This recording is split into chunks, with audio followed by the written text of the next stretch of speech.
everybody, to the 6 Hours of Le Mans 2024, powered by Edward Jones stream. The cars are going to be getting out on track now.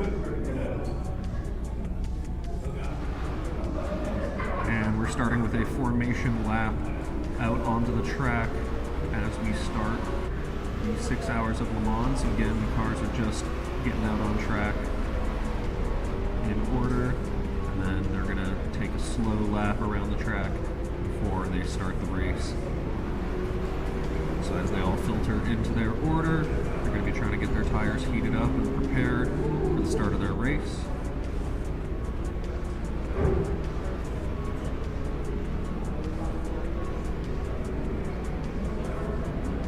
We had a very close qualifying session last Sunday, and in that qualifying session we had a very close finish for first place. Endurance Express ended up getting a good lead on their final lap.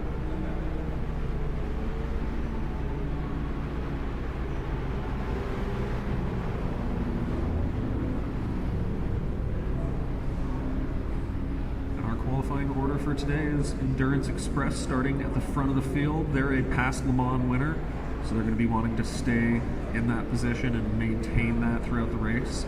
Behind them is Frank and Bags. They've been one of the faster teams in practice, so they're going to be trying to give Endurance Express a good run for their money and trying to get a good advantage on them at the start. Run DFC is behind them. They had a better qualifying than they were expecting, so they're definitely going to be excited to be starting in third towards the front of the pack. Jopu as well up in fourth place. That's a really good finish for them, or really good qualifying for them. It's got to be an exciting starting position. Last second racing, Cameron Netlebea and Shane Perico, new teammates. They haven't run an endurance race together before, but they've both done very well individually in other teams during 6-hour endurance races, especially at Le Mans. So it's going to be interesting to see how they work together in this race. Then in sixth place, we've got One Tech VR. There are actually a couple drivers visiting from out of town. They have visited another sim racing center in North Carolina and are visiting ours to do the 6-hour race today. So we're super excited to have them in to race with all of our drivers. Next up is Edward Jones Racing, featuring Joshua Mesnick and Brian Devlin. They're driving the sponsored Edward Jones car from the sponsor of this event, Edward Jones. There are a couple of newer drivers at the track, but they're both very excited to get into this race.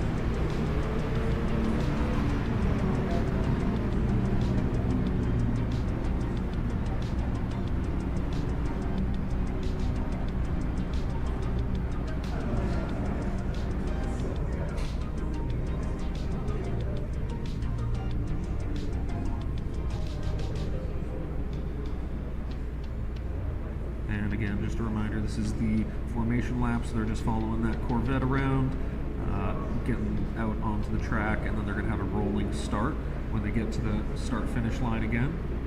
So a rolling start is where you'll have the cars lined up in their grid order like they are now, and as they come around to the start-finish line, a green light will go off, and they'll be starting racing from a rolling, moving start. They won't stop the cars.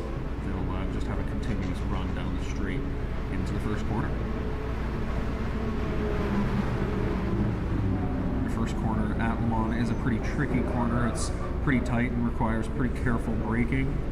So it's going to be interesting to see who's going to take it a little easier and take the safe route, who's going to maybe take some risks and try and push their braking a little bit.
final sector now, which means we're almost ready to start our 6-hour race.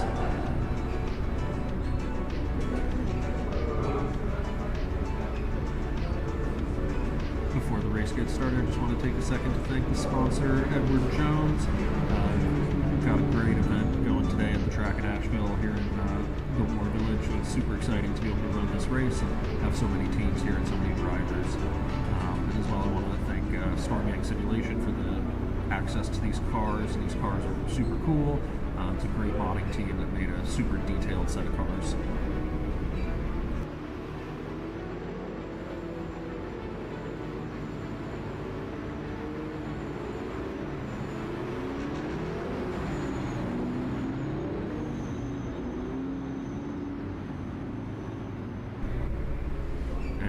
Coming into the final set of chicanes, which means it's about time this race gets going.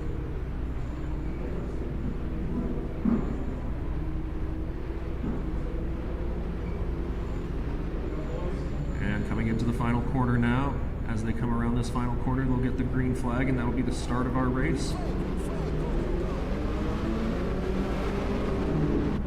And the Peugeots are battling up front, going 4 wide into turn 1. It's a 6-hour race, but they're trying to make it happen lap 1. Ooh, it looks like one of the teams went around, maybe had an issue on their braking coming into turn 1. Endurance Express had a issue with their braking. Looks like Run DFC has taken the lead with Frank and Bags just behind. And as they get out onto the straights, they're going to now be draft battling.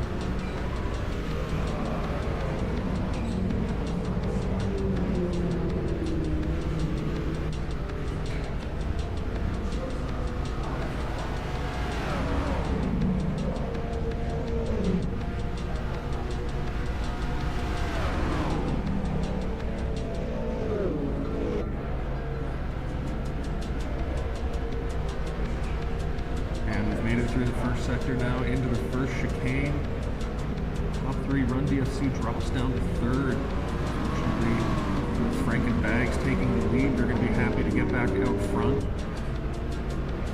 Now with Wantech VR just behind them. It was a big jump in position for Wantech VR. Very lucky start there.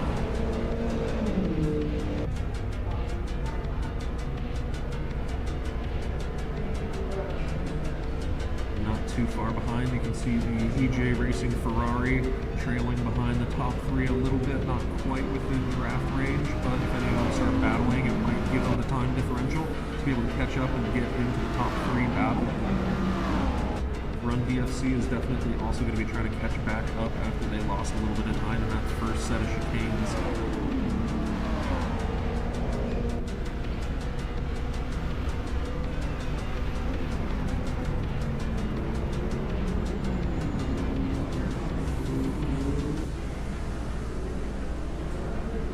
Tech VR is doing a good job of holding on to Frank and Bags Peugeot 9X8. That Porsche is a little bit slower on the straights than the Peugeot, but once you're in the draft, it really tends to reduce that advantage. Now the Porsche is going to have all the top speed advantage it needs to be able to keep up with that Peugeot.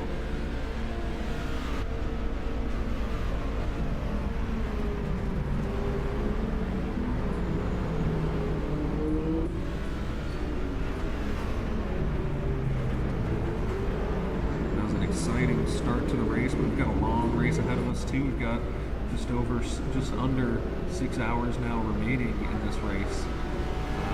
It's going to be exciting to see where all of this shakes out over time. As you can see, we've got a pretty close field. Everybody's still pretty packed up after the first lap, coming into the final sector again.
really good overtake from Run DFC there. That was a great overtake. It's going to be important for Blontek to be able to hang on to the draft there still.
Further back in the field, we have a bit of a draft battle starting with 5th through 8th. It looks like all those cars are going to be fighting pretty closely for positions throughout this first stint. I think a lot of these teams are close on stint pace and will be trying to have a battle to get to the first pit stop first, trying to eke out any advantage they can during this first stint.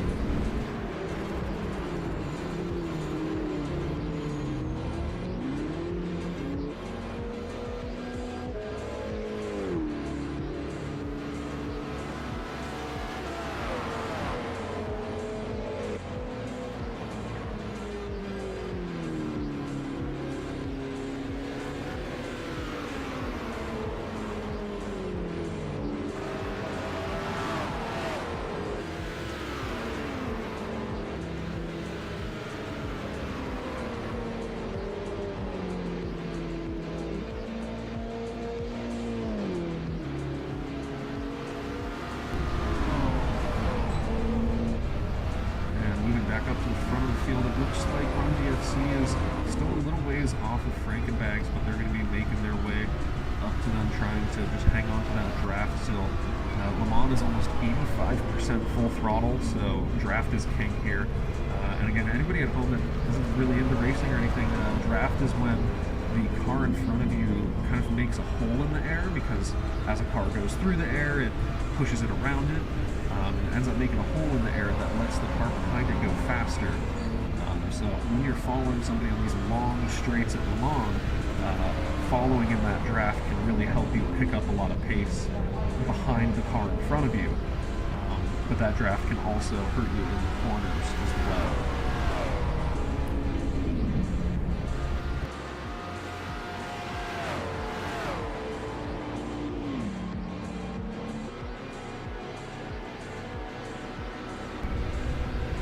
So far, Run DFC is doing some good lap times. We've got a 3:32.4, which is about a second faster than the next fastest time. So they're definitely putting in the lap times to try and catch up to the lead here. Whether or not they'll be able to maintain those times, we'll have to see as it gets a little bit more difficult. And later on into the stint, if you pushed and really used up those tires to catch up, it can be hard to maintain that later on. But I know I was talking to that team during practice a bit, and they are aware of that and ready for it if they are able to make some moves on Frankenbags here.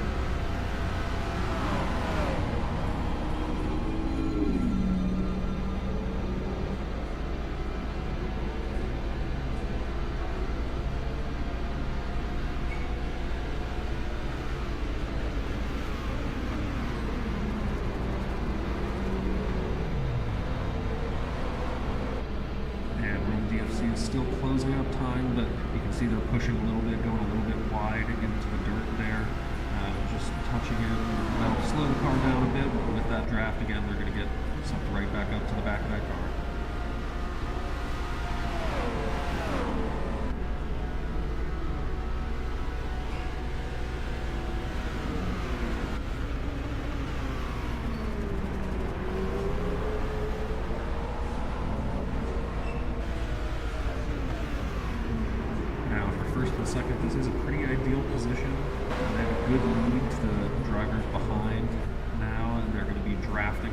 each other, potentially trying to build a gap almost cooperatively.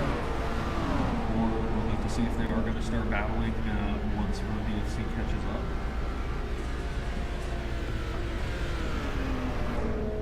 A little further back in the field, we're seeing a similar scenario, last second racing.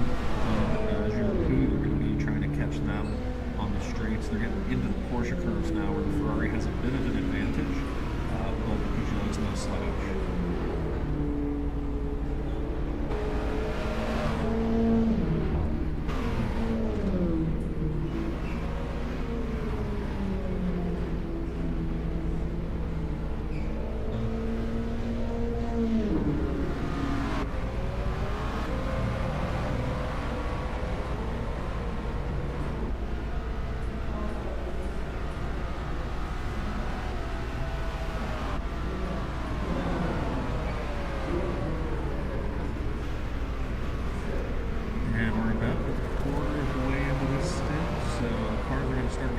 Faster on the straights as that fuel wears out, and that could lead to some interesting chances for some drivers to start catching up and start making some passes. With how long the straights are at Le Mans, passing can be difficult, but if you can pull it off at the right time, it can be a good strategic advantage to get ahead before the Porsche curves.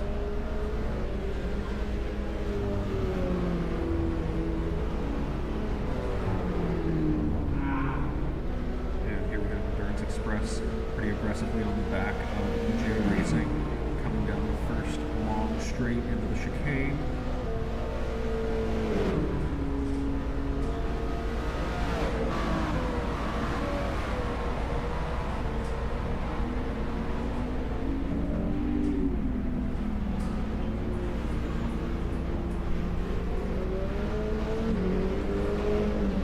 And it looks like Bryant and the EJ Racing Ferrari manages to stay on the inside and stay ahead in that corner, but Endurance Express is going to have another go at it in this next corner. Got a slightly better run. It looks like they're able to use the draft a little more effectively this time and get fully ahead of that Ferrari.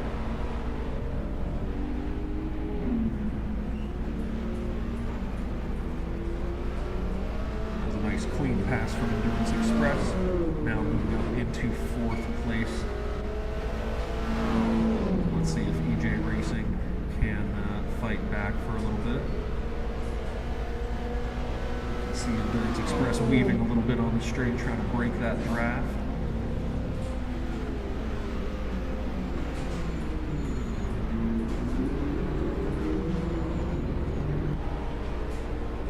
Ooh, and it looks like one of the Peugeots in the background there just had a small spin. That's a tricky corner.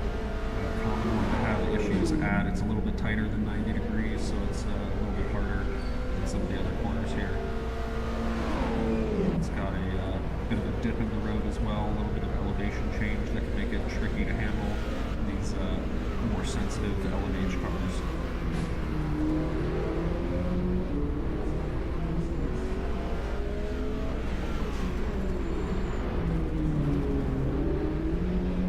EJ Racing is doing a good job of holding on to the back of this Endurance Express Peugeot, but they are falling off the back of them slowly. Endurance Express is looking very tidy and definitely quick through the third sector.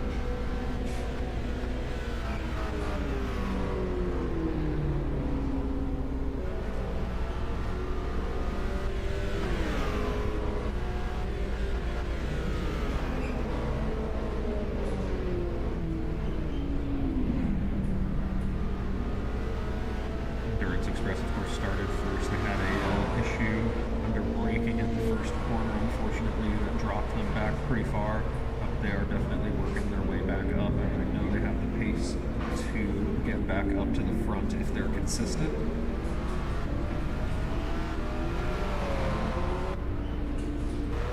DFC has fallen a little bit further off pace. They were hanging out at about 8/10 behind Frankenbags, but they're a little bit closer to a second and a half now. It might be strategic, or they might be having trouble keeping up in the twistier sections. Looks like just had a little moment there, went off track for a second. It's again going to eat into that gap to the car ahead. But they've still got a 6-second lead to the car behind. So they're still pretty comfortable right now.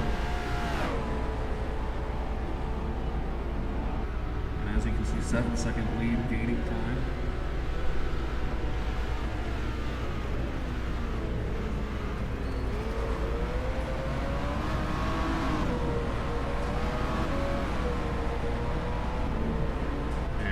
Over 15 minutes into the race. An updated starting grid. When we started the race, it was Endurance Express, Franklin Bags, Run DFC, Joku, Last Second Racing, EJ Racing, OneTech VR, and Gone Racing.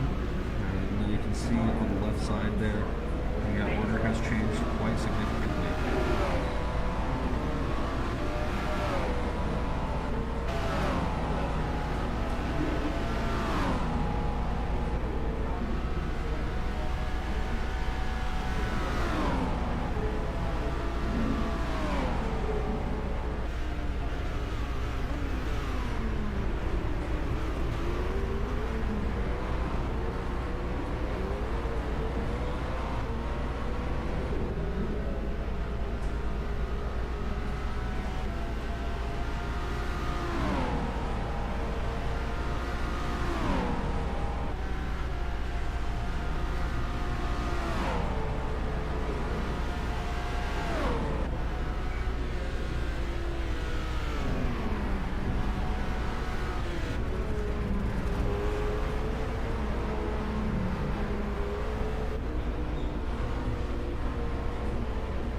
Race cars are starting to spread out a bit, starting to build those gaps as they're getting more comfortable and closer to their more ideal race pace times.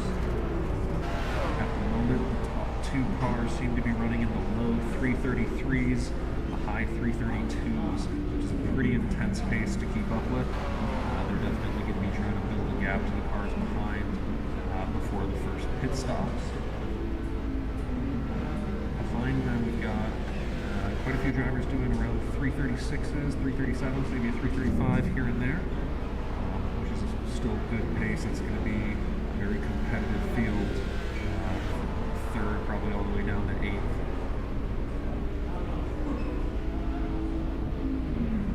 And as we get further into the race as well, we'll see the advantages and disadvantages of some of the cars. Some of the cars are a little more fuel efficient and can do more laps on a tank of gas. As the strategies start to play out, cars will spread out and come together again, and we'll see action sprinkled throughout this 6 hours. Just a couple minutes until we're through the first 20 minutes of the race.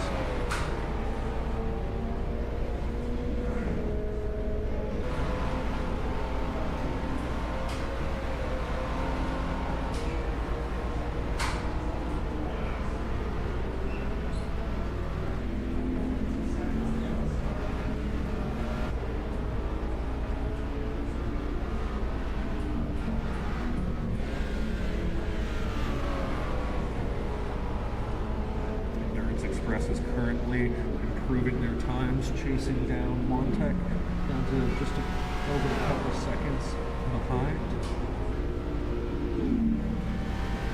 They just did their personal best lap so far on the last lap, so they're definitely going to be pushing, trying to catch the car ahead.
Express is slowly gaining time, getting a little bit closer to Tech VR.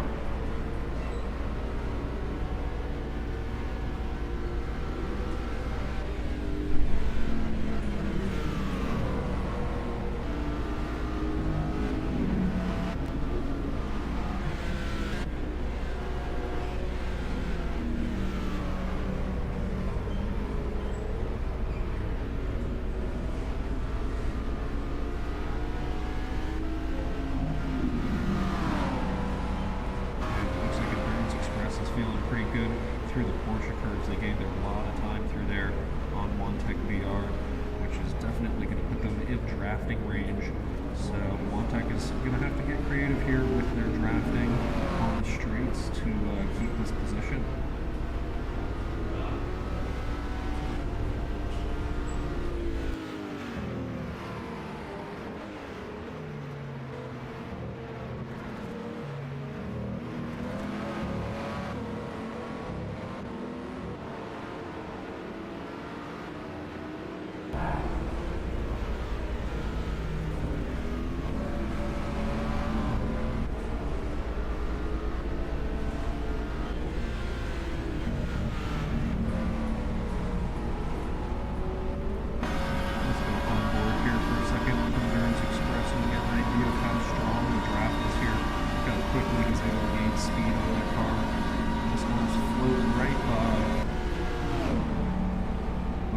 Tech's going to be able to tuck in behind again right after Endurance Express passes and might even get a chance to give them a go into the next corner. Or they can wait until the next straight, get a good run out of this corner. Try and get them now on the exit here. Again, it's so many long straights here. The track is almost 85% full throttle. So it's almost entirely down to these straights and these drafting battles.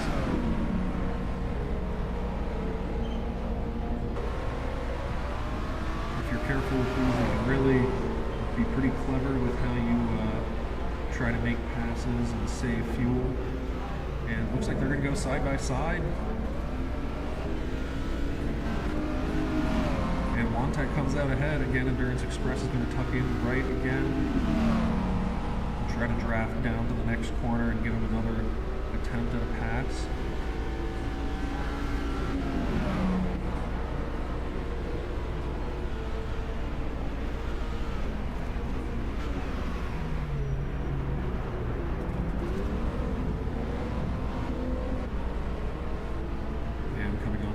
Straight on the track. We're going to start trying to pass each other in this draft. Endurance Express is going around again.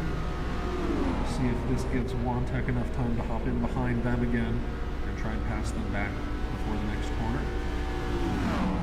And it looks like Endurance Express is actually holding off and waiting for a more opportune moment to try and pass. That corner they just went through Indianapolis is one of the harder corners at this track, so I definitely don't blame them for backing out of that attempt.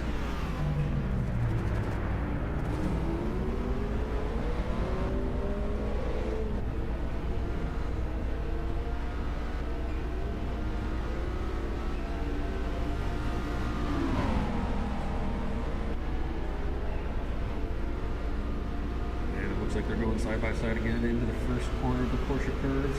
And Endurance Express is going to back out again. Let Tech Racing get into the lead here.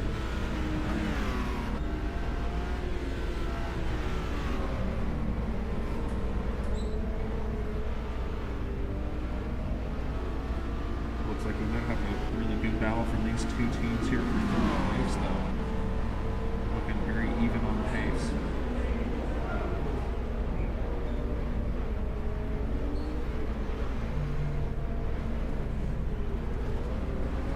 As the race goes on, you're going to see more and more of this where you'll see a couple drivers get into a draft battle like this and kind of keep trading position back and forth.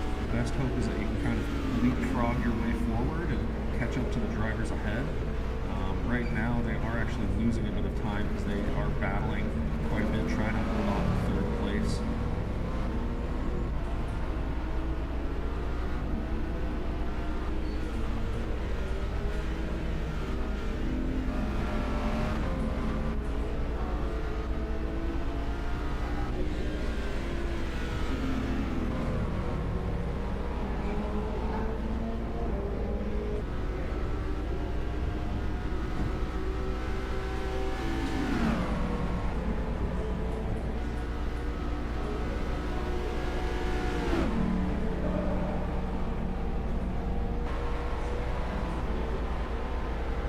Again, Endurance Express able to float by relatively effortlessly. Wantech VR breaks around that outside and manages to take it back in the corner. Great move by Wantech VR. Again, just limiting what the Endurance Express car is able to do, making sure they're not able to break away, keeping them behind them, making them have to keep drafting, keep trying to pass into corners.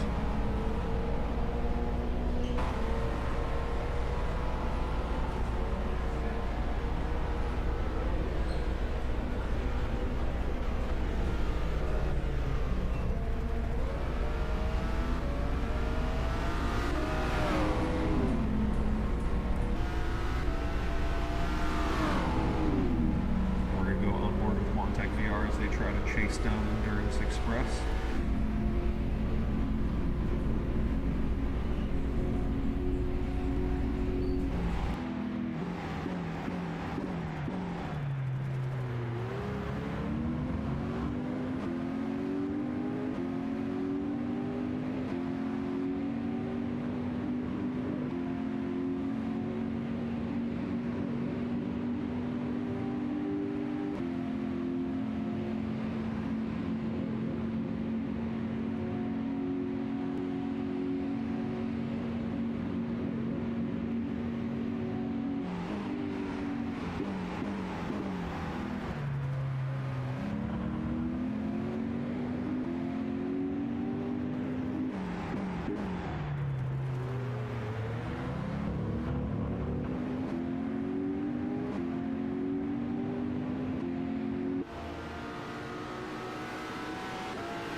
Later on in the stint could help them start gaining time through here.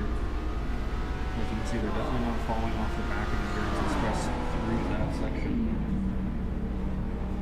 It looks like Run DFC has just moved up into the lead. I think Frankenbag's had a bit of a mistake in the final sector, which caused them to lose a good bit of time here. Run DFC is going to be very happy to see that.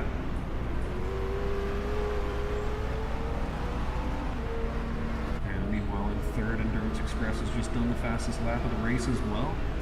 So it looks like this top three is going to be a pretty close race coming up here in a second.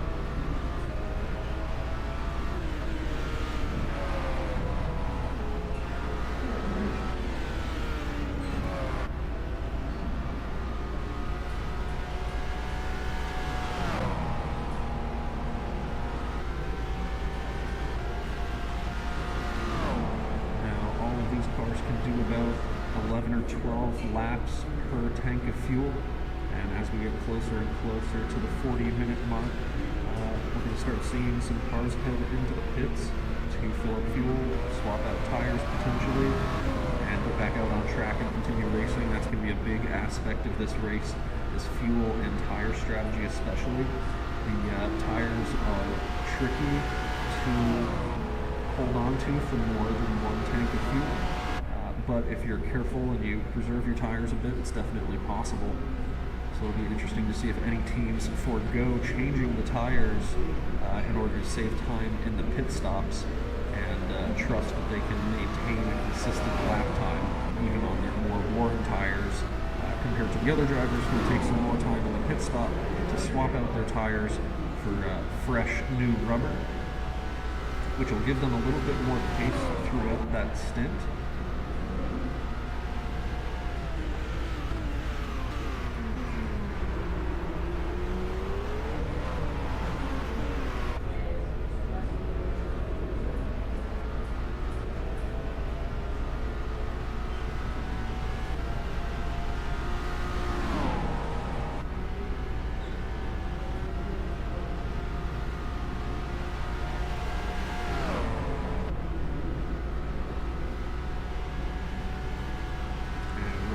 is definitely pushing now, trying to build some time to the car behind, trying to extend that lead.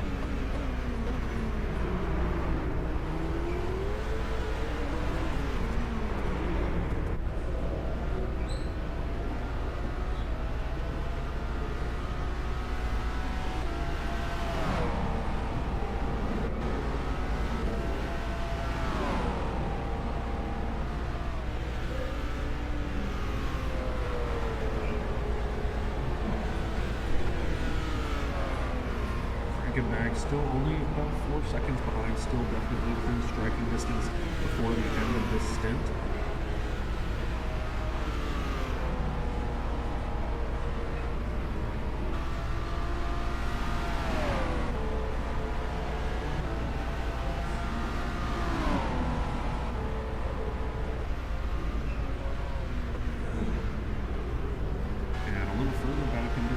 Still seems to be going for some pretty quick laps. They just did their fastest sector one, so they're definitely still pushing, trying to catch the drivers ahead and get into the top spot battle with Run DFC and Frankie Bags.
David Dobbins driving for Run DFC just went fastest lap. Very good lap from David Dobbins there.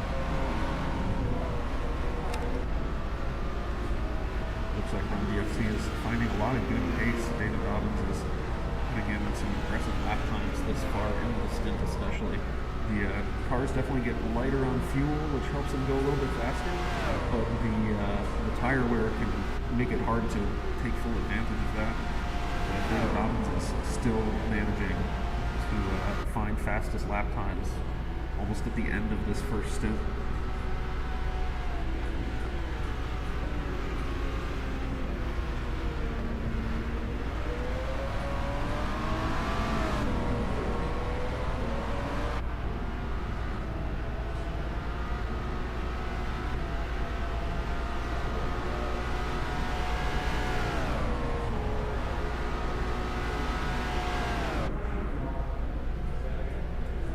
Looks like we actually have our first car in the pit. Wantech VR is taking a pit stop now. Going to be filling up with fuel, and they're actually done with their first pit stop, coming out of the pits now.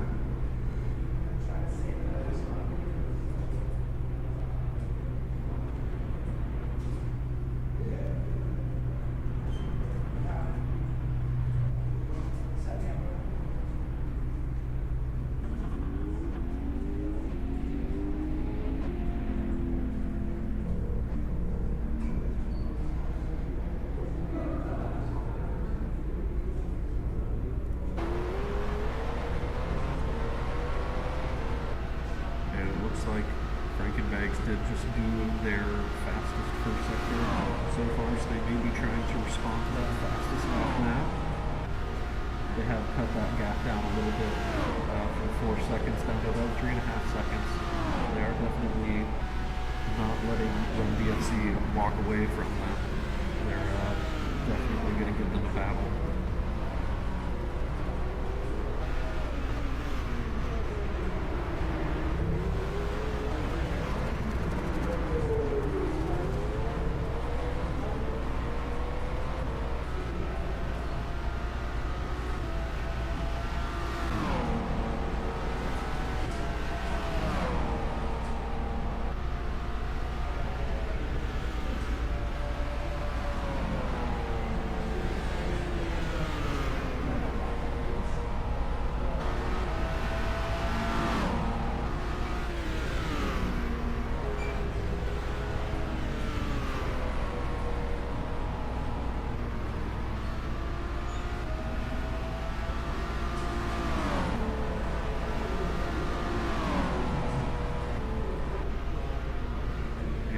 DFC is going to be coming into the pits now, followed closely by Frankenbags.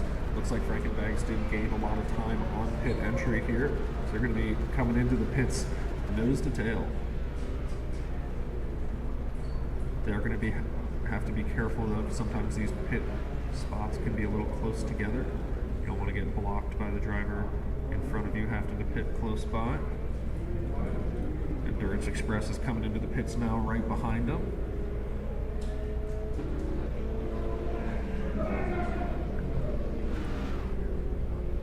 Oh, and it looks like Endurance Express is going to have trouble getting into their pit spot.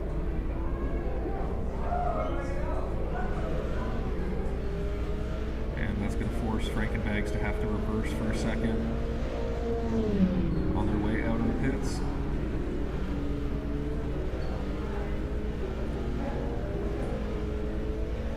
Frankenbag is first out of the pits. Endurance Express and Run DFC might be taking extra tires, or might be taking more fuel, which could be causing them to have to wait in their pit for a little bit longer. The Ferraris do appear to have one more lap in their fuel tank, so EJ Racing has moved up to the lead for now, but they are going to have to take a pit stop here in a moment.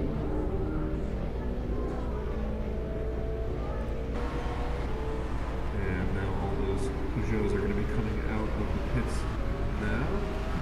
Peugeot Coups coming into their box.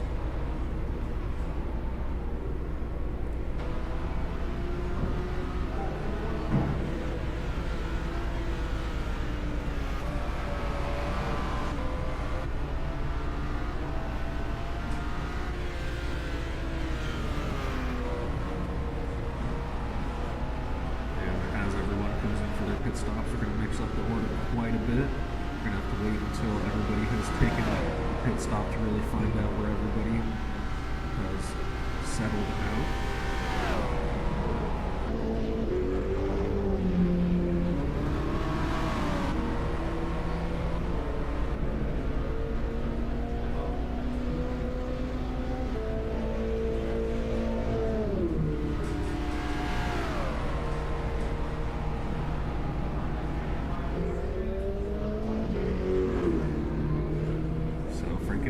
did get a shorter pit stop. I'm assuming they're either double stinting their tires or running lower fuel through this race.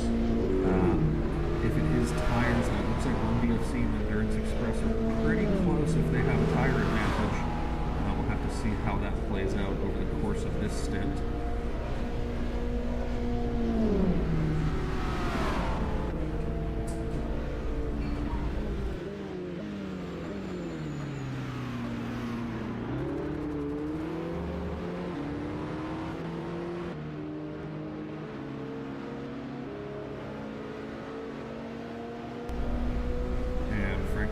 Is now coming up on the back of Gone Racing.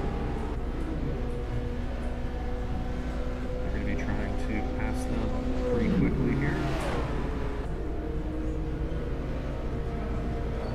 Ferrari should be hitting this lap or potentially the next lap. We'll have to see how much fuel that Ferrari is able to save on its first stint. It's going to be crucial for teams like Frankenbags to not get too caught up trying to race these Ferraris and that are going to be pitting soon.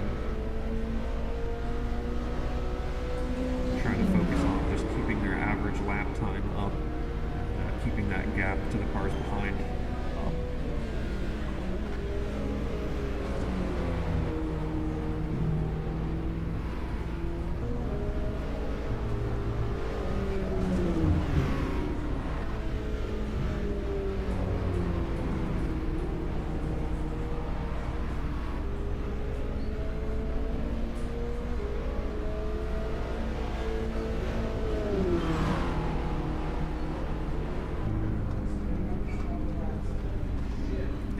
Racing breaks off into the pits now. And last second racing as well. EJ Racing already in their pit box.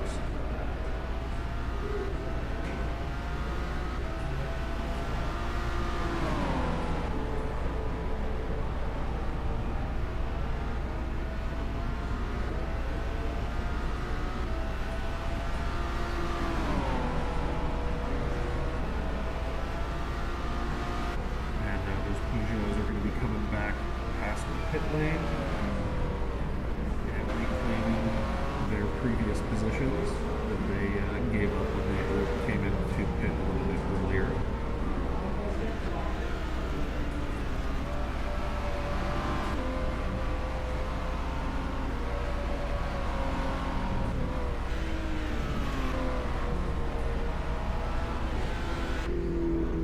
Last second racing is the first out of the pits of the Ferraris, it looks like.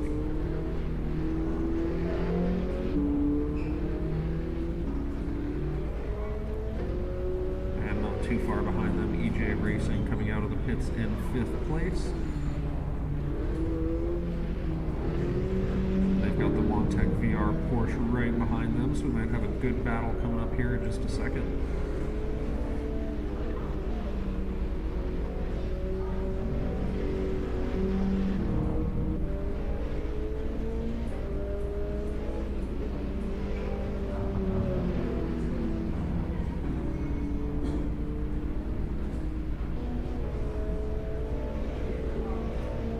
Go on board with Montec again as they chase down EJ Racing.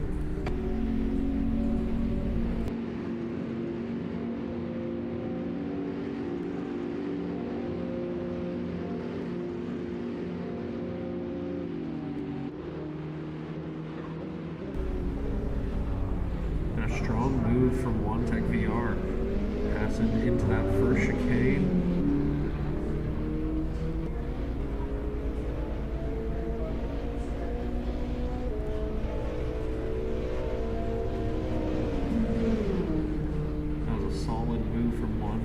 Take 5th place. EJ Racing is going to be encouraged to chase them down, try and get back up into that 5th position. Definitely gaining some time on them down these straights with the draft.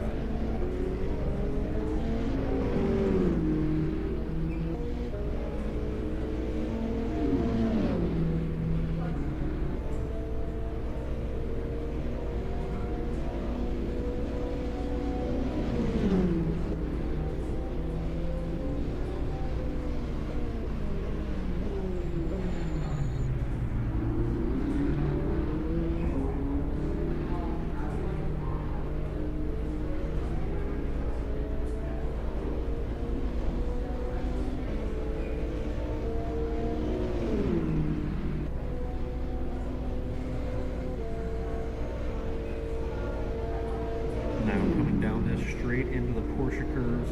The drivers are going to want to try and battle for position. Oh, and a little tap there coming into Indianapolis, causing Wantek to back out.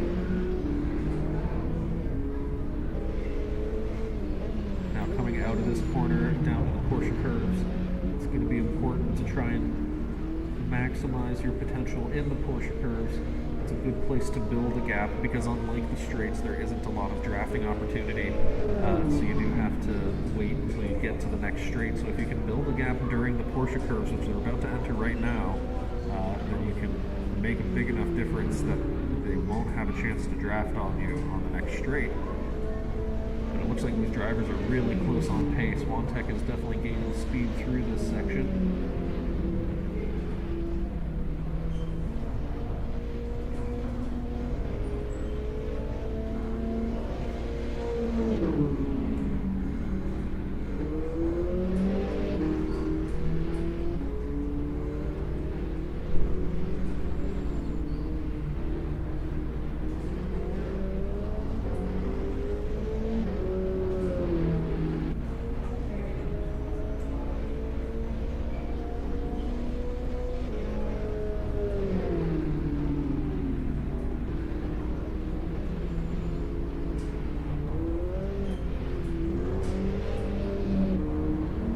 Looks like Wantek might be pushing a little bit, trying to catch up behind that first corner there. It looked like they went a little wide on the entry, maybe took a little bit too much speed in, just trying to catch up to that EJ Racing Ferrari ahead.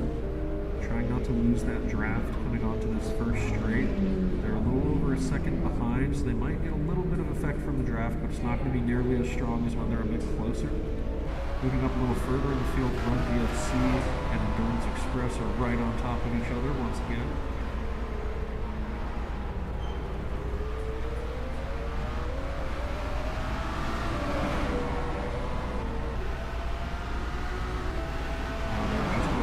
Seconds off of the leader now. Earlier it was a little bit further off, but they're still, these two cars are going to be trying to cut down on that time, trying to get closer and closer to Frankenbags.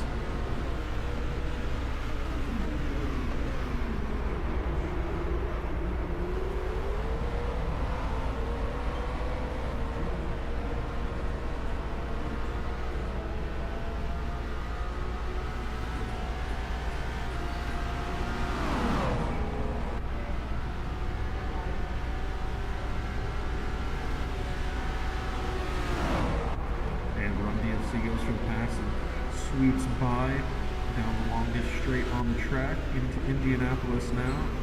Endurance Express is going to try and hold on.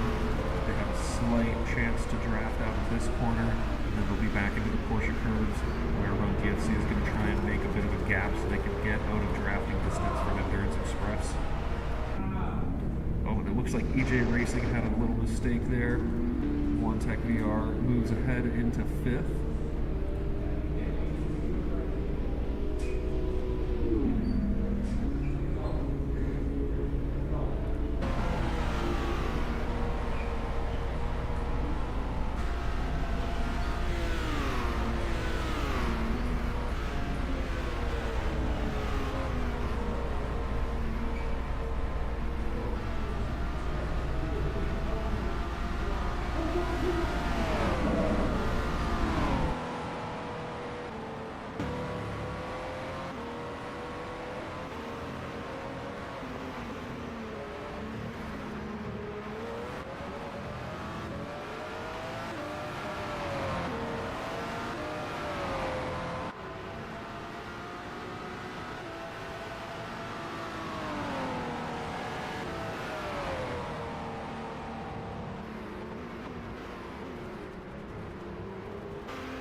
push the car and when you want to wait, be patient and try and preserve fuel and tires and wait for a better chance to find some time. As we get further and further into the race, we'll see the strategies spread out and come together as the drivers try out different strategies and tactics around their pit stops.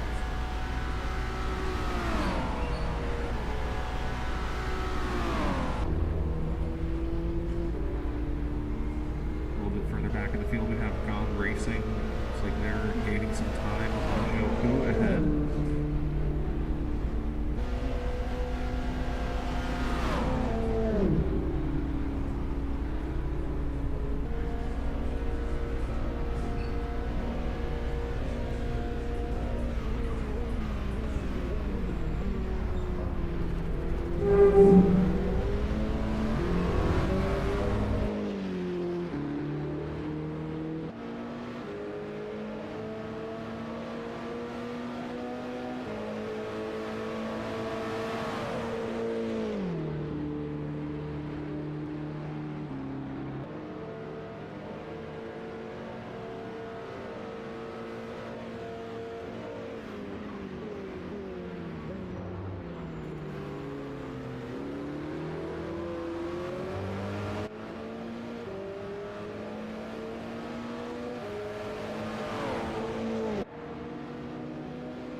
Looks like that Ferrari is definitely getting good runs out on the straights. Peugeot's very fast on the straights, though it's having trouble keeping up once it gets onto the straight.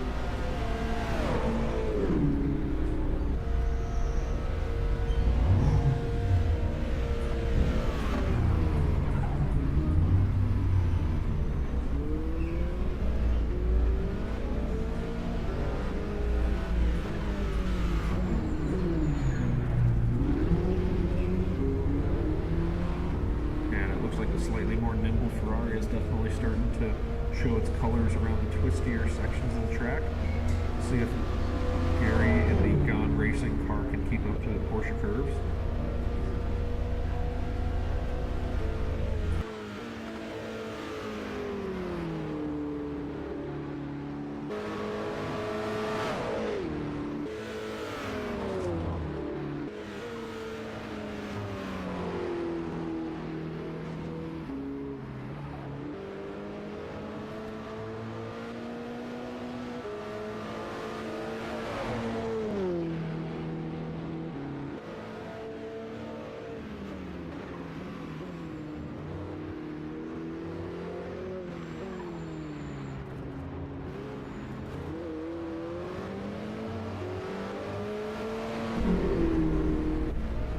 Is looking very confident in that Ferrari.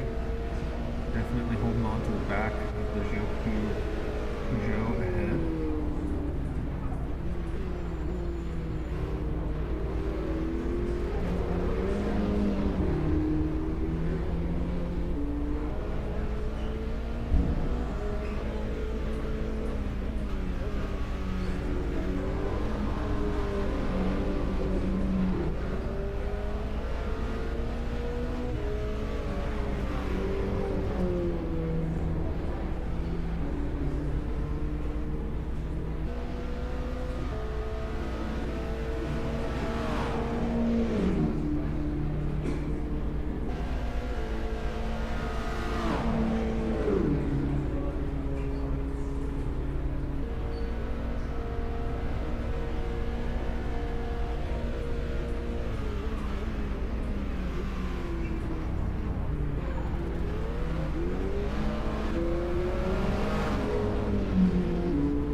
see their gap kind of keeps wavering between about 5/10 and a little over a second.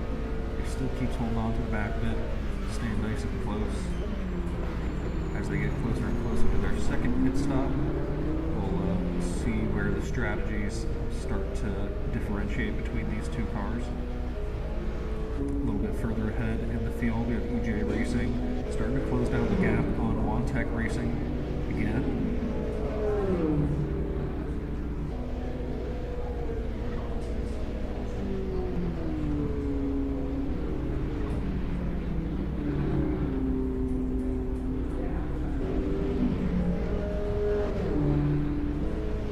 Wasn't exactly sure what happened earlier. There might have been some contact. I'll have to check with one of the drivers in a little bit here, but EJ did have a bit of an incident, fell back off of Wantech, but it looks like they're catching up again now. And back again with Gone Racing and Joe Poo. Looks like they are very close again coming into the Porsche curves. It can be tricky following this close going through the Porsche curves. These cars move the aero around a lot, and that can make it harder for the aerodynamic devices on the cars to work if the car ahead is really disturbing the air in front of them. So sections like the Porsche curves that are really twisty, rear relying a lot on downforce, it's going to be harder for the car behind to follow through that section, but Gone Racing's still doing a great job.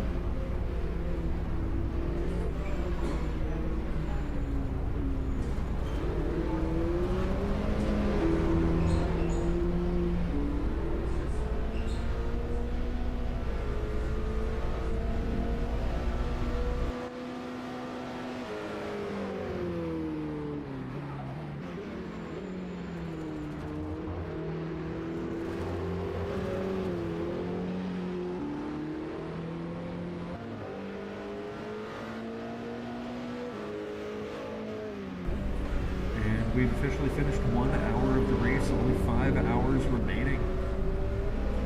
We've had a pretty exciting first hour of the race. Franken Bags is in first at the moment with a lead of about 8 seconds. Run DFC is slowly working that lead down, but not super consistently. They keep kind of wavering around 9 seconds, 8 seconds. So it'll be interesting to see if they can make a push towards the end of this stint and catch back up. Endurance Express has fallen off of Run DFC a little bit as well.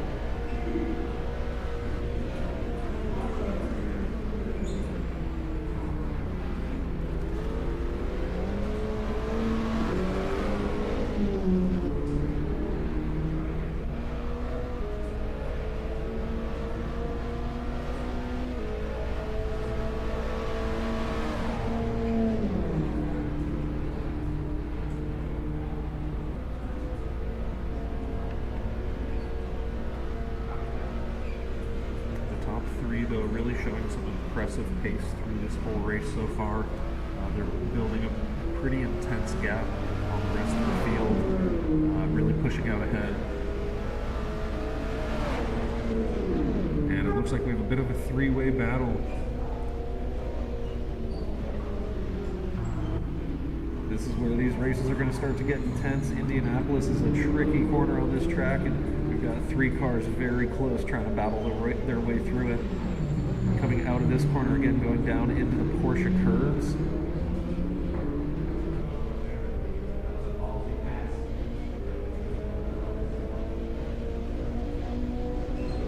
Lots of chatter in the background from the drivers and the teams trying to discuss how to get around this, what to do.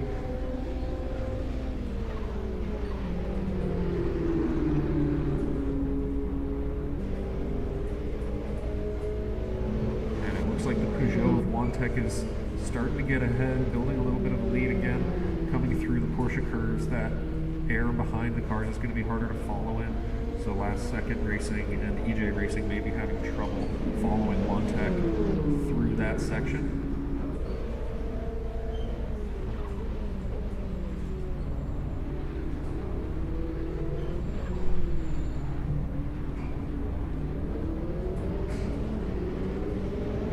Drivers did a great job of keeping that clean, though. It can be really intense in these 6-hour races when you do get a bout of racing like that with 3 cars all very close on track together.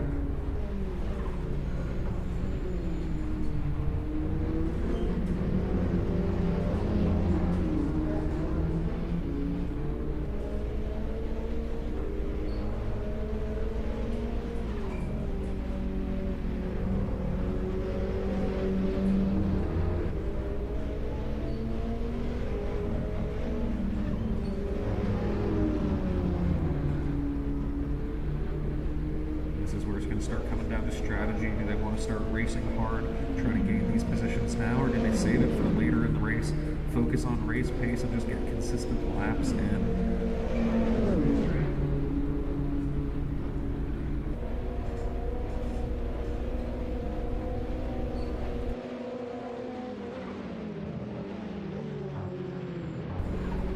And EJ makes a move down the inside. This is the apex though that goes wide and taps the wall. That's going to let last second get back by again.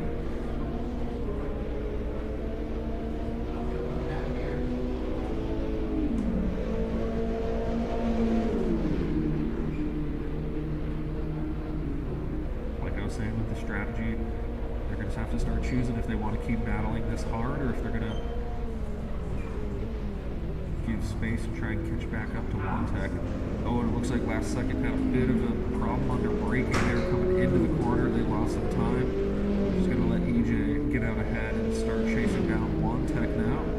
A little bit further back in the field, Gone Racing and Joku are racing again, getting very close.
forming with Last Second Racing and Wantech VR now.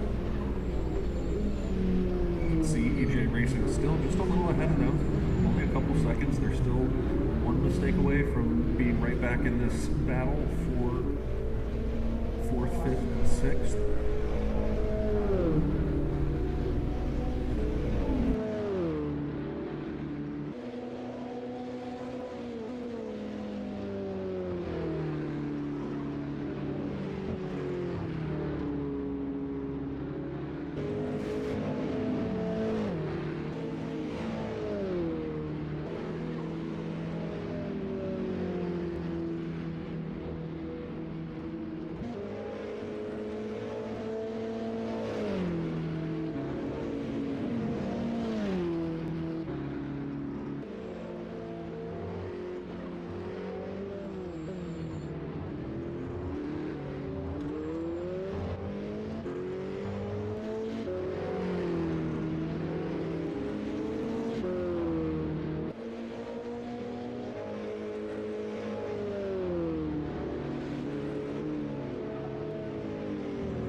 Once again, we should be getting close to the next set of pit stops as these teams are finishing up their second stint. Now we're going to start seeing some teams doing driver swaps. So all of these teams have at least 2 drivers, some of them have 3 drivers.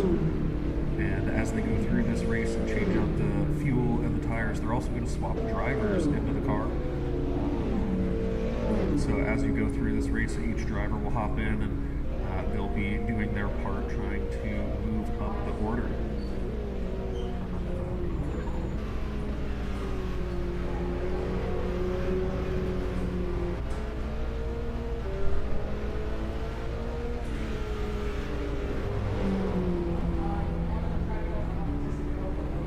Gun Racing seems pretty happy here behind the Joku, just waiting, kind of probably using this to save some fuel and tires and potentially get a lead on the strategy side versus the cars ahead.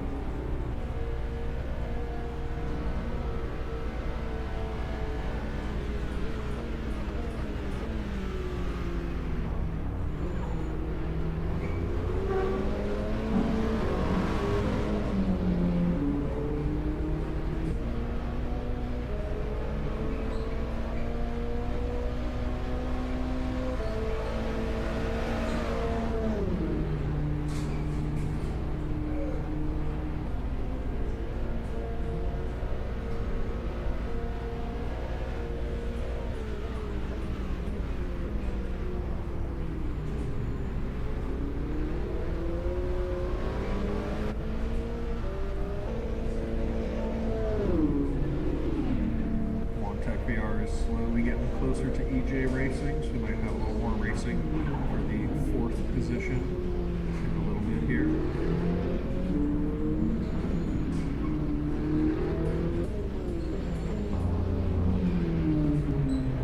And it looks like Wantech might be having slightly better corner entries than EJ, and that's getting them some good time down on EJ Racing's lap times.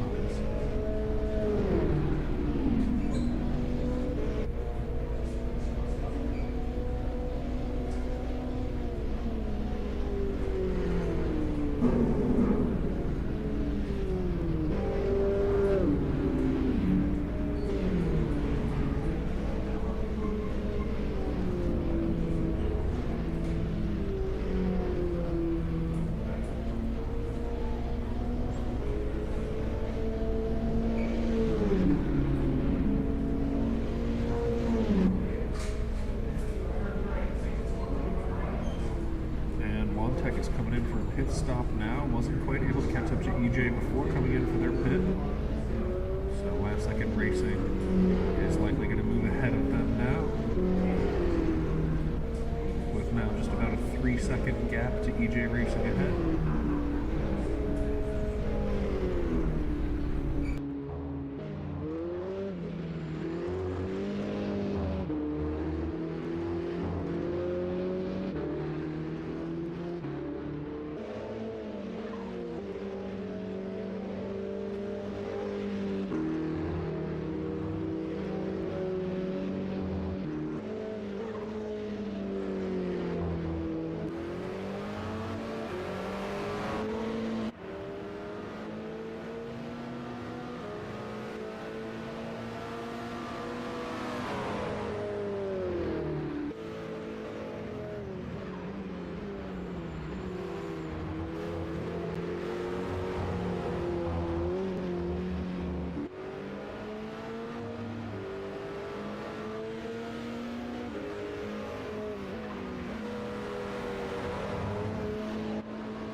to the second pit stops. We're going to see some driver swaps, and we're going to see the strategy start to spread out maybe a little bit more, and potentially some other strategies start to come together. Still have Frankenbags up front, still maintaining about an 8 to 9 second lead on Run DFC. So they're going to be happy to see that.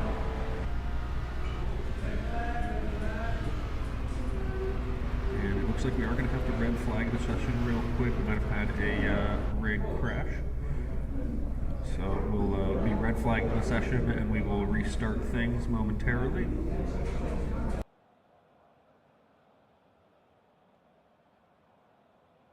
Now with a red flag, the session is restarted from the last time the first place driver crossed start finish.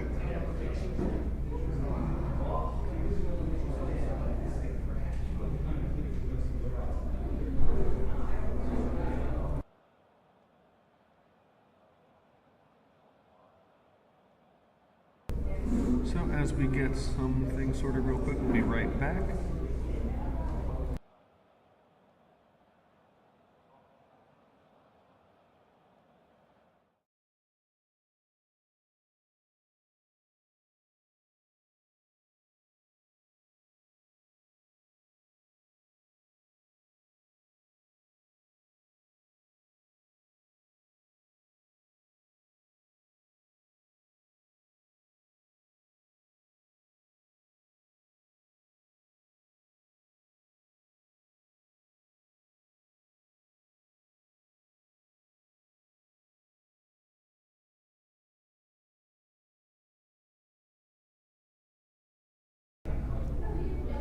Had a very exciting start to the race so far. The top three Frankenbags, Run DFC, and Endurance Express are turning out to be a really good top three battle. But with this red flag, it's going to compress the field again. Everybody's going to be starting from scratch again, but with the time reduced left in the race.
race will be restarting shortly.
All right, it sounds like our drivers are going to be out on track in a little under 30 seconds.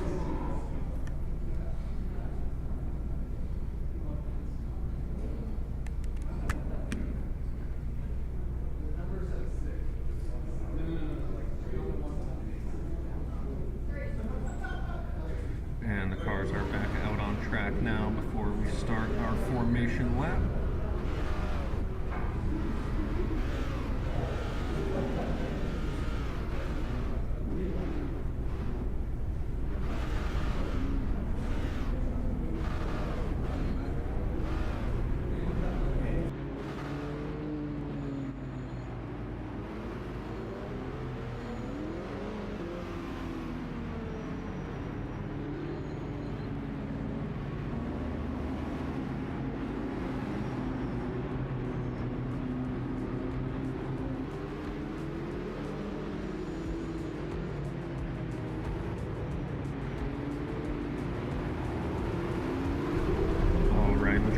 Sorting themselves out on track again as we get ready to restart this race.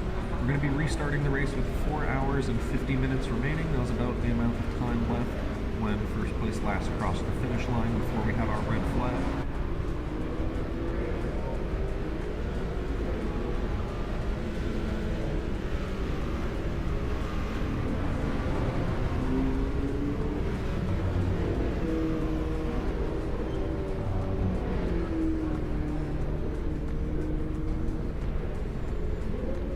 This does have the potential to change up strategy a lot for people.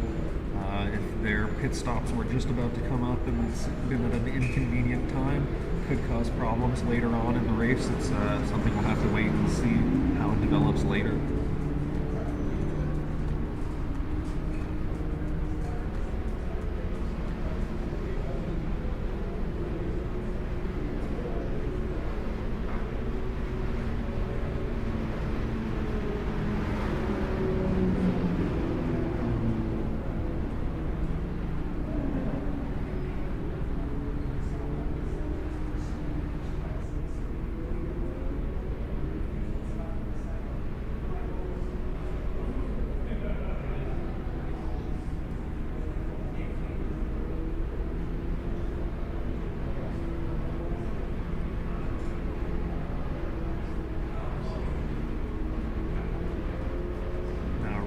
Restart definitely does give a second chance to a lot of drivers here. Franken Bags is going to be starting in front with Run DFC just behind them. They've been having a very close race this whole session. So they're both going to be trying to make up as much as they can in this first lap of the restart. Endurance Express is going to be right there with them too. That top three have built up quite a bit of a gap, so they're going to be trying to build that gap again in this restart.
looks like we just had a little mix-up in order, but the cars are all set now, coming into the Porsche curves on their formation lap.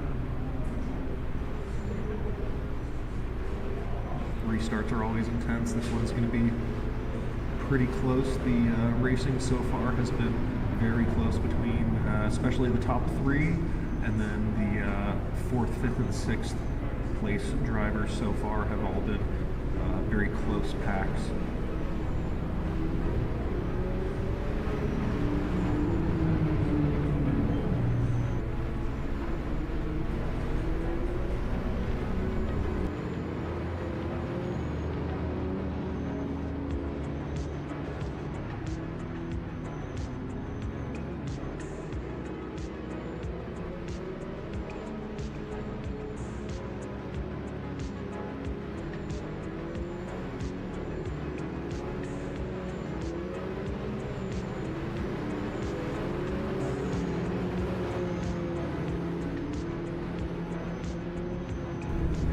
See the cars weaving, trying to get some heat in the tires before this restart.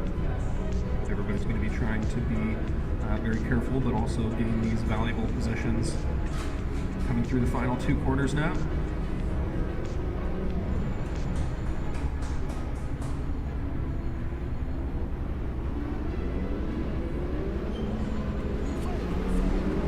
And that's a green flag. We are racing again at Le Mans. Looks like Frankenbags had a good run off the start, but Run DFC is going to be right there beside them coming into turn one. Run DFC gains a little bit of time under braking, but they all go a little bit wide actually, and are forced to cut the first corner just a little bit. EJ Racing taps the back of one of the cars a little bit. They get a little bit squirrely, but everybody seems to hold on to it. Frankenbags makes a little bit of a lead on the pack.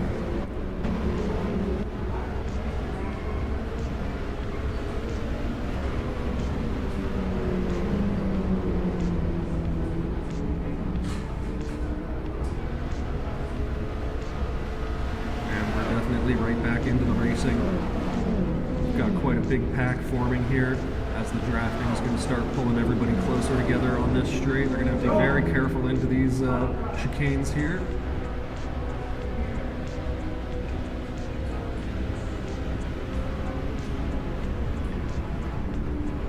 A couple teams making big moves into the first chicane. EJ Racing moves up to third place, Endurance Express up to fourth. Run DFC has dropped back a couple positions down to fifth, but still well within the drafting range of the cars ahead.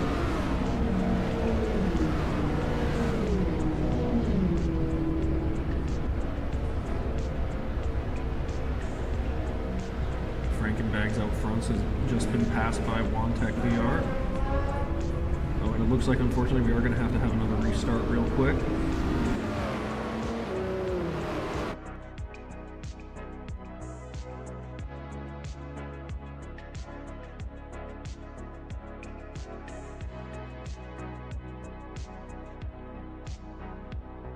And it sounds like we just had a small technical problem, so we're just going to be restarting like we did just a second ago. Just the same session, same restart, so we'll be back in just a moment.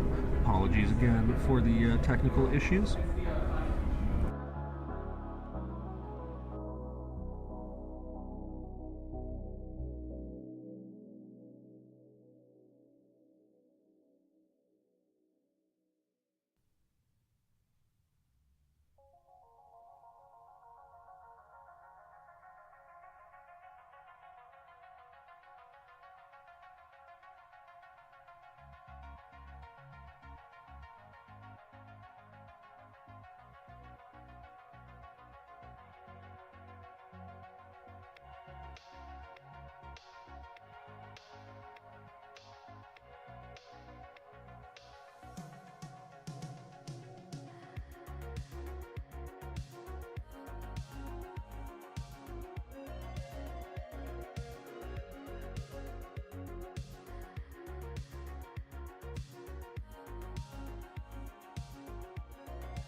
Alright, we're starting the formation lap now, just getting the cars out onto the track and ready to start the race again.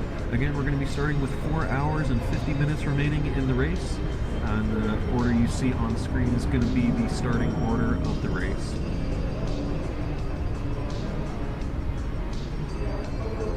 After checking with some of the teams, it's going to be interesting to see how this mixes up some of the strategies. The Peugeots are having a little bit of trouble now. They had an extra stop plan, but the Peugeots are generally a little bit higher on pace. So they're now going to have to try and really push and make up that pace now, as that pace that they built up and the gap that they had built up to the cars behind was going to be pretty important for the end of the race. So now it's going to be interesting to see if they'll still be able to build that gap up the same way they had in the beginning of the session. Hopefully they'll be able to still make their strategies work. The top three especially were showing a lot of good pace, so I don't doubt that they'll definitely still be able to pull a gap on a good few drivers, but whether or not they'll be able to pull enough of a gap in the amount of time they need to is going to have to be determined a little bit later in the race.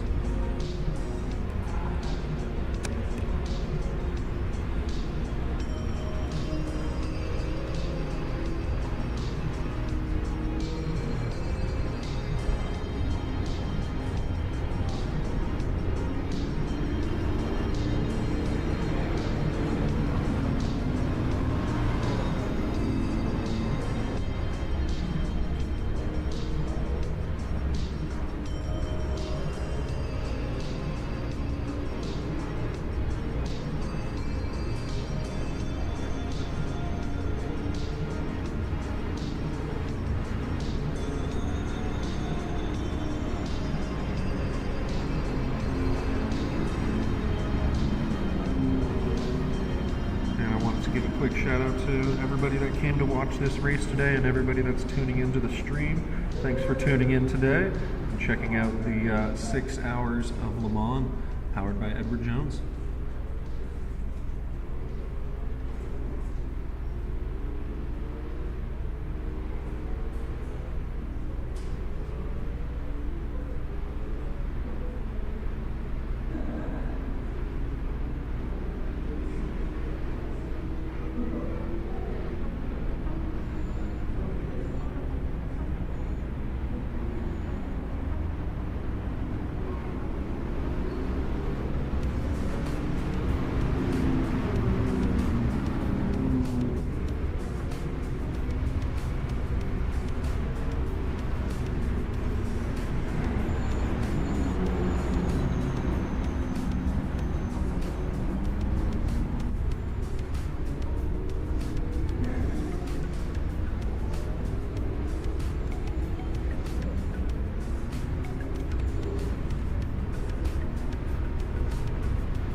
This stint may be a little bit tricky for some drivers. A few drivers were just getting ready to swap out of the car, so they're going to have to do an extra stint now.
Alright, we're approaching the final couple corners of the track, and then we're going to be back racing here in just a moment.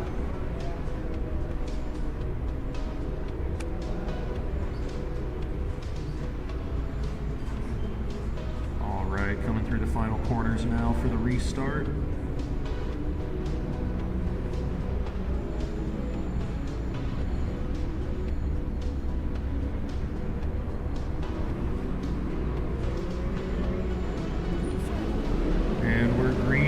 Racing again, and immediately we jump 3 wide.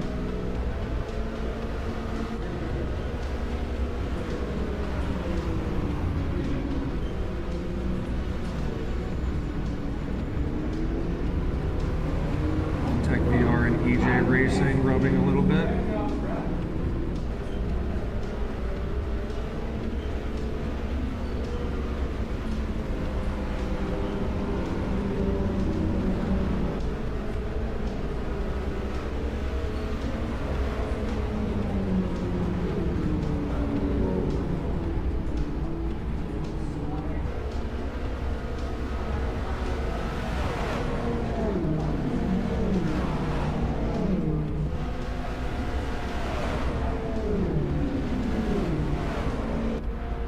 Like Frankenbags and Run DFC are right back into battling for the lead.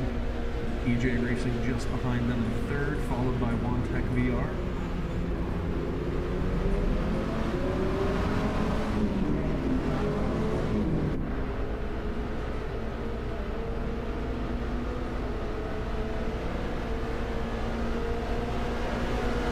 And lots of shuffling around on the straights with the drafting right now.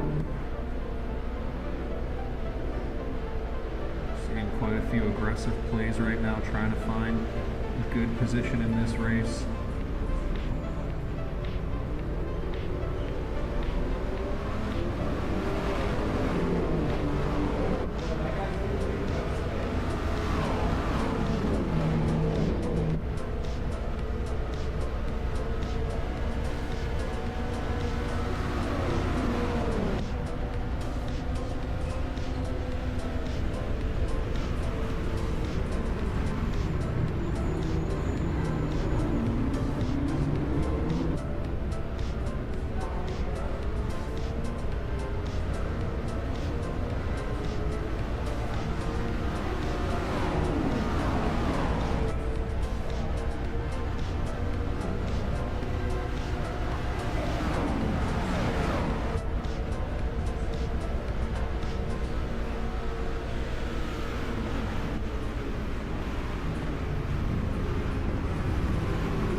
Looks like One Tech VR is now up into the lead in front of Run DFC.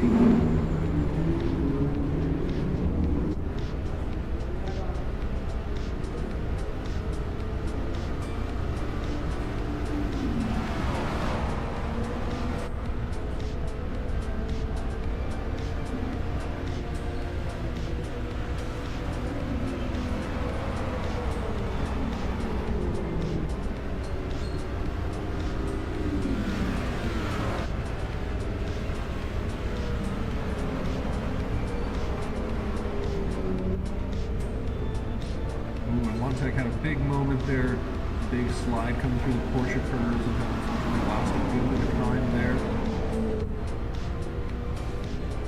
Still managed to hold on to third, filtering in front of Frankenbags. That puts Run DFC back in the lead, and Endurance Express right behind them at second.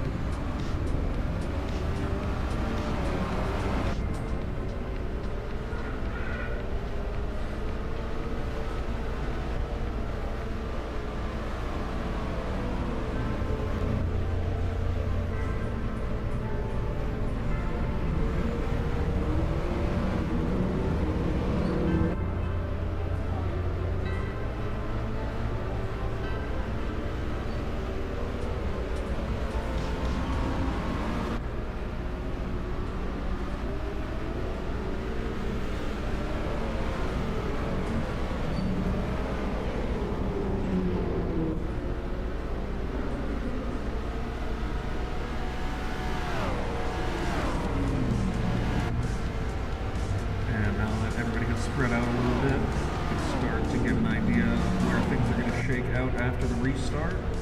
Still got a strong drafting line going though.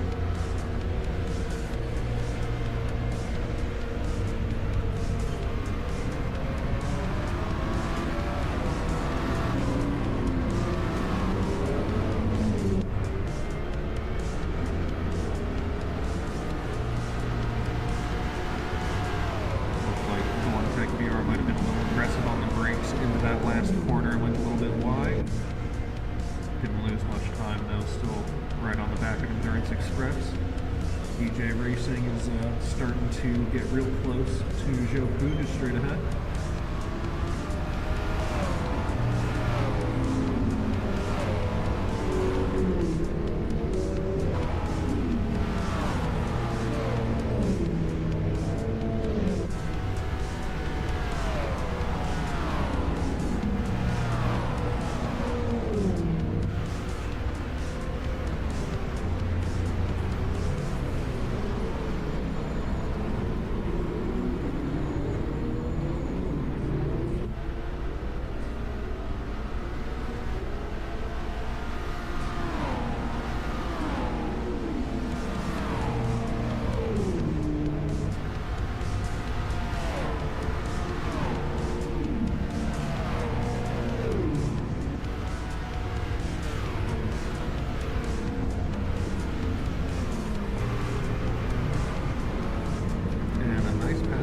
Racing into the Indianapolis corner.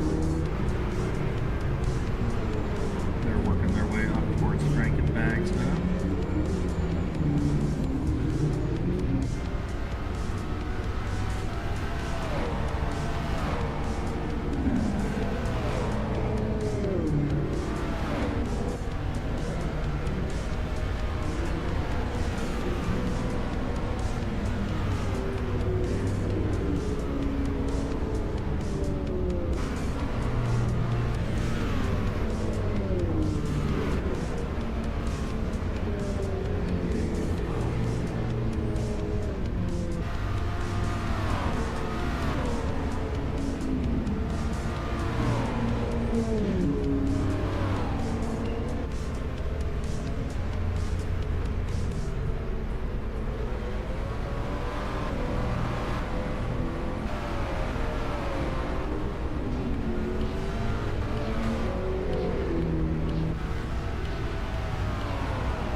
Battling for that first place position. One Tech VR is just a little ways behind, it's about a second and a half off.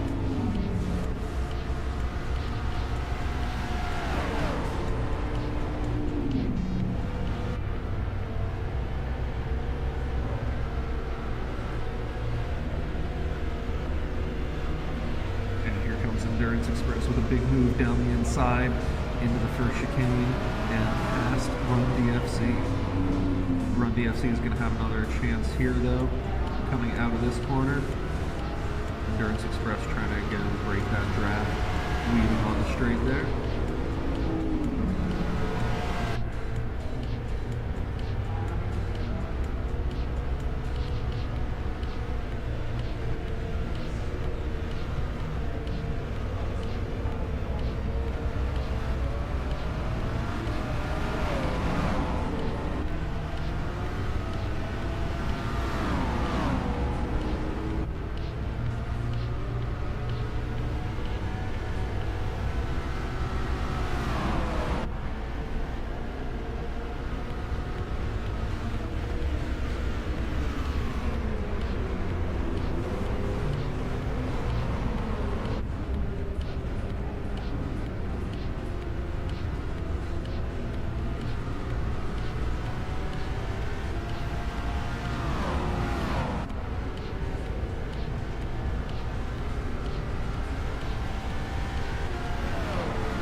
close moment to the wall there for Run DFC. That's a notorious spot for accidentally going a little wide and bumping that wall, and it can often send your car around, and you lose a lot of time there if you do bump that wall.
Further back in the field, we can see One Tech VR slowly getting chased down by Frankenbags. Looks like Frankenbags might have a chance to start trying to pass them in a couple laps.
As they're chasing down One Tech VR.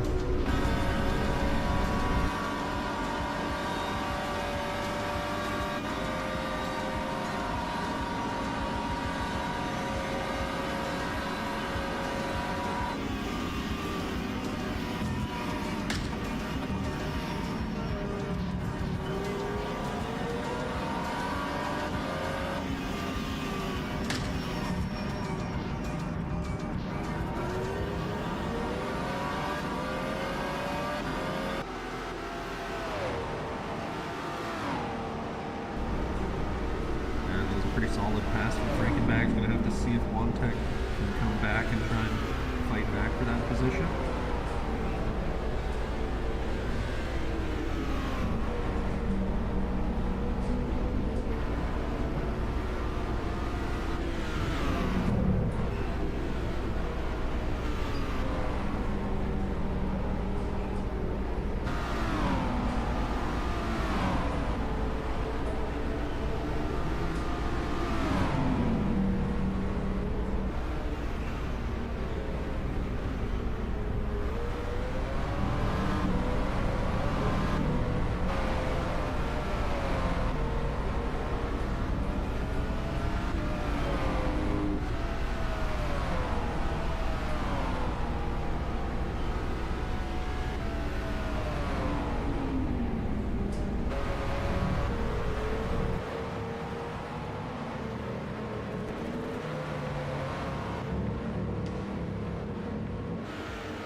the field has mostly settled into their race now.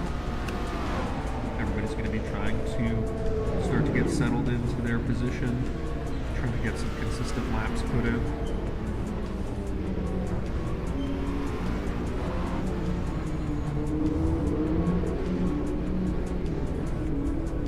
Gone Racing right on the back of Last Second Racing.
Looks like Gone Racing might be making a move on Last Second Racing here.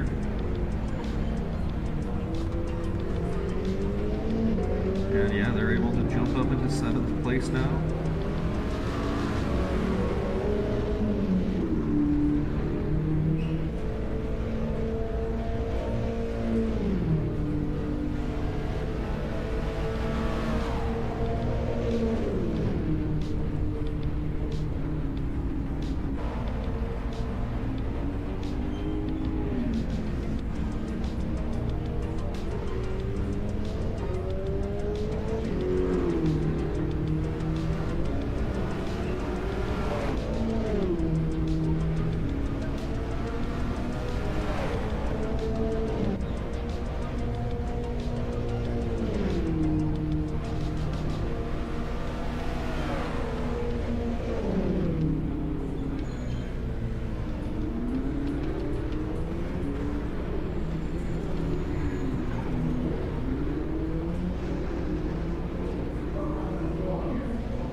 behind, a little bit less than a second, so they're definitely going to start getting into that draft zone.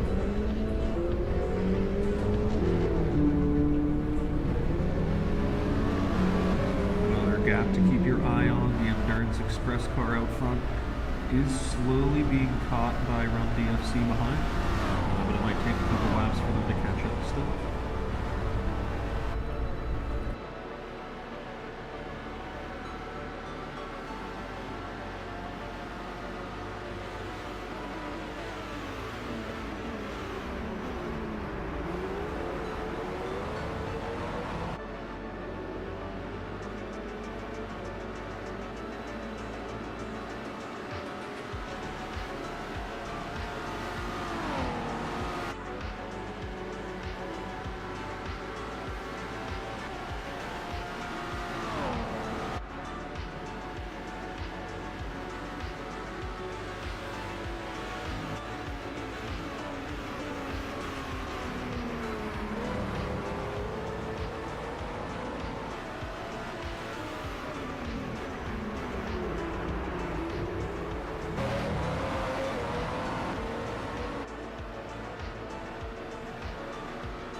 Racing is really starting to close that gap down. Less than a second now, almost less than half a second. They might have a chance coming onto the straights here.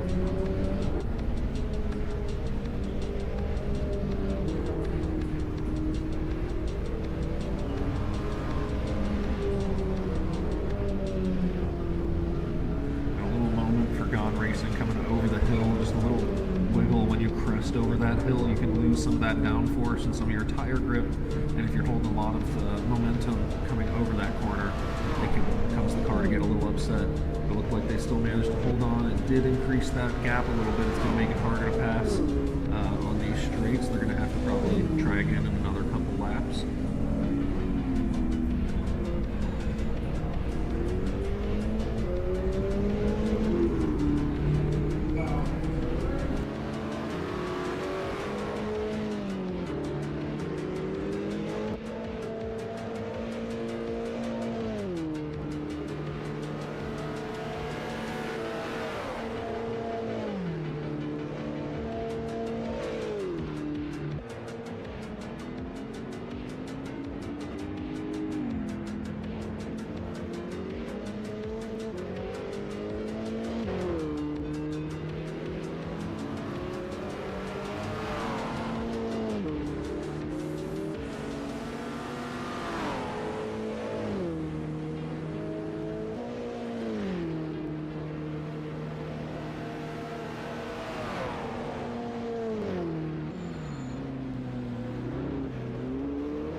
and our first car into the pits after our restart.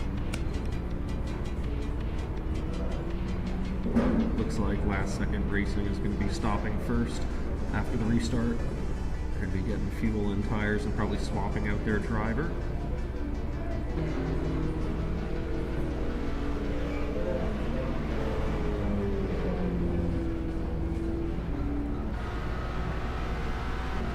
Endurance Express now has a pretty healthy lead in the front, about 3 or 4 seconds to the car behind. So they're just going to be trying to maintain this until their next pit stop.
is still holding on very closely to the back of Joku.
Express is heading into the pits now. Run DFC seems to have enough fuel for one more lap. So I'm going to be going for one more. Frankenbags as well, going around for one more lap. So it seems like Endurance Express had one less lap in mind. They might be running a slightly different strategy than everybody else.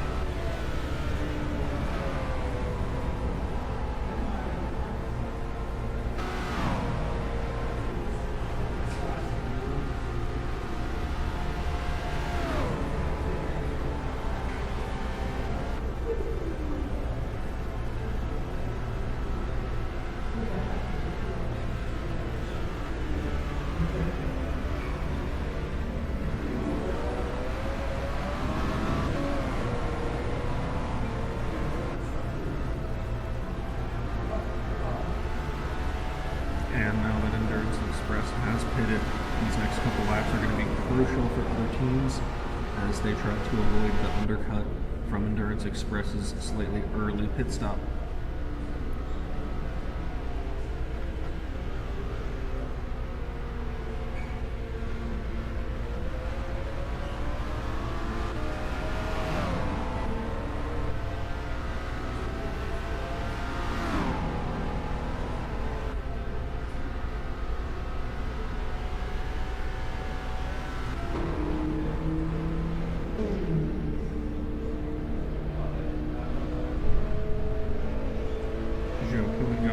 Still fighting for that 5th place position.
DFC is now into the pits. Frankenbag still out on track doing one more lap.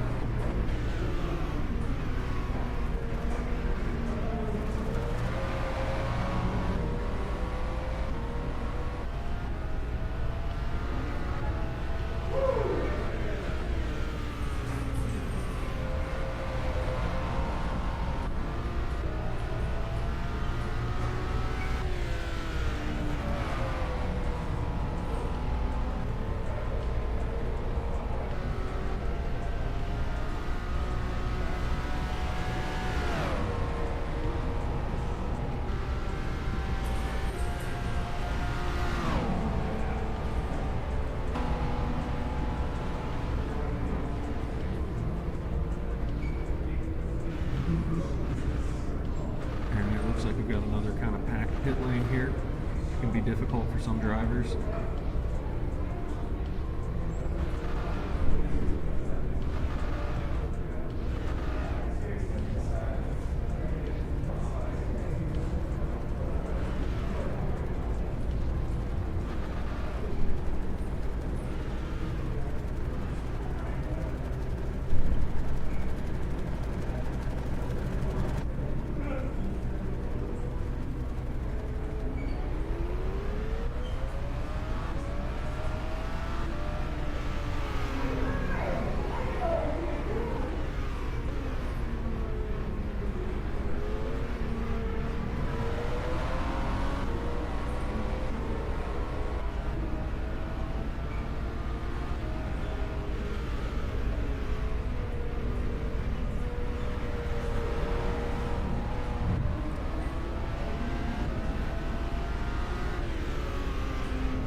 And it looks like we've got a bit of a race on track forming between Last Second Racing and Jopu.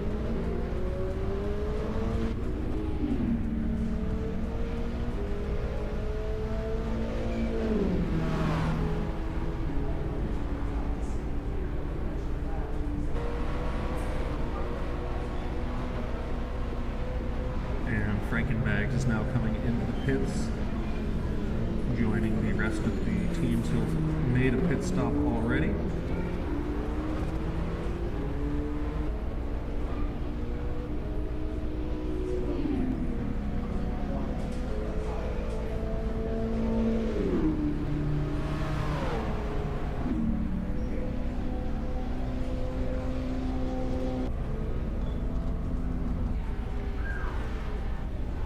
EJ Racing is coming into the pits now as well to get new tires and new fuel and swap out their driver.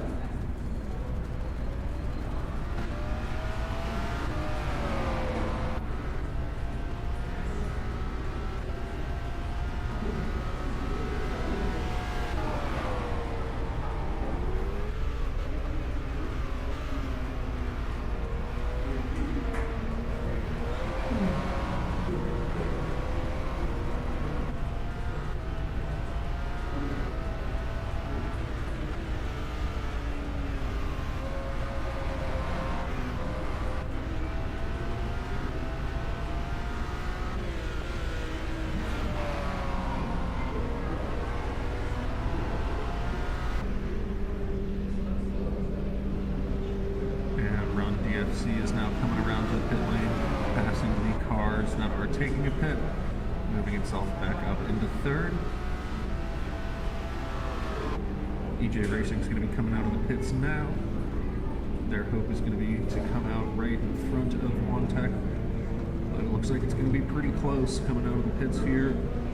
Last Second Racing is now passing. So EJ Racing coming out of the pits a little further behind than they probably want to be, but still in a good position to be able to get draft battling with the people around them. Last Second Racing and Montec not far ahead, but Jopu just behind them and ready to race.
Alright, we are just now getting to the 4-hour mark.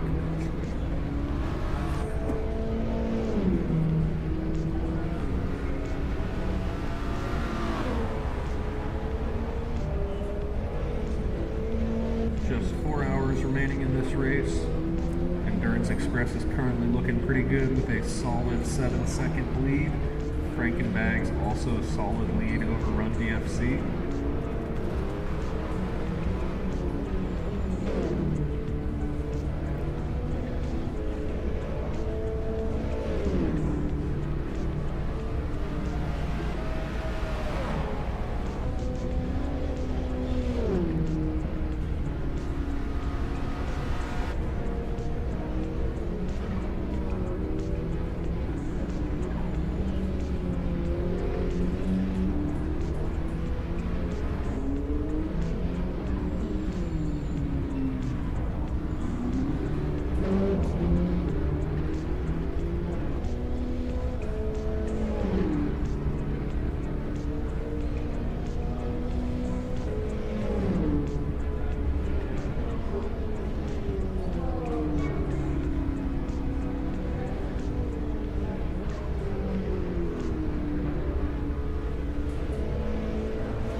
in the Gone Racing Ferrari, getting past Joku.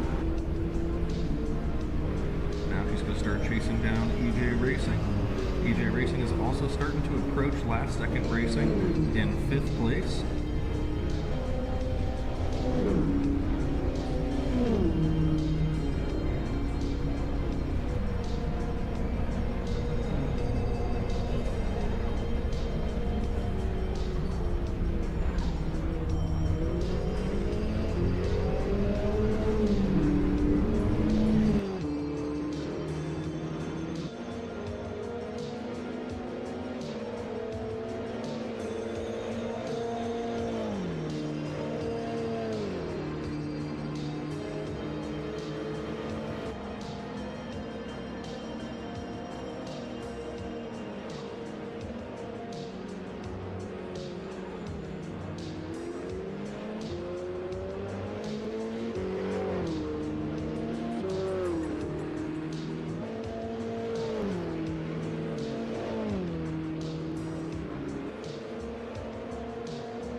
back of the EJ Racing Ferrari.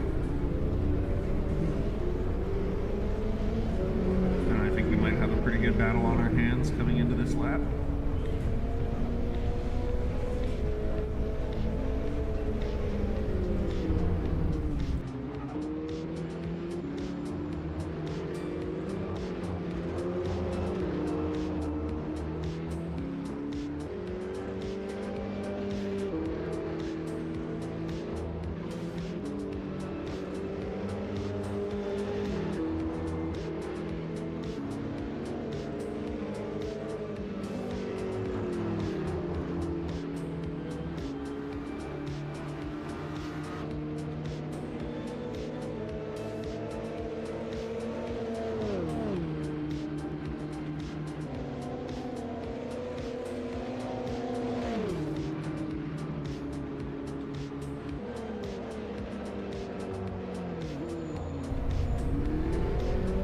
Racing slips by on the straight into this first chicane. EJ Racing's going to try and get a good run out of this corner. Oh, and unfortunately taps the wall.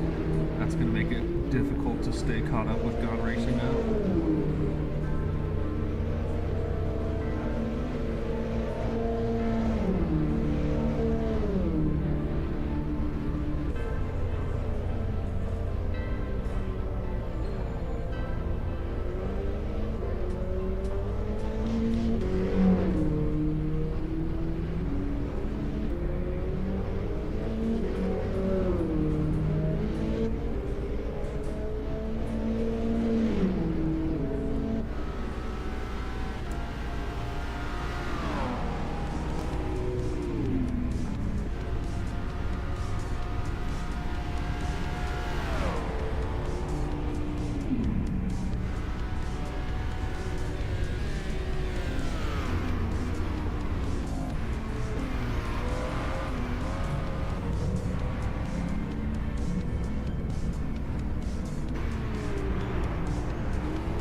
a bit of a race picking up here between EJ and Joku Racing.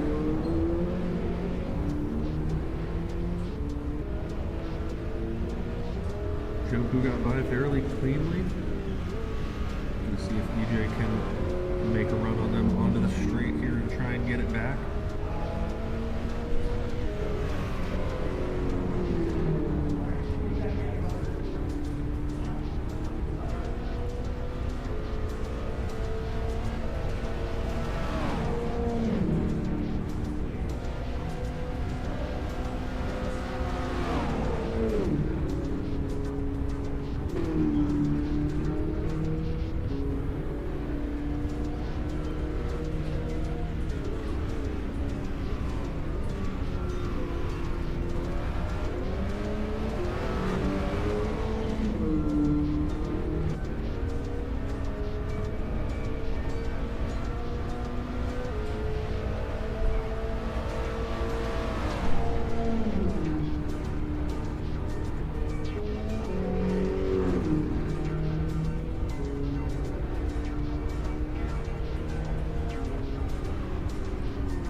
Express is coming out of the pits now, just behind Run DFC.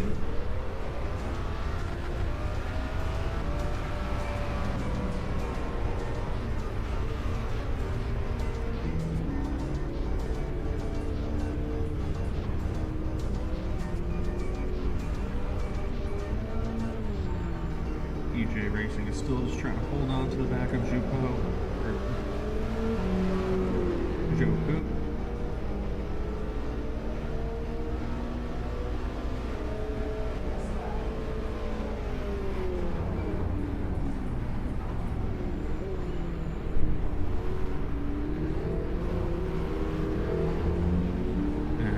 Saw Endurance Express going into the pits, so we may see a couple other teams heading into the pits soon. The Peugeots seem to be stopping consistently more early than the rest of the cars, so we might see Joku going in for a pit stop here soon.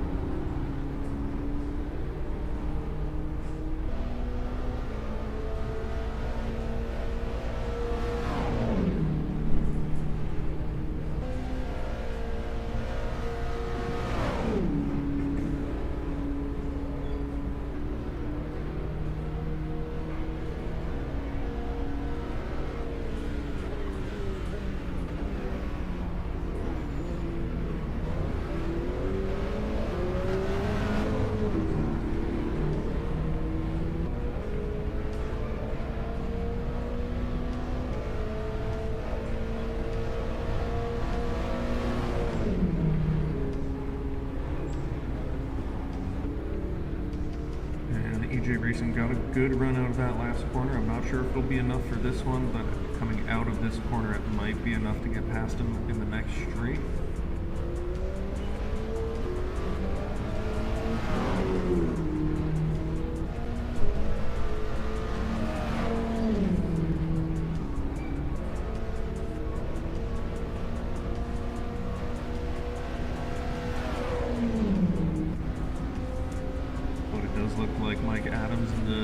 Pooh car got a slightly better exit there, so he was able to maintain that position down the straight. And then EJ just went a little bit wide onto the dirt, which is going to slow them down a little bit more.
Joe Pooh comes into the pits as EJ Racing continues out on track.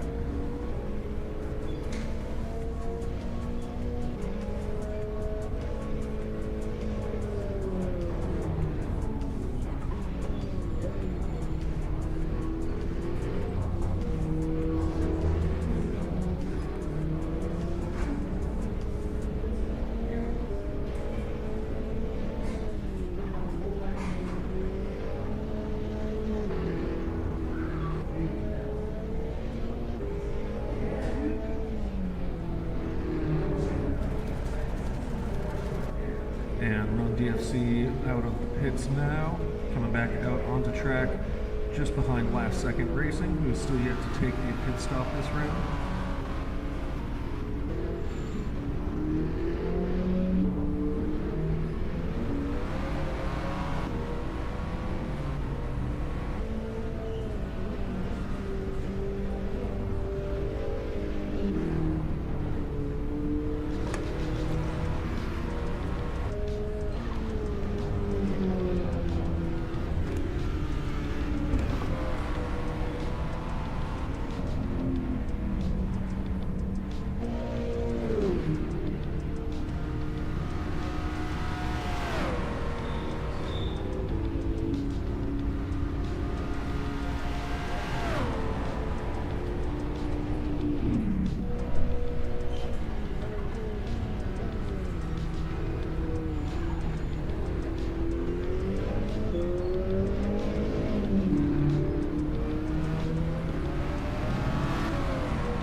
Frankenbags is coming into the pits now.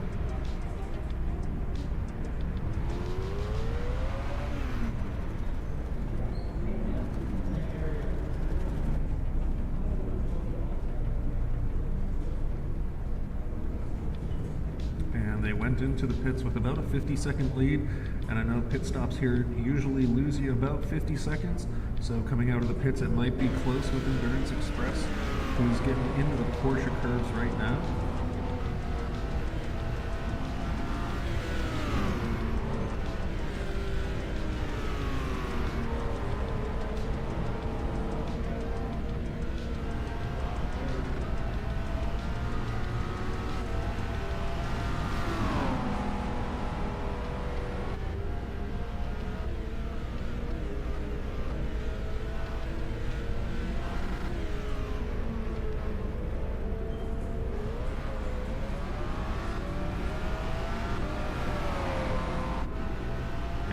Like Endurance Express is going to take the lead now while Frankenbags is in the pits.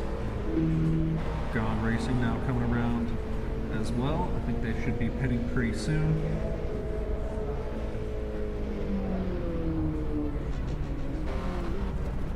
And Frankenbag is now exiting the pits.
we are starting to get a little bit closer to last second racing now.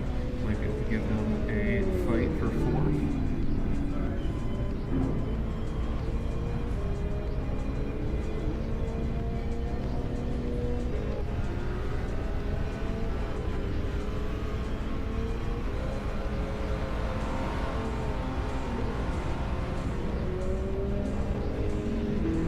We've just got a little over 3 hours remaining, so we're almost at halfway.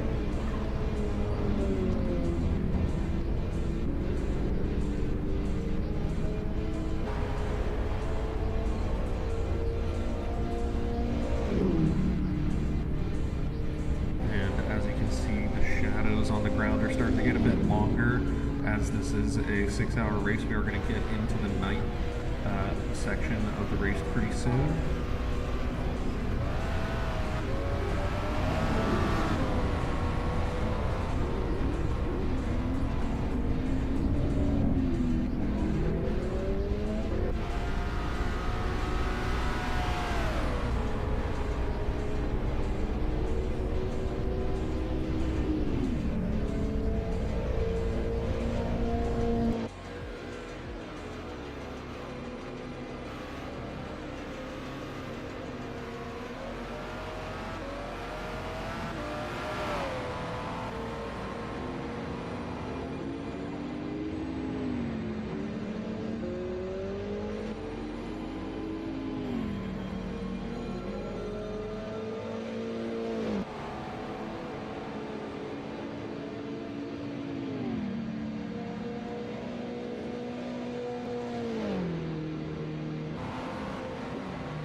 As you can see, things are starting to spread out a little bit more now. The strategies are starting to stray from one another, and we're starting to see where the strategies are going to spread out. And as we get closer to the final hour of this session, those strategies are slowly going to start to come back together. Right now, though, Endurance Express looks pretty comfortable in first with about a 20-second lead.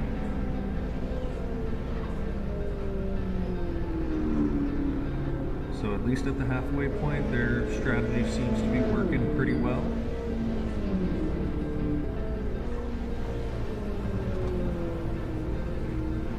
There's a pretty large gap from first to second and from second to third. But from third to sixth, we've got pretty tight racing still. Most of them still on the same straight, all at the same time.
looks like Gone Racing has finally closed that gap up.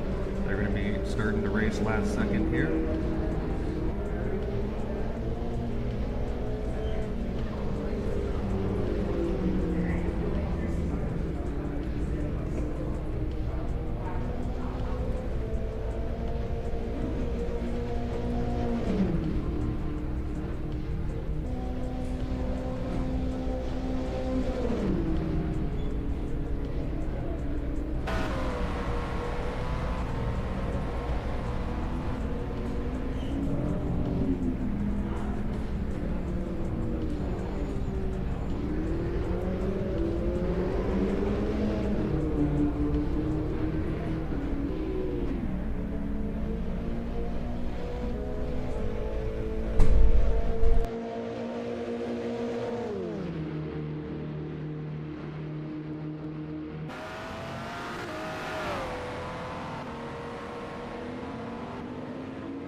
Nice move around the outside. Now going side by side down this straight.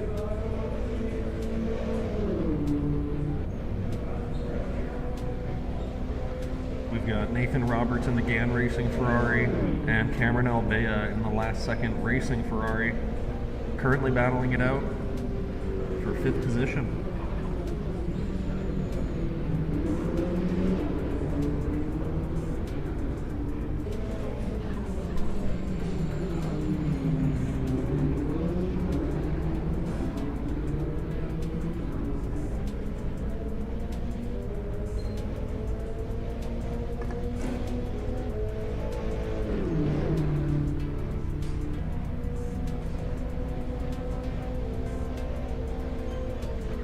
As you can see, most of the track is starting to get covered in shadow now. The sun's going to be going down soon, and it's going to get darker on the track and a little bit colder as the sun comes down and stops providing heat to the circuit. As we officially hit the 3-hour remaining mark.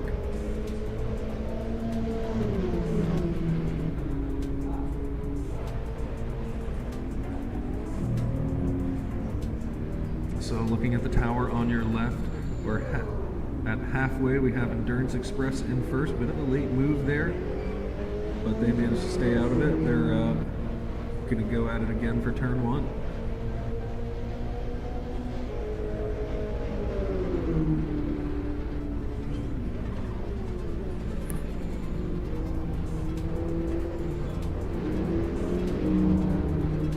And you can see the headlights are on now.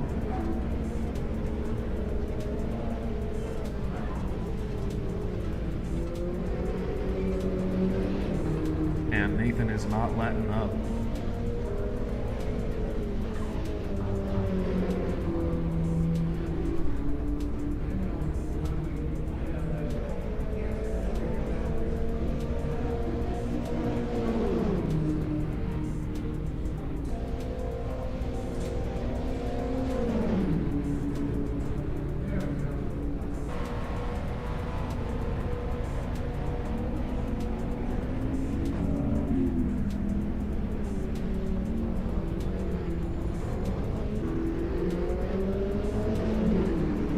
Nathan finally gets the move done, gets past Cameron, and now has about a second lead on him. We'll see if Cameron wants to keep this fight up or if he's going to back off and just enjoy the draft for a little while, maybe save some fuel and save some tires.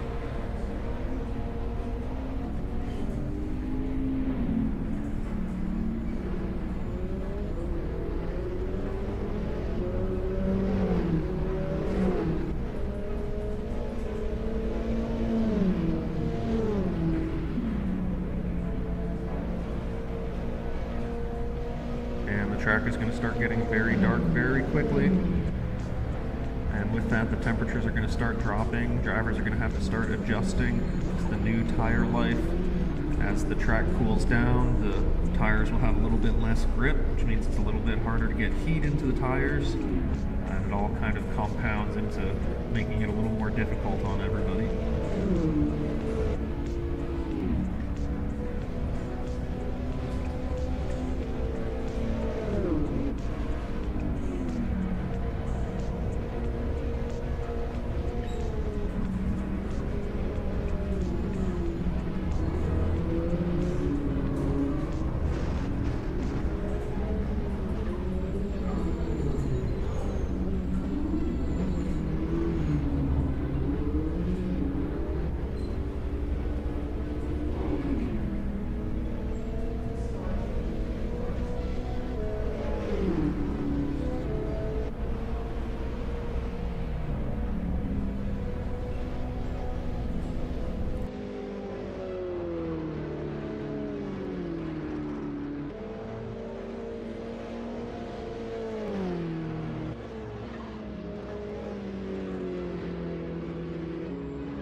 we have One Tech VR heading into the pits now. It seems like they're offset a little bit, so they're going to be heading into the pits a little bit earlier than everybody, I think.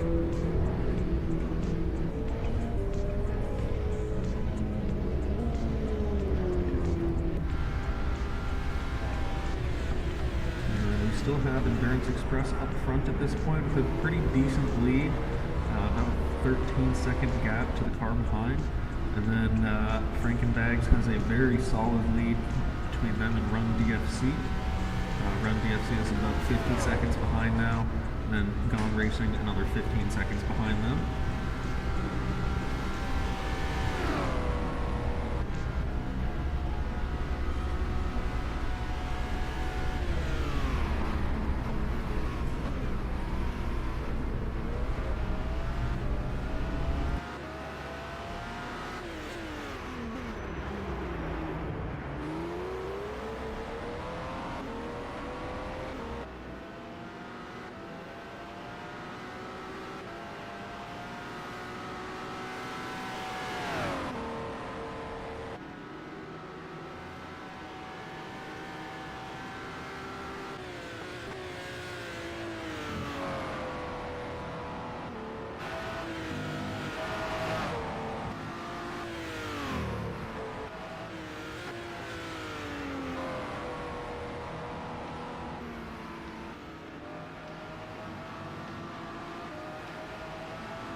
And Endurance Express is coming into the pits now.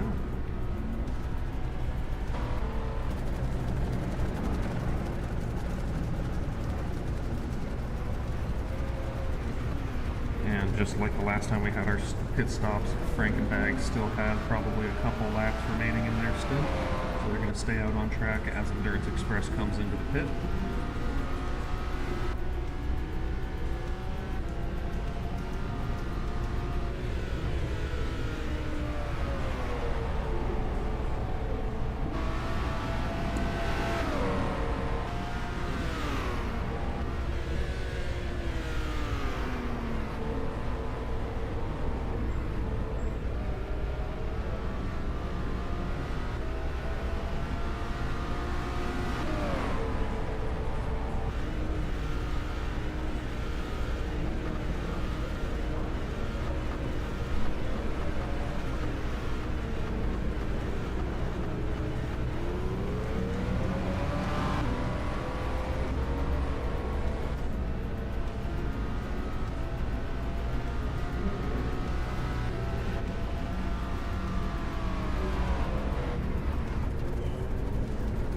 Endurance Express is going to be coming out of the pits now, with Gone Racing probably close behind.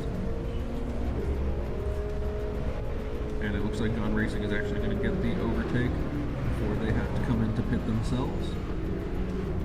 And that's just another car. If Endurance Express catches up with them, they're going to have to work on getting around them.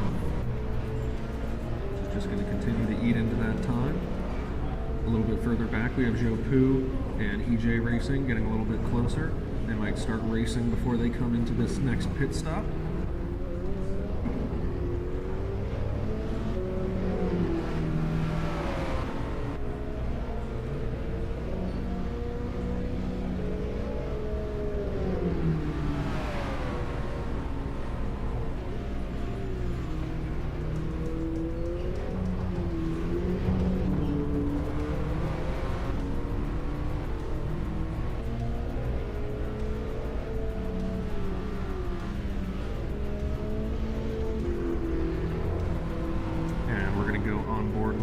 For a little bit, so you can see as the track's starting to get a little bit darker how important those headlights are going to be and how much visibility is going to start to get limited later on.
And Joku gets by EJ Racing. It might be a little bit early on this straight though. EJ may have a chance to fight back into the next corner after drafting on this straight.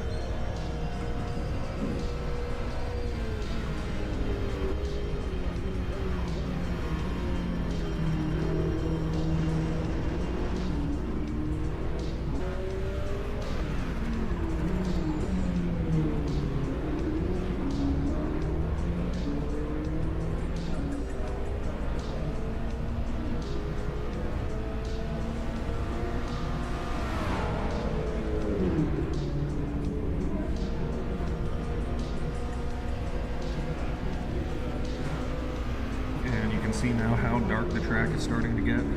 The visibility is going to start to get very limited. And as I mentioned earlier, the track's going to start to get colder and colder, making it a little bit harder for the drivers to stay consistent and a little bit harder for them to keep up their pace.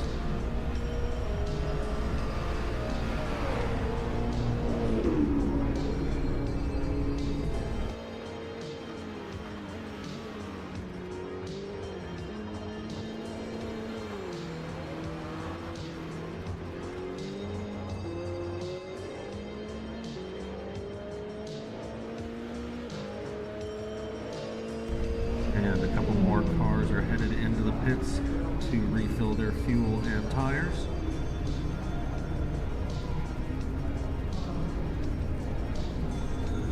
Run DFC is the Peugeot on the way out of the pits right now. They're going to have Wantech come past them, but they'll likely pass them back when they have to pit in a couple laps time.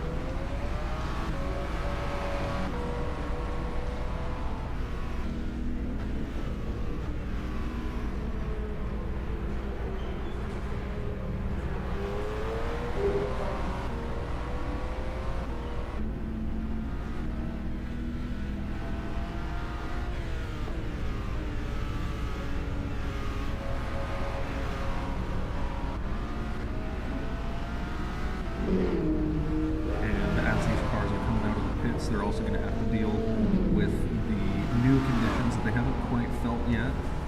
Cold tires on a cold track is particularly difficult to get used to, so the first couple laps after a pit stop are going to be particularly difficult. It'll take probably a couple laps to get those tires heated up to the temperature they're used to and performing at the level they're used to.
After coming out of the cockpits, it looks like Frankenbags is just ahead of Gone Racing and Endurance Express. So a little bit of pressure on them on their outlap. That, again, mentioning those cold tires.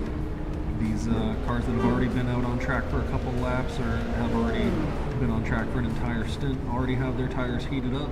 So they are going to have a bit of an advantage over Frankenbags, who are trying to get the heat in their tires and trying to get a little bit more out of the car during this night stint.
Express and Gone Racing are starting to build a gap to Frankenbags, who's just about 3 seconds behind them now.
doing a good job of applying pressure, but may just be using this draft as a way to save fuel as well.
Gone Racing and EJ Racing Ferraris have both come into the pits now, and the Gone Racing Ferrari is now leaving.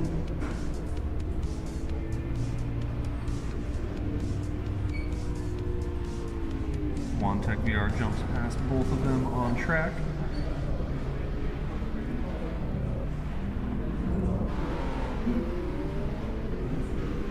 As does Run DFC.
and 30 minutes remaining.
see had a bit of a sketchy moment there going off track.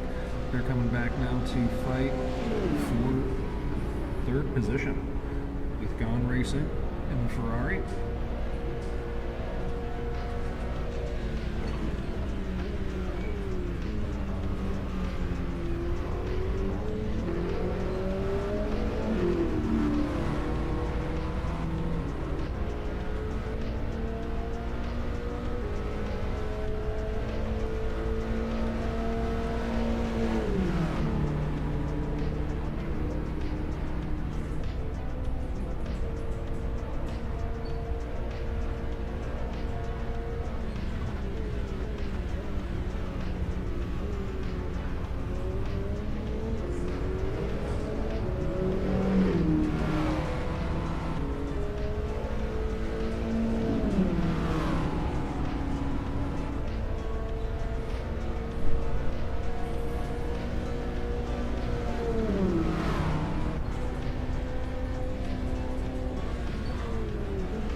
Racing is doing a good job of maintaining that lead in third place now.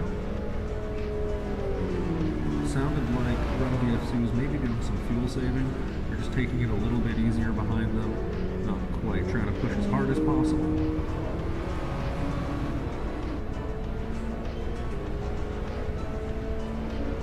Not too much further back in the field, we also have EJ Racing and Montec VR getting closer together, about 2-second gap between the two. Montec did take a pit stop pretty recently. They're pretty well offset from the rest of the teams on pit stop timing.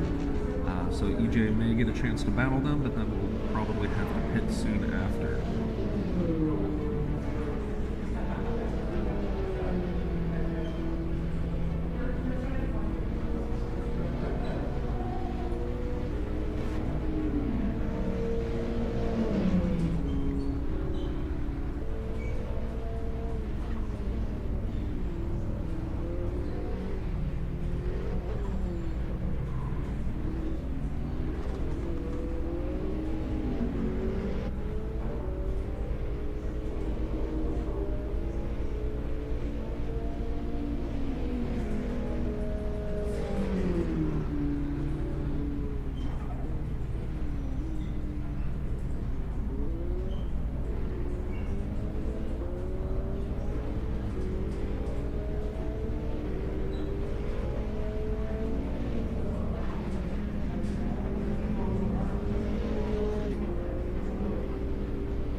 Looks like EJ had a bit of a spin there, and that's going to lose them a bit of time to Montec, which is going to let Montec kind of breathe a little bit, take a little more time in this stint.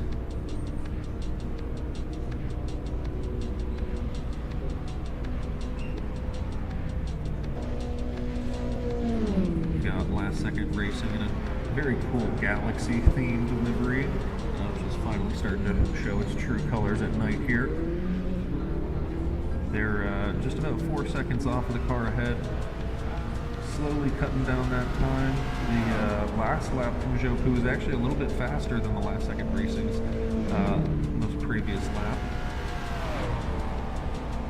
So Jopu might be able to stay safe from last second behind. They do have a big gap up to Run DFC though, about 20 seconds. Run DFC is still trying to stay close enough to Gone Racing, not trying to lose them too quickly.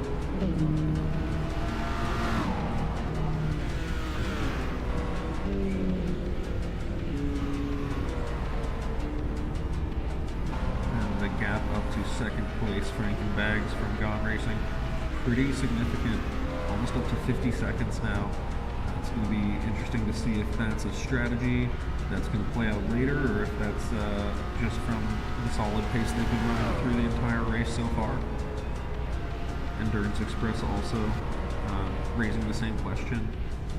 They've had a very good pace this entire race, so I wouldn't be surprised if they are starting to really solidify that they're pulling away and that their strategy is working. But as with all of our Le Mans 6 hours in the past, even with 2 hours left, that can still leave a lot of time for things to change.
With Endurance Express, our current race leader, through the Porsche curves, one of my personal favorite sections of the track.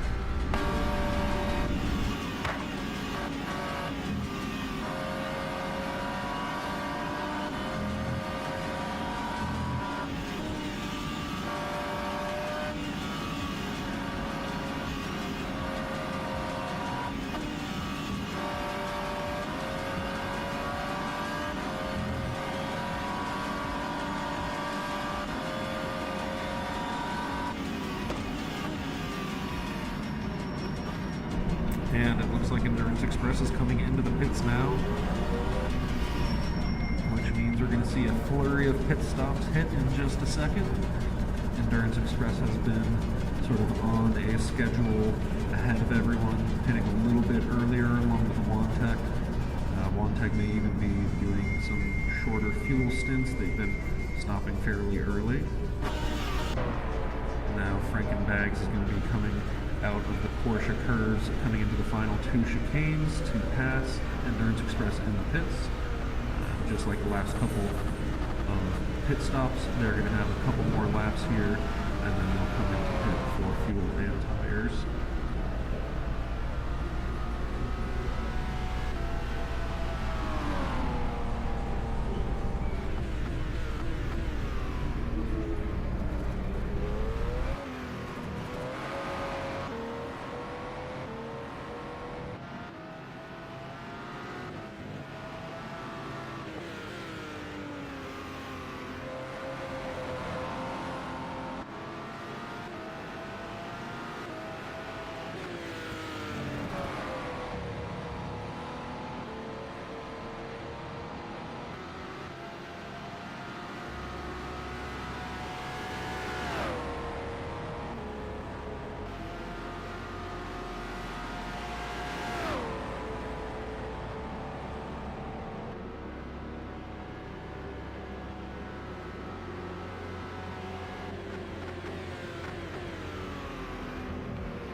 And it looks like Run DFC has pulled into the pits.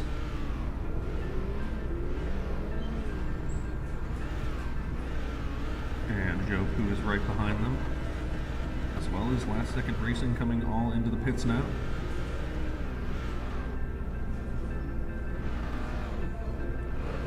Run DFC is unfortunately going to get a little bit stuck trying to get out with the car so close in front of them.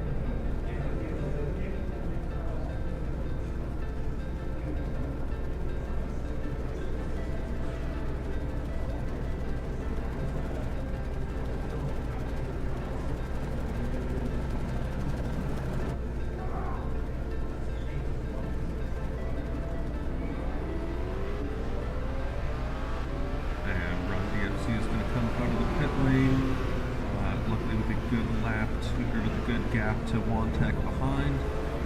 They are getting a little bit closer though, so they are going to have to be careful to keep their pace up so they don't get too close and let Wantech start drafting off of them and potentially challenging them for position.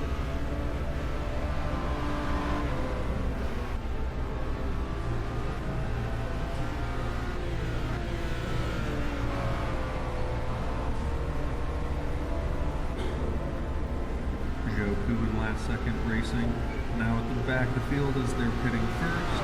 Everybody else is going to be pitting in a couple laps.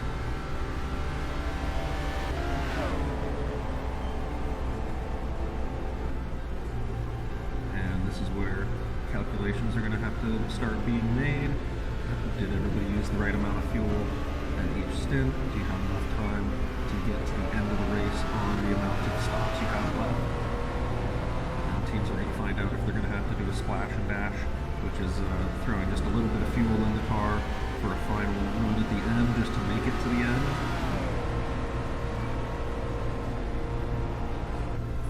As we get closer and closer to these final 2 hours, it's going to become more and more apparent to each team what they're going to need to do to adjust as they get closer to the finish.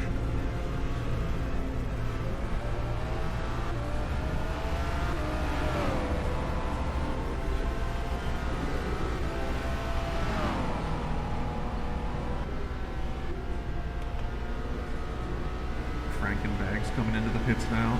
Endurance Express is going to be passing them on track shortly. And then Gone Racing is likely going to do the same.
are now nearly down to 2 hours remaining. After 4 hours of racing, our drivers are going to start feeling pretty worn out now. It's going to get harder and harder for them to focus and keep running the lap times they've been running.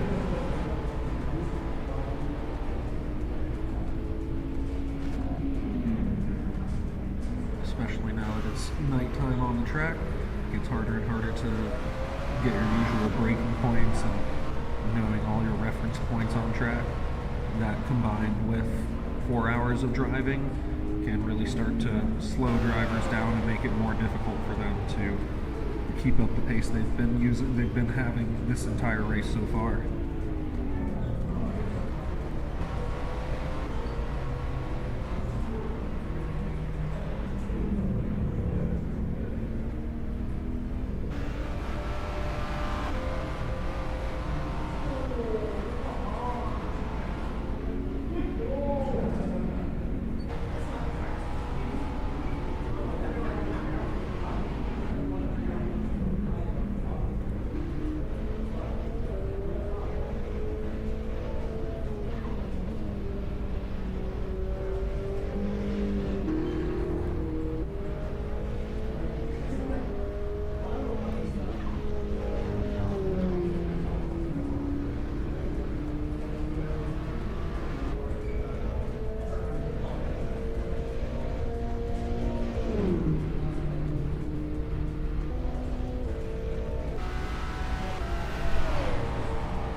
Endurance Express is still in the lead. They still have a good 20-second lead after their last pit stop. They've been maintaining that essentially since the beginning of this stint.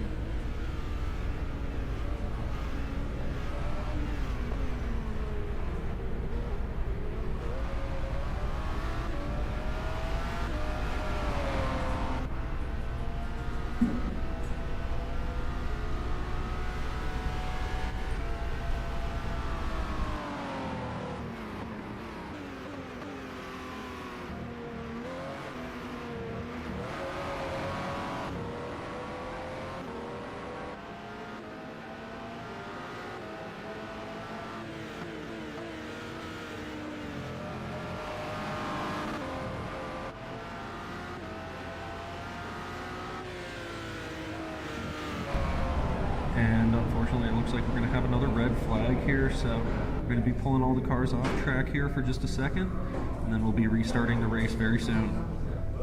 This is definitely going to switch up the strategy for a lot of people now. Definitely change how we are going to be approaching the end of this race with only a couple hours remaining.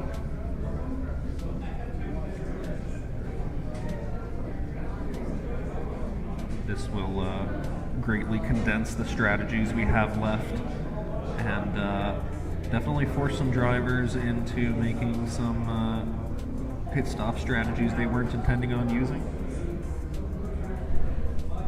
But it could make for a very interesting end to this race.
And we'll be restarting the stream soon with about 2 hours remaining in the race.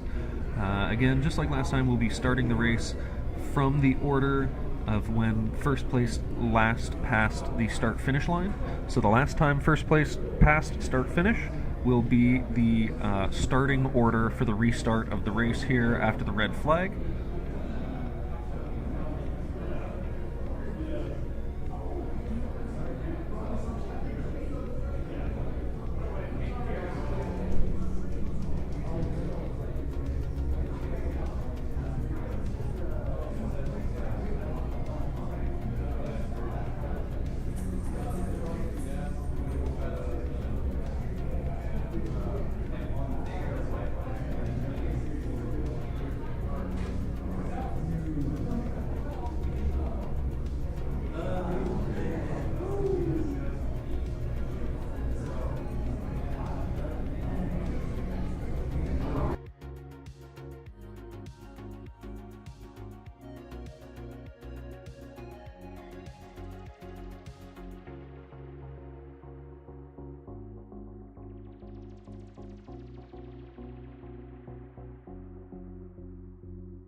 cars are back out on track for their formation lap, getting ready for the final 2 hours of the race.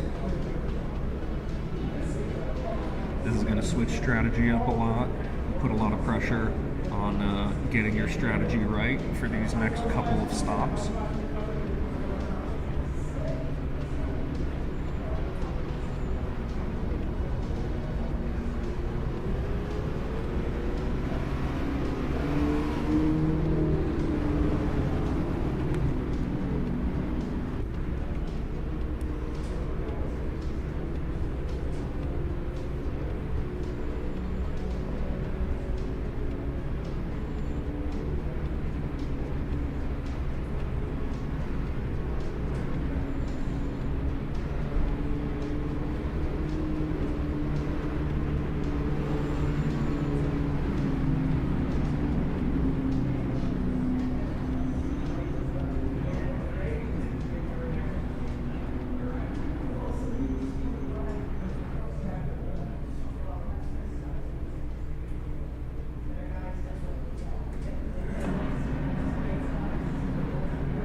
Starting at night means, again, the track's going to be very cold on this first couple laps, along with their tires as they try to get everything heated up.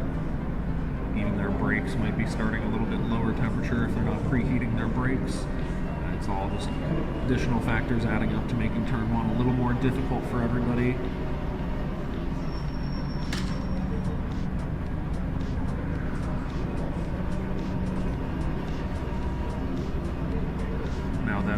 So close together at the end of the race, with the last 2 hours remaining, there's a lot of pressure on the drivers to maintain position.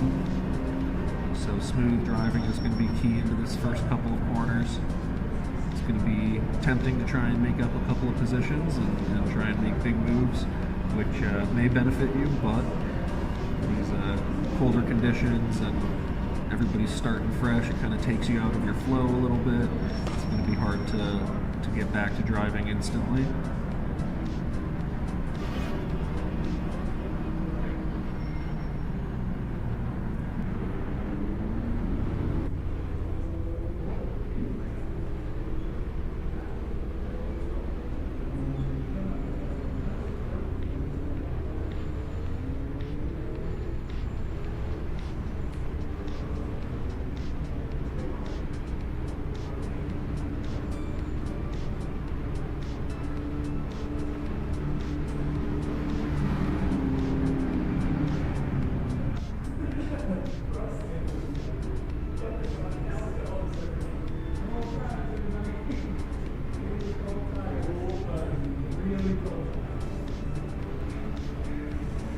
You may be able to hear it in the background, but all the drivers are calling out cold tires, trying to remind each other and the other drivers around them that these tires are going to be harder to drive on, and trying to remind everybody to take a little bit of a gap and let there be a little extra distance on the braking.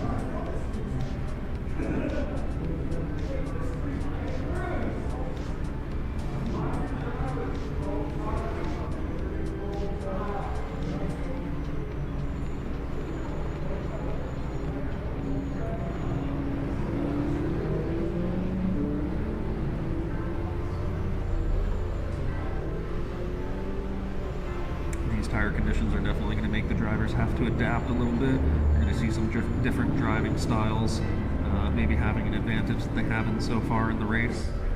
These races are usually about just consistency and lots of practice beforehand, but now they're going to have to be adapting to these colder conditions and unpredictable tires for a couple laps here. So you might see some good battling. We had a couple drivers taking pits just before the red flag as well, so the field is a little bit mixed up. So that is definitely going to add to the raceability of the rest of this race a bit.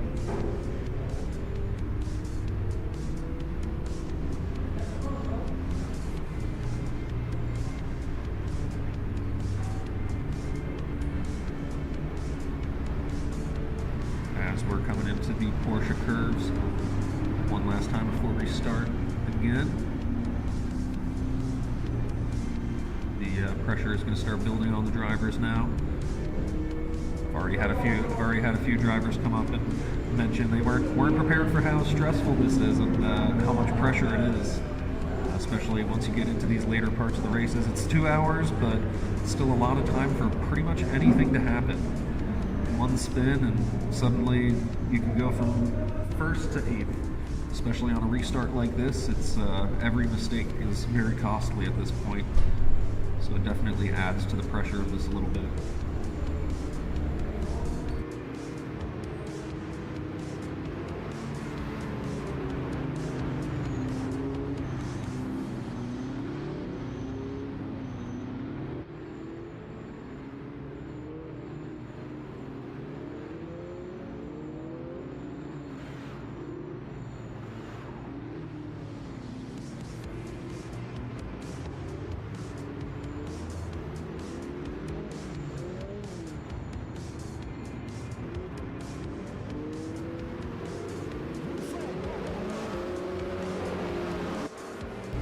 And that's the restart we're racing now. Endurance Express gets a good start down to the first corner, and they manage to stay ahead of Gone Racing into the braking zone. Just behind them, a flurry of cars are going into the corner behind. And they all managed to get through it mostly clean. Just a little bit of wiggling from all the cars there. There's a lot of cars going into one corner. It's always going to be a little bit difficult.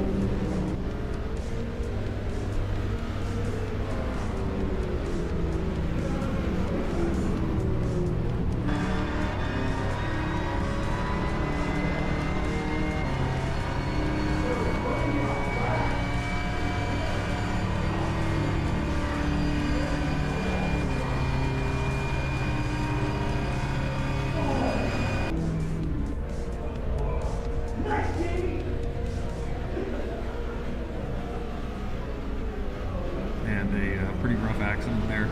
That's going to cause some issues for a few teams. They're going to be desperate to make that time back up and get back up to the front again.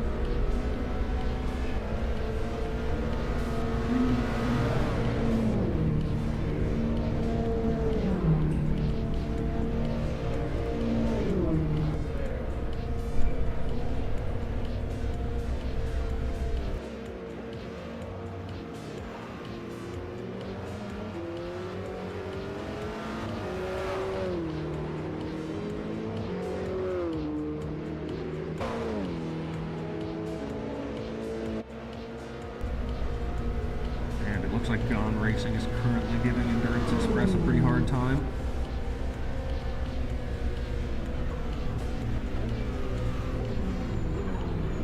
And going for a move on the inside there, but backing out before the apex. And still just getting a good run onto this exit here, trying to use that straight to his advantage.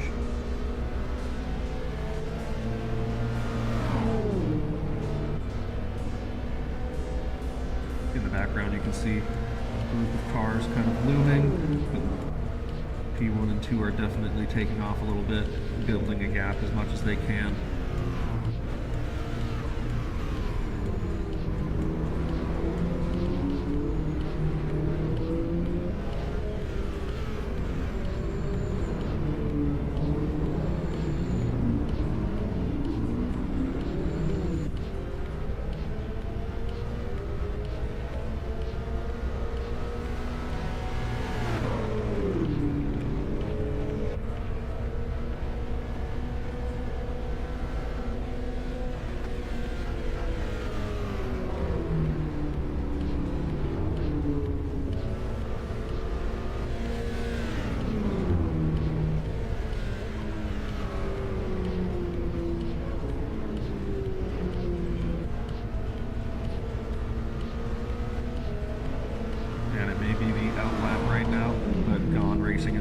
Everything, trying to stay caught up with this Endurance Express car.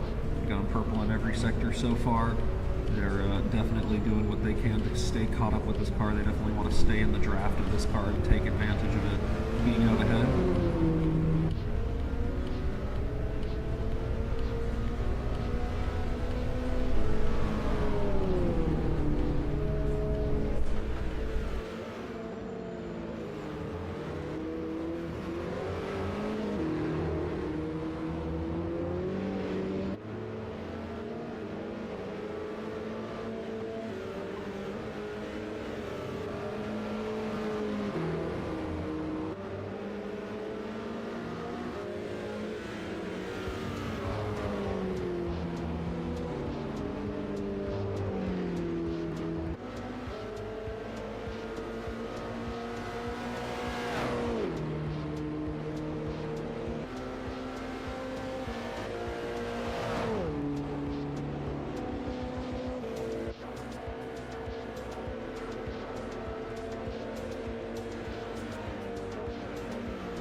update on the front two drivers. Gone Racing has overtaken Endurance Express for first place.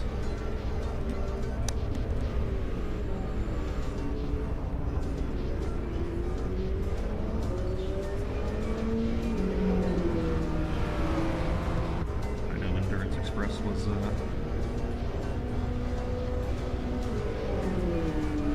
definitely wanting to keep up with Gone Racing for that lap, so they're going to have trouble. Hopefully the Peugeot's speed will let them keep up in the straight here. Gone Racing putting in some very good laps right now, though. Pulling a solid lead.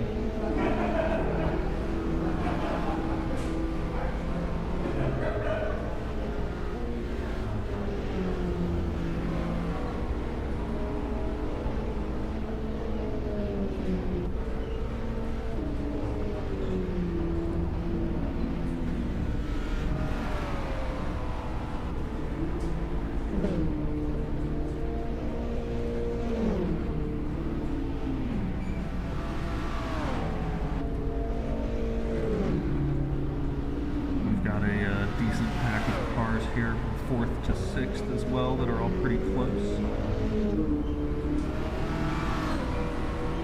Strategy is going to get very important, especially after this first stint. That 2-hour time limit is really going to kind of make everybody come up with a new strategy kind of quickly.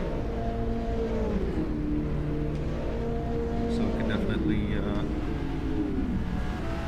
leave some spots open for somebody to figure something big out and find a good bit of time in the pits.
Starting to apply some pressure now.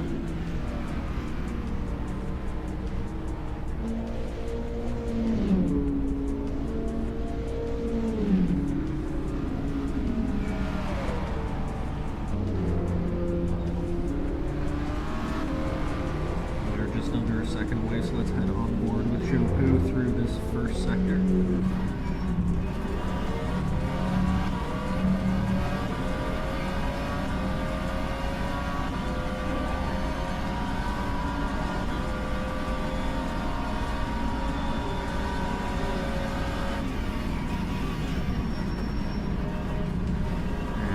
Definitely putting in the lap times, trying to catch up. They're at a 3:32.9 on their last lap. It's pretty solid so far. Fastest lap of the restart at the moment.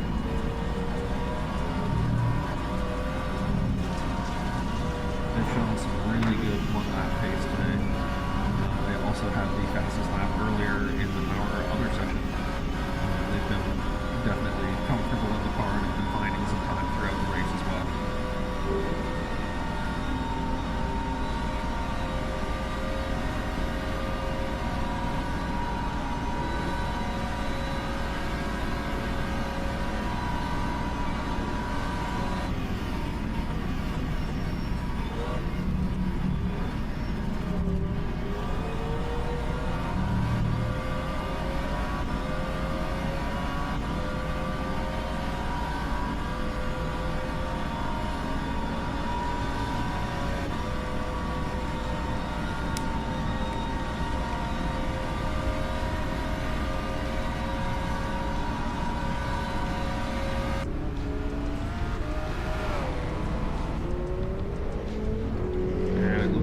Tech may actually catch last second racing before Joe can catch them.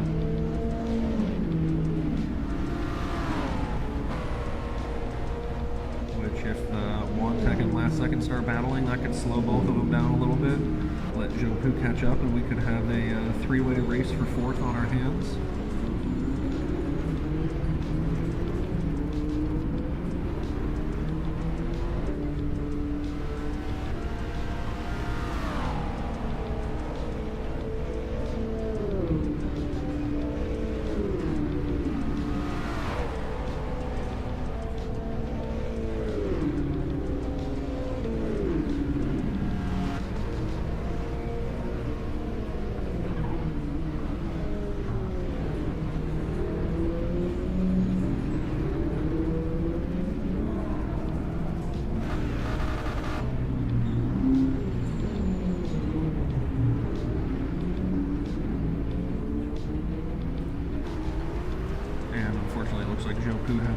Spin into Indianapolis. That's one of the hardest corners, especially after braking, to get right.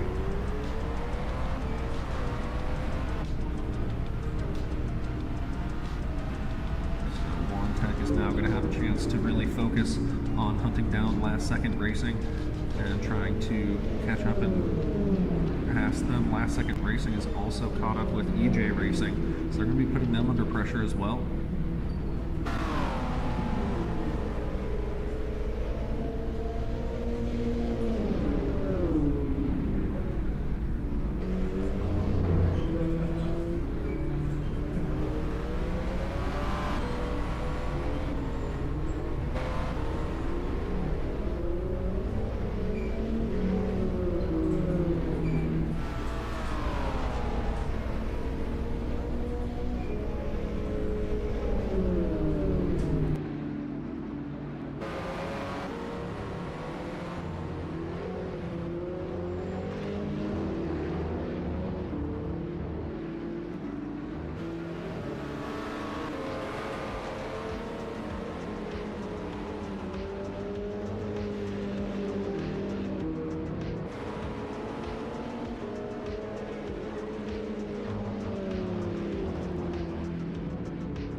Real quick, we're going to have a quick driver interview with Francisco. He's on Team... Frankenbags. That's right. He's on Team Frankenbags with Justin Bagamoli and Jessica Bagamoli, hence the name of the team.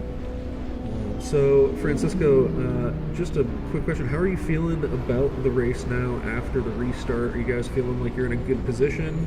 Is there anything you're going to have to do differently with the strategy to make up for this? Hey, Jackson. Yeah, well, glad you're asking. Let's see, this last restart was a lot rougher than the last one. We had just been in when the red flag was thrown out. So we were a couple of spots behind already by doing that, and we were on a completely different strategy. As I would say, a lot of people, we did a big effort on fuel saving, and basically almost all of that went away when the restart happened. So a little bummed out about that, but our spirits is still up. I think, even though this became essentially a 2-hour race at the end, I think we still have one last card that we can play out of the many cards that our friend Joe Baker was handing out today. but yeah, I still feel that we can make this worthwhile and we can get back up and running.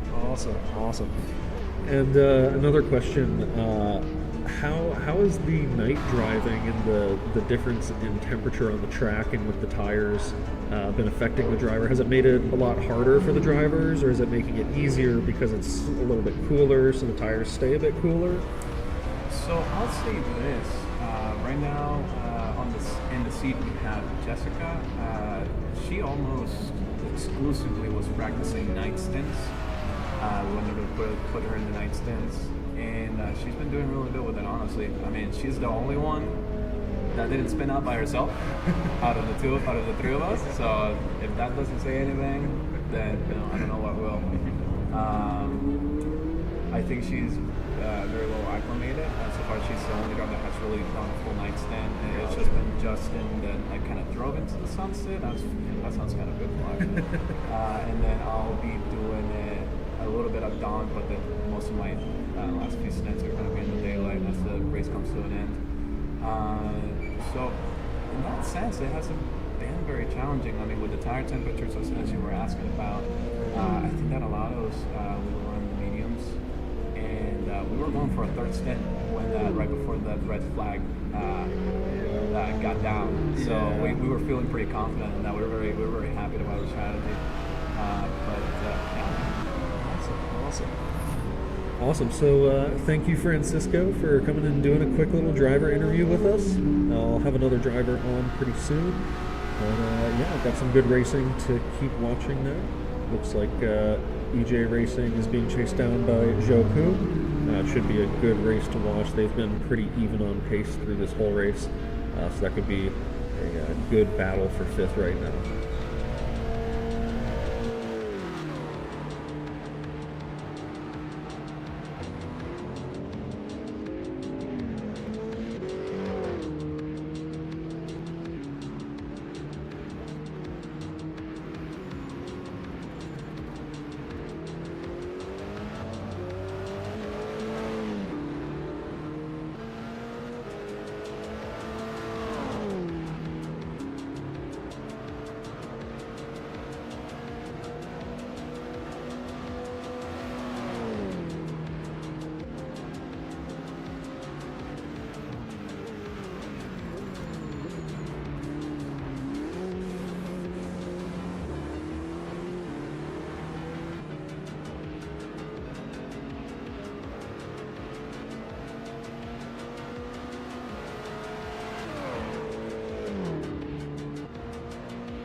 start a little bit, and all the drivers have had some time to spread out. We're looking at about a 50-second spread across the whole field. So first to last is about 50 seconds. So any mistakes at this point will also be enough to put you right in contention with the driver behind or in front of you.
We're just about down to 90 minutes remaining in the race.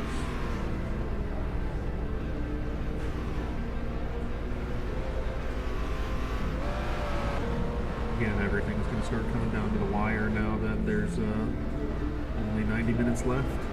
The pit strategies are going to start to narrow in, and everybody's going to be running pretty similar strategies, especially with the restart.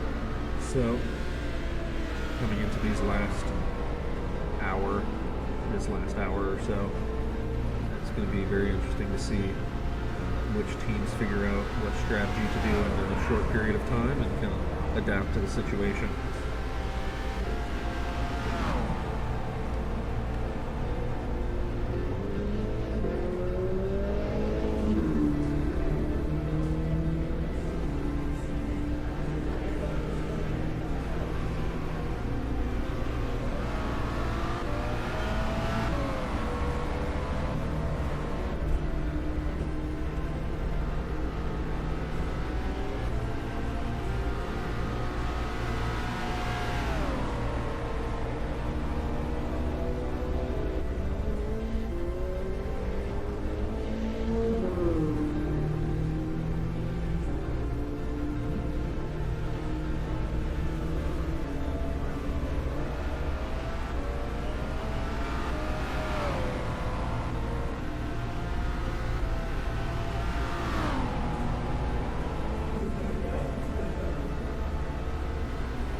And an unfortunate spin for Run DFC.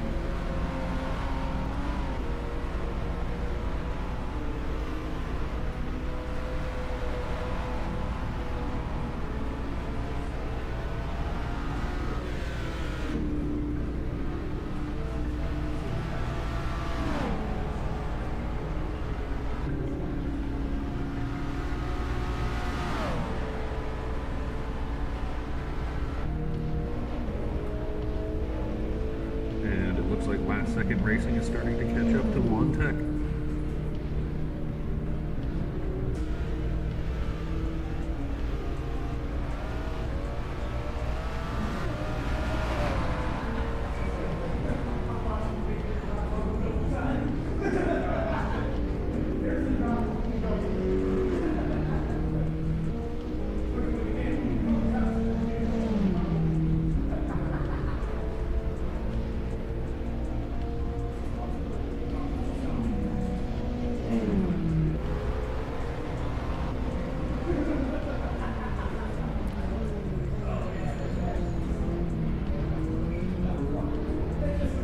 Just over 1 second separating last second and Wantech. Last second is definitely putting in a good lap time, trying to catch up to them. They should start getting some minor effects from the draft soon. That should help them pick up even a little more pace and start to catch up.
And Wantech is the first team into the pits after the restart.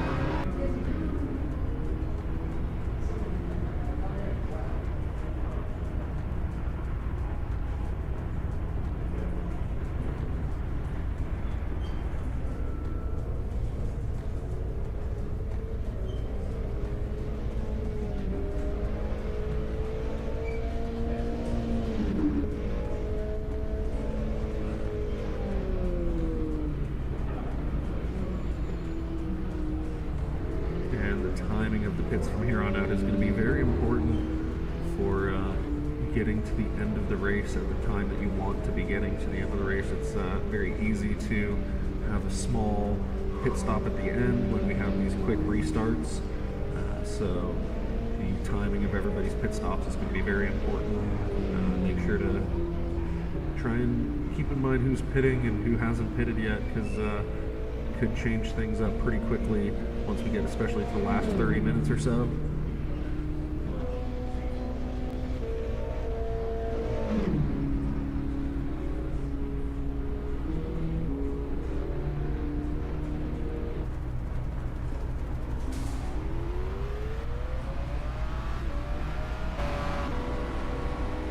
And Wantech, VR, and Joku both coming out of the pits now.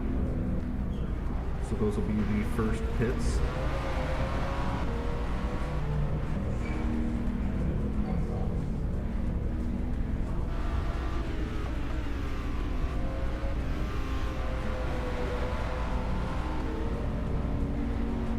And it looks like Wantech may have gotten a pit lane speed limit penalty. We saw EJ Racing get one of those earlier as well. Those are always frustrating penalties to have to deal with.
as we switch over the timing table on the left side of the stream there, you can see the teams are still spreading out a little bit, but there's still only small gaps between each of the drivers individually.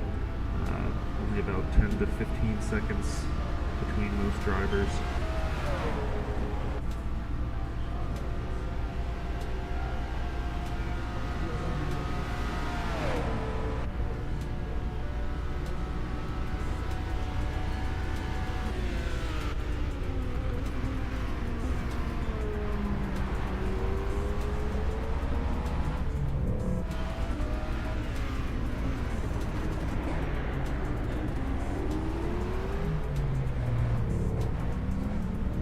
Heard from a few teams that the fuel might get tricky in the last sections of this race. Sounds like it's going to be difficult to figure out how much fuel exactly you're going to need per stop to make it to the end. I imagine we'll see a lot of creative strategies coming up here, trying to figure out the best way to get through the next 2 hours as quickly as possible. We have a couple cars pulling into the pits now, Frankenbags and Run DFC, both in the pits.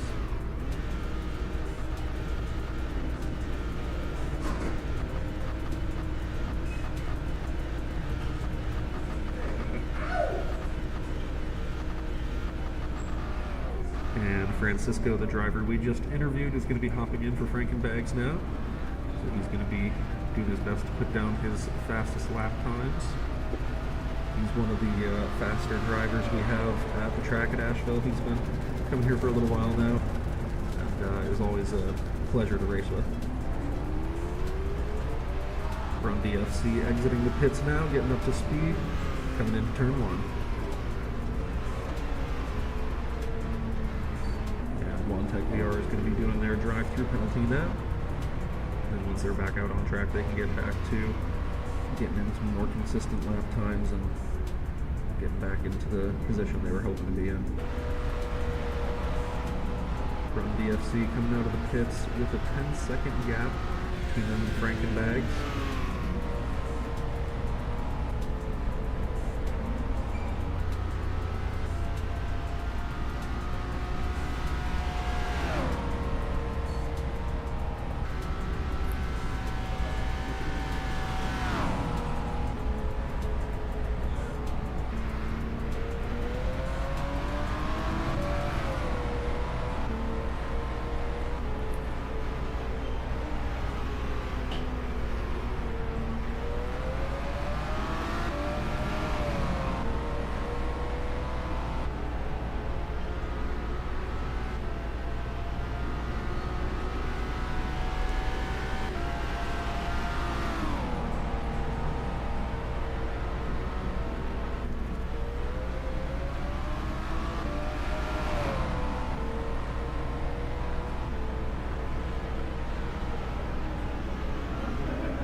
And Gone Racing, the current leaders of the race, are in the pits now, with Endurance Express right behind them.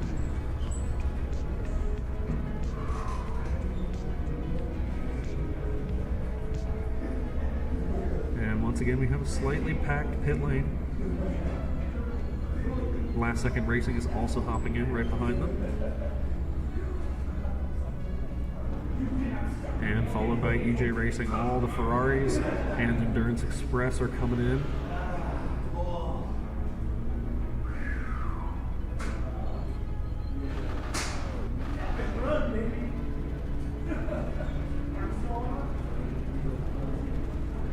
And everybody's going to be swapping out drivers, getting new tires on the car, getting the fuel ready for this last hour and 15 minutes.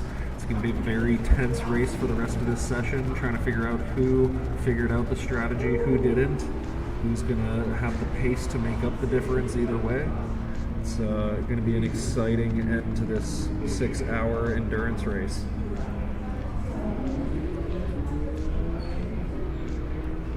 And all the cars are coming back out of the pits now. Joe Poo coming around to the start-finish line, coming to pass EJ in the pits. Run DFC is the next car coming up. Will they get past EJ before they come out of the pits? It looks like they will. So it looks like EJ may be coming out of the pits close to 7th place. Either way, it's going to be tight at the back of the field for a while.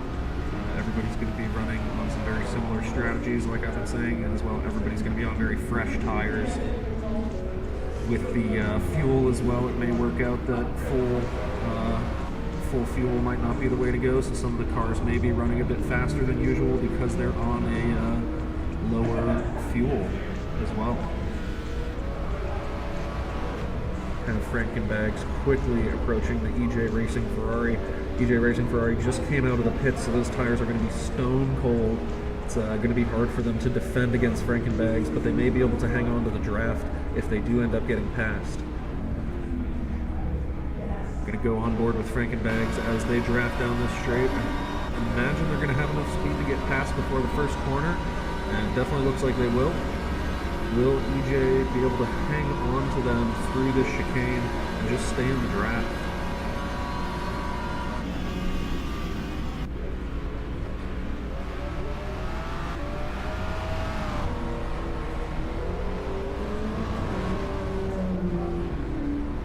Nice clean pass from Frankenbags. Looks like the EJ did fall off the back of it a little bit. It's going to be hard for them to stay caught up with the Peugeot after this corner. They'll have to get a pretty good exit coming out of the next chicane just to solidify their place behind Frankenbags and not fall back to Wantec VR behind them.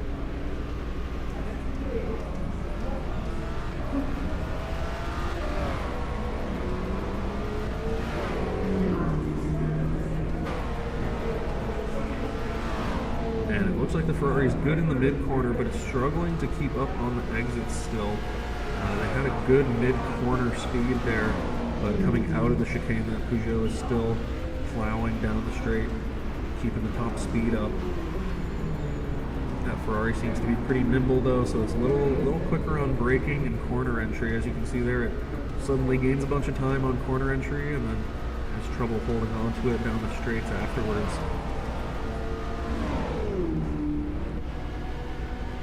But there comes the draft, and he is close enough to be able to draft off of the Peugeot now. She'll make it so that Peugeot straight line speed isn't going to help quite as much anymore. Coming into Indianapolis, one of the hardest corners, probably the corner we've seen the most mistakes at today. Really easy to run onto the gravel on the outside of the track there especially. And then followed up by another very difficult corner where you have to run your car right out to the tire wall on that left side there. That'll get you the most pace, but it's always a little bit risky every time. Frankenbag is now starting to catch up to Run DFC, which means EJ Racing is also starting to catch up to Run DFC, which could lead to a bit of an interesting pack right here.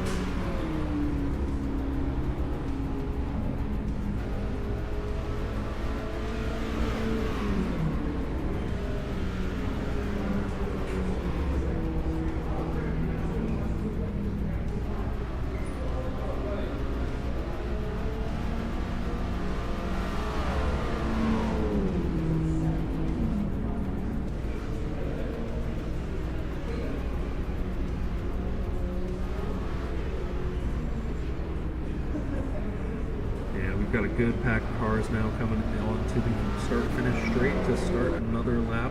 Got just over an hour and 10 minutes remaining in the race. Peugeots go side by side. Frankenbags passes, takes 5th. EJ Racing is looking on the outside actually and kind of just showing up in the mirrors of the Run DFC Peugeot, trying to get them distracted. Now Wantec is right on the back of the EJ Ferrari as well. All these drivers are going to be trying to kind of ignore their mirrors as much as possible and just drive the line they know is fast. It's always tricky to ignore when you have a big pair of headlights in your mirror telling you somebody's coming.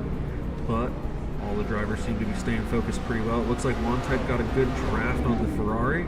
They're going to be going side by side, it looks like, into the first corner in this first chicane here. Holding a very tight line together. Looks like the EJ Ferrari is going to back out a little. But, oh, a bit of an incident there.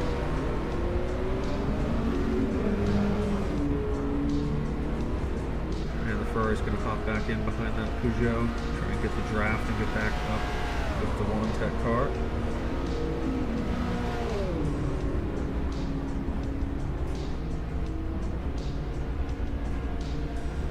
We've also got a battle for second starting now with Team Jopu and Gone Racing. Gone Racing has been doing a great job this entire race and really has been putting in a lot of good laps and been very consistent. So they're going to be difficult to pass, but should be a good battle between Jopu and Gone Racing.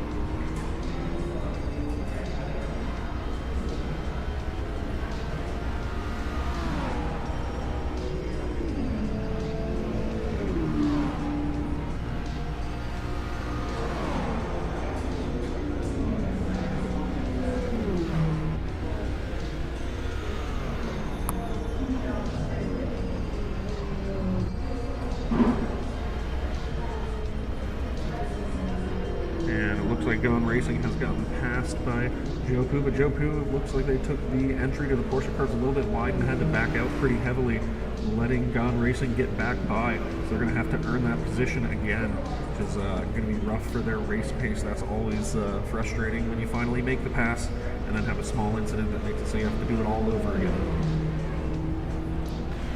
We've still got a tight pack at the back of the race here as well. Run DFC, EJ Racing, Montec, and Frankenbags. All of those teams are still very close. They all still have an opportunity to gain some positions here and make some big moves. Montec in particular is catching up to Frankenbags right now.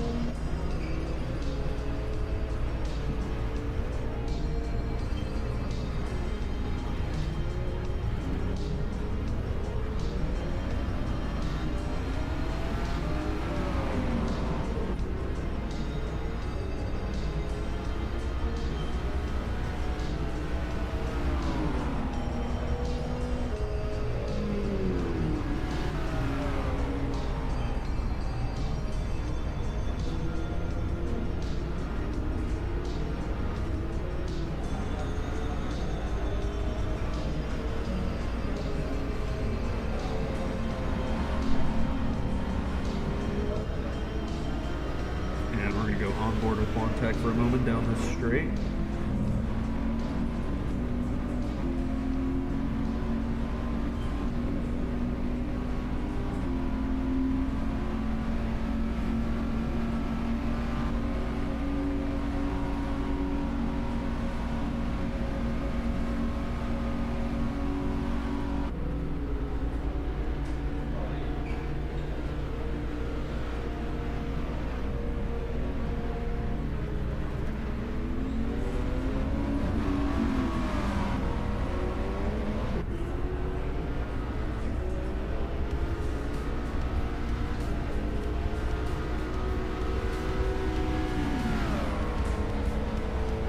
Like we're going to have a bit of a DRS battle going on here with the drafting down the straights. These cars are all very good at drafting, so when you get in behind another car, you start to gain a lot of speed. We saw that with the Montec VR car just passing that Peugeot a second ago.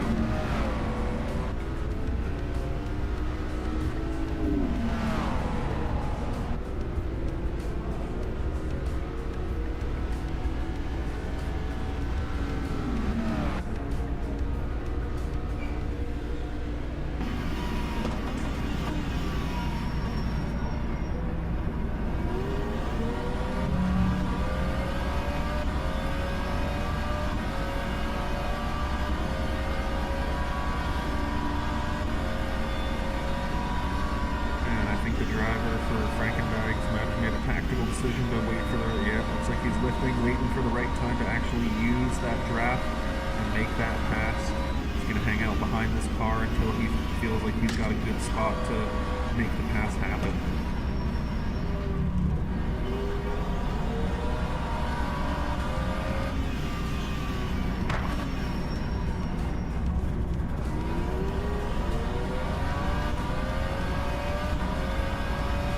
All the drivers have been experimenting with the draft a lot lately. Oh, and it looks like last second racing had a big crash there, unfortunately. They were looking like they were racing close with gun racing, but something must have gone wrong there. Frankenbags also still catching up with Montec, staying close by, not quite going for a pass yet, especially through the Porsche curves. That Porsche tends to be a little more nimble than the all-wheel drive Peugeot. So it's got a little more speed through the Porsche curves, but the Peugeot can always hunt it down on the straights afterwards.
Tech VR car has caught up to the last second racing Ferrari.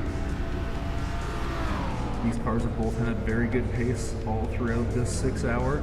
It's going to be interesting to see how they do racing with less than an hour to go.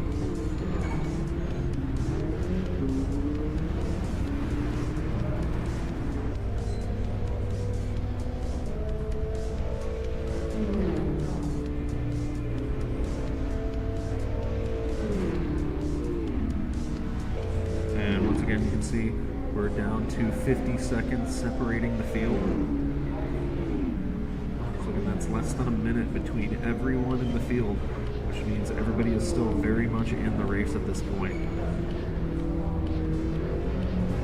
Different pit stop strategies and fuel saving strategies can easily save 10 to 20 seconds if you're very clever about how you apply them.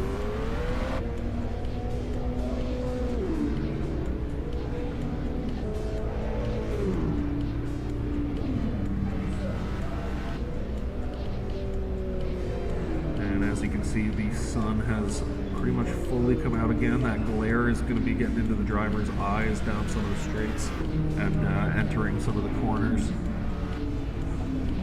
That's something to keep in mind as you're seeing it slowly shift over back to daytime. That track temperature is going to start coming back up. They're suddenly going to get a bunch of grip. We usually see the fastest laps of the race in the morning here when they start to come back into the daylight. Starts to heat the track back up, and these cars have been running around the track now and setting rubber down for a couple hours and getting the track a little bit stickier with the rubber that they lay down in the corners. And then as it starts to heat up, their tires are going to get to a better temperature, and they're going to be able to push their tires a little bit further than they have been able to so far.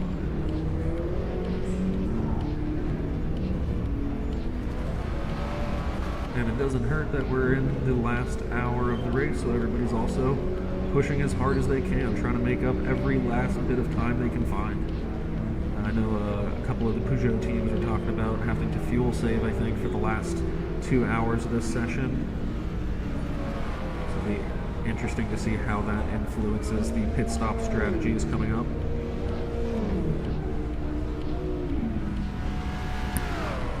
The opposite side of fuel saving, you might also be able to turn the engine mixture up, get the car on full power, and do a splash and dash at the end. It'd be interesting to see which teams go for whichever strategy they do.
now down to 50 minutes remaining in this race. Gone Racing is now catching up with Wantech after they had a little spin at the top of the hill after turn 3. It's an unfortunate place to spin. You can lose a lot of time there as the car is going pretty fast as you go through that corner. Gone Racing is going to go not quite side by side. They're just pulling out of the draft. It looks like they don't want to go for the pass quite yet. They're just going to hang out behind to make sure not to use the draft too much and pass at a time they don't want to.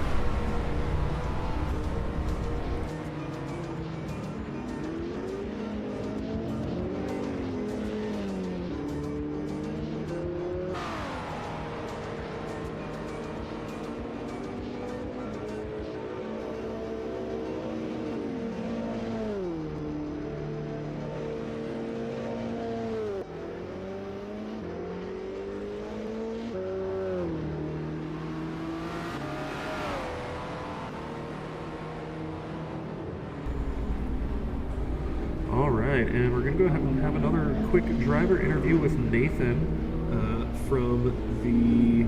what team are you from again, Nathan? Gone Racing, GAN Racing. Awesome, yeah. So Nathan's been racing with Gary. Nathan is an employee at the track at Asheville with me, and he's been getting very good at racing. He's now as good as I am, and it's very frustrating. But he made a team with another driver that comes here named Gary, and they're putting in a pretty solid performance today. I just had a couple questions for Nathan. First of all, Nathan, were you happy with the last stint you drove, and what's been your favorite part of the race so far? Definitely happy with the last stint. Felt quick, felt pretty good. We managed to get out in front, build a big lead, which is kind of the goal. Hopefully get a little distance for Gary to feel a little more comfortable out there, because it's very hard to finish your first 6-hour enduro and drive towards the end, and it's really scary. So yeah, feeling really good. Favorite part of the race, man. Probably my race with Cameron was probably my favorite one, because we were battling. Like it was a fight, and it was really fun. Nice. I was sticking behind him, saving fuel. Looked at the numbers, looked like I was getting slowed down a little, so I politely told his teammate, "Hey man, let him know it's going to be a polite fight right now." Yep. So I think that was probably my favorite part. Nice. That's awesome. That's a cool part about these 6-hour endurance races is you do get a lot of inter-team communication and teams working together, even though they are competing, just to keep up their average pace and get themselves the best average result they can. And that's what these endurance races are all about, is consistency. Absolutely. Just speaking to that, Cam, who I was racing with, was actually helping me this whole race with pit strategy, because I have no idea what I'm doing, and he's brilliant. So that is literally two direct competitors helping each other, which is really cool to see. That's why we love this place. That's awesome. Also, I was chatting with Francisco earlier, and we were just chatting about the tires at night and how different that was. How different were you finding the tires at night? Was it better or worse? It was better at first, maybe not in terms of pace, but the tire wear was significantly less. But on the most recent restart, we had cold tires and basically no rubber down, so that was sketchy. Those laps were probably about a second slower than what I had been doing earlier. Gotcha. So slower, but it still felt pretty good, apart from that first couple laps on the restart. That was kind of rough.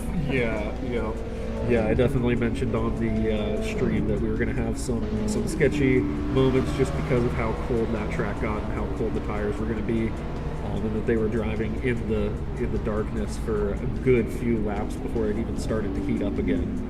So that definitely looked like some tricky driving.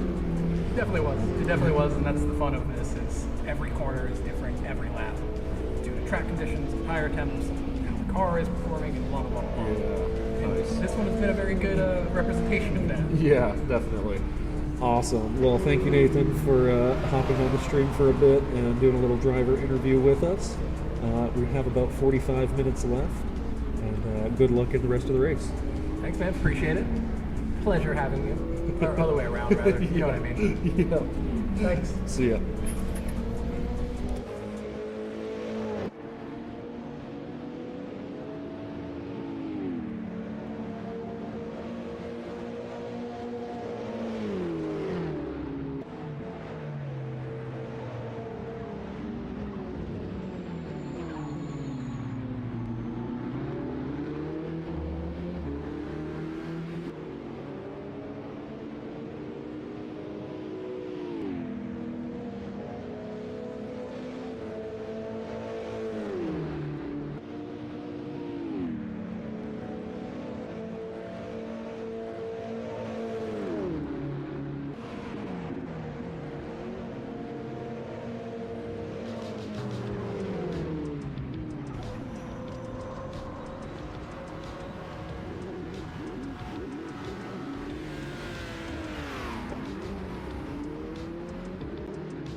And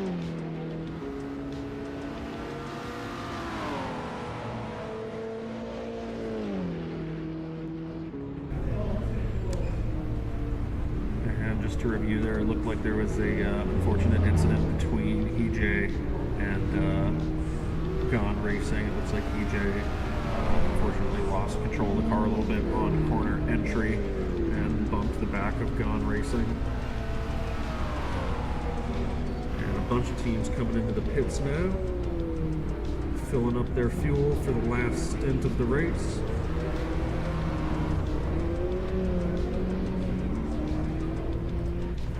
These teams do seem to have timed things out pretty well. As long as they can get 40 minutes on this tank of fuel, then they should be fine. The only danger is if there's an extra lap at the end of the race.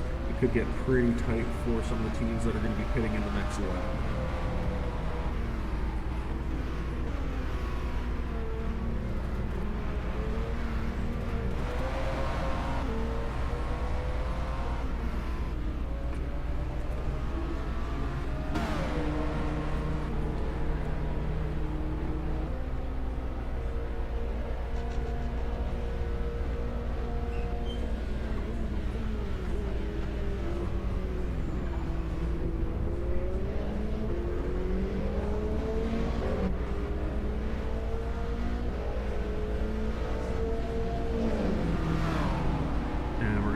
Board with Frankenbags as they're chasing down last second racing into the final sector.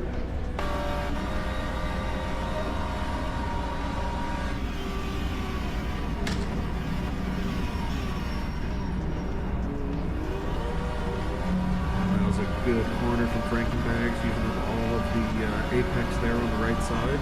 It's very important to get a good run down this straight. It's one of the longest straights on any track, but definitely the longest straight on this track. So you have a lot of time to use up that draft and use that advantage to get closer to your opponent before the Porsche curves, which tend to kind of lock you in at the gap that you have.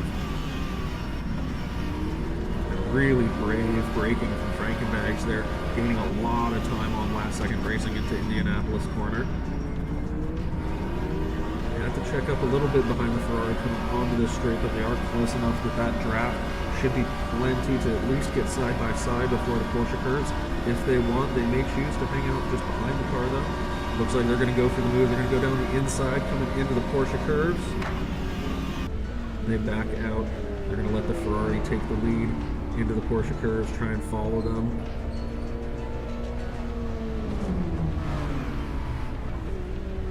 And the Ferrari goes a little bit wide and gets onto that blue paint. That's going to cause them to lose a little bit of grip, and they end up having to give the position back over to Frankenbags. Now they're going to be trying to hold on through these last two chicanes so they can be close enough to still be in the draft by the time they get back around to those straights.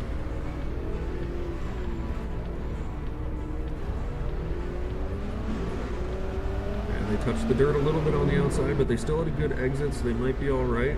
They've got the draft down to turn one, so they're not going to lose everything here. As long as they get a good run through turn one, they should be able to hang on to the back of this car onto the straights.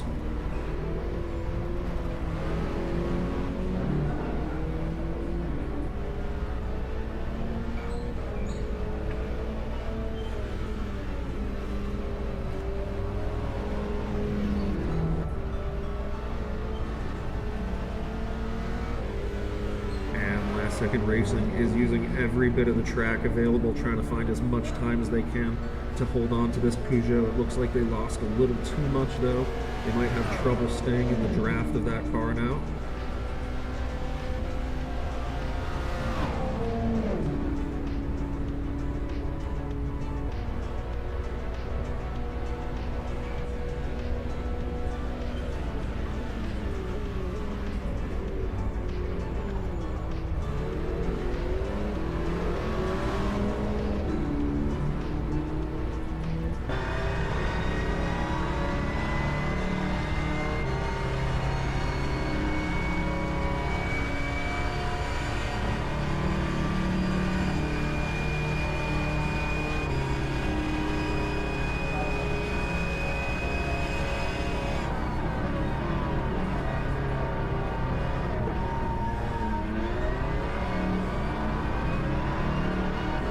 we've seen with a couple other drivers, the Ferrari seems to be very stable on corner entry and apex, but it has a little bit of trouble turning that into speed on the corner exit. So it looks like they're having trouble keeping up with the Peugeot on the corner exits, but not having trouble keeping up with the Peugeot across the whole track. They're still able to stay within that 7/10 to 4/10 gap. It's just on the straights that the Peugeot pulls away a little bit. It's only moments like that where they kind of dip their tires in the gravel that the Peugeot has a second to get away and start to pull away from that Ferrari.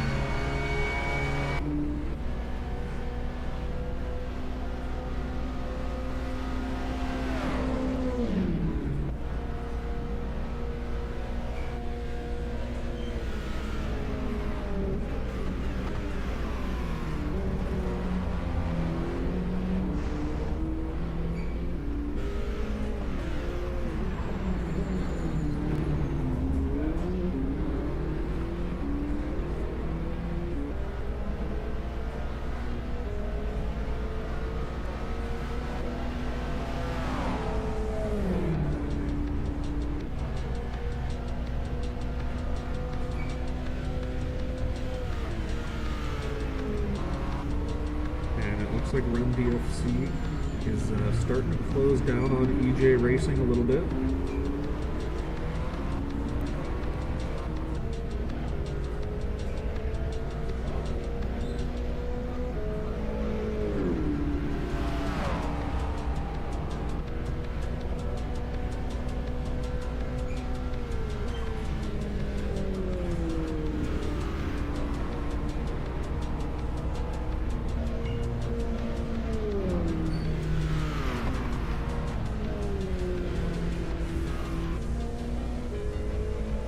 Frankenbags is coming into the pits again. So it'll be interesting to see if we see anybody else coming in at a similar time.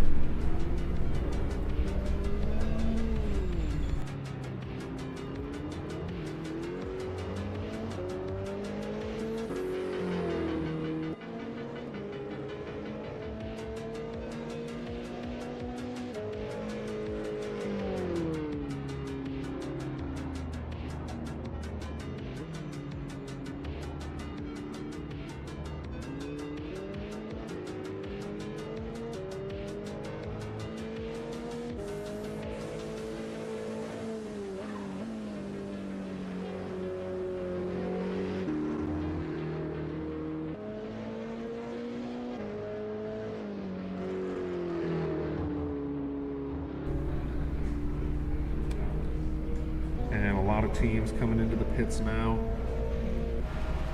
Looks like a couple of the Peugeots.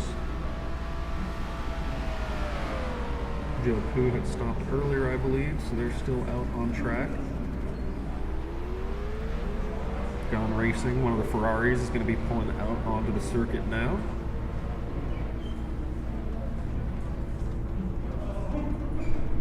And they're going to be coming onto the circuit in 6th place.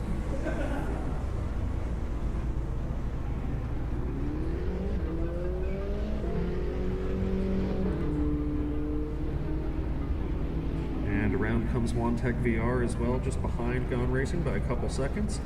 So they're probably going to be trying to push to catch them. Not sure if OneTech VR still has a stop left or if they've finished all their stops.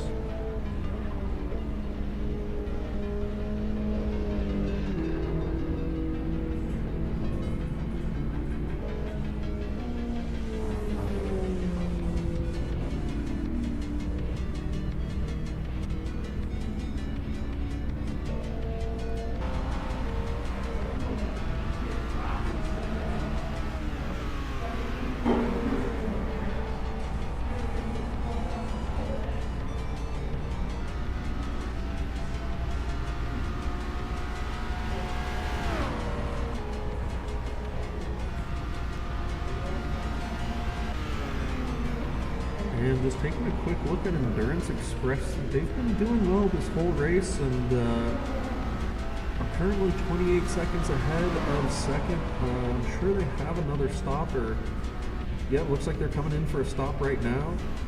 So they're going to come out probably around 4th place. maybe even third still. So it should be interesting to see how their strategy pans out for the rest of the race.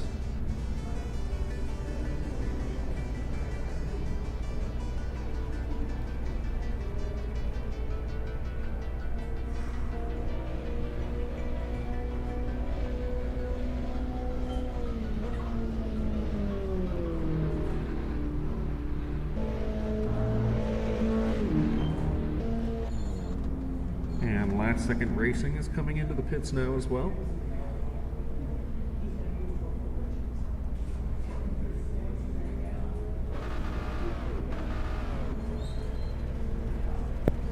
And as Cameron Aldea of Last Second Racing pulls in, Endurance Express is going to be pulling out of the pits now.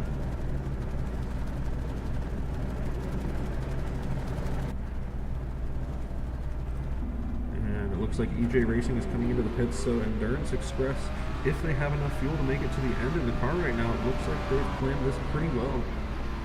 It's going to be tricky for any teams to catch up as they're coming out of the pits now, 10 seconds ahead of Last Second Racing, who's still coming out of the pits. EJ Racing is pitting now, so it'll be interesting to see how long their pit stop is going to be. Joku coming around the final corners now. They're going to be passing EJ Racing. It looks like Frankenbags will be as well. Gone Racing has a little bit further to go. It might be a little tight on the pit exit with them and EJ Racing.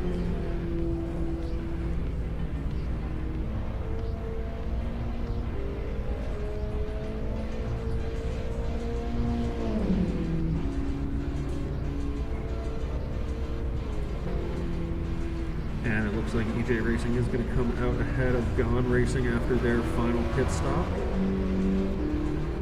Frankenbags are just ahead of them.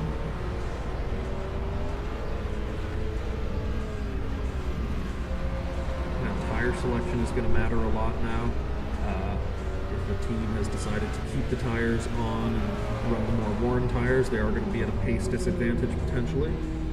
But they'll have saved a lot of time in the pits, so if they can hold on to their position or lose as few positions as possible, they may be able to get a pretty solid finish.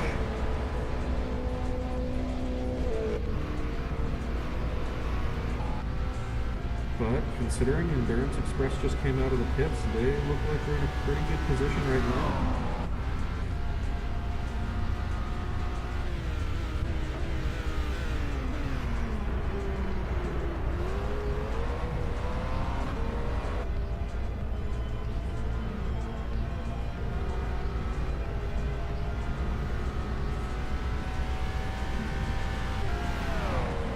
Sounds like everybody is telling their drivers it's time to push. We're in the last 30 minutes of the race, and it's all going to come down to pace now. And as I say that, Run DFC goes purple in the first sector, so they're definitely turning up the wick. And going to be trying to catch Montec ahead.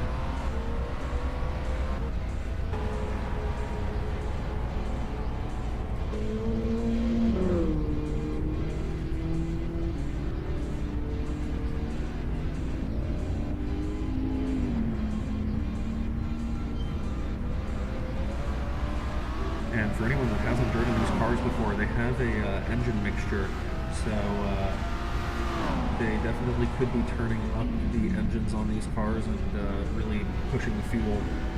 Since a lot of them were pitting with 30 minutes remaining, most of these cars can go 40 minutes on a normal race engine mixture. So if you only have 30 minutes left, you can definitely turn these engines up a little bit and really push. And yeah, it definitely looks like they are pushing in the Run DFC car. They're down on the fastest lap by 1.4 seconds, almost 1.5 seconds.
Dobbins is definitely going for a fastest lap attempt, I think. I just heard from one of his teammates, they essentially told him go at it. They let him loose for the last session, got a 3:31.3, which is quite a fast time. So they are definitely letting David push this one to the limit.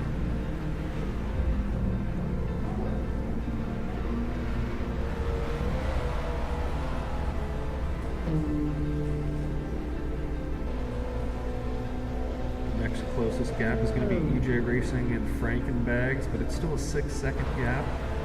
It's going to be hard to pull out that amount of pace. The only other thing EJ Racing have to worry about is the car behind. Same with Joku. They're going to have to think about if Frankenbags will have the pace to catch them. They seem to be doing a pretty solid pace in the Joku car. Frankenbags did have a slightly slower lap. I wonder if there might have been a mistake.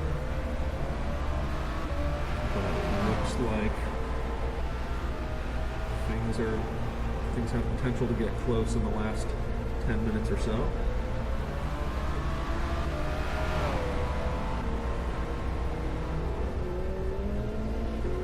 We've seen all throughout this race, as soon as one car catches another, they usually end up getting a lot of draft advantage, and they end up catching up to a third car. So I wouldn't be surprised if we see Run DFC catch up to Wantech, and then they end up drafting with each other up to Gone Racing, and we have a bit of a battle there.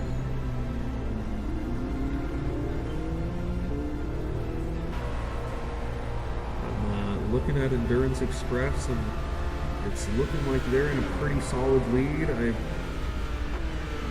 hard-pressed to think of a way that they don't have this one nailed down. It looked like they got their strategy just right, so we're going to have to see this one play out. Last Second Racing about 22 seconds behind. They're still trying to chase them down, but that's a very solid position for that team. That was one of the latest teams to sign up. They didn't get a lot of practice in before this race, but I'm sure they're proud of this performance so far. They're definitely hanging in with the teams that got a whole lot of practice in, and we're very prepared for this race, and that's an impressive thing to do. It's hard to hop in and just start driving.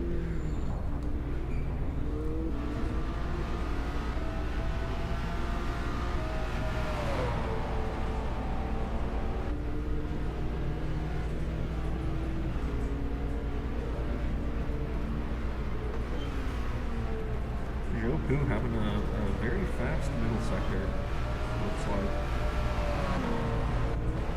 And it looks like Frankenbags is also pushing for a fast lap session.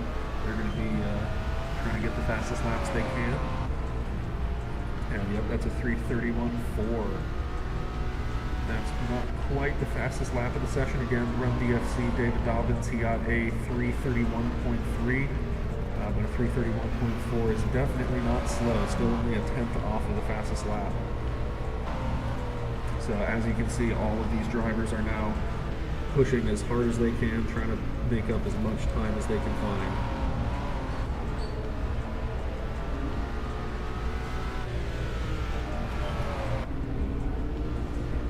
And here you can see Run DFC is starting to track down Wantech,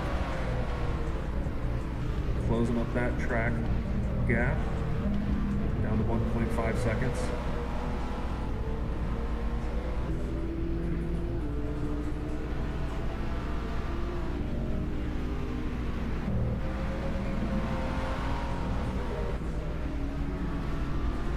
And it looks like Wantech had a little mistake there coming out of the first sector. That's going to make it a lot easier for Run DFC to start to try and make passing attempts on them.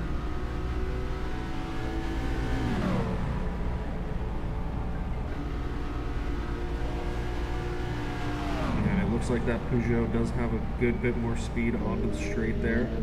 So we're going to get by comfortably for that chicane. As long as they don't make any mistakes going through this corner, then they should have that position. Will Wantech be able to come back with the draft?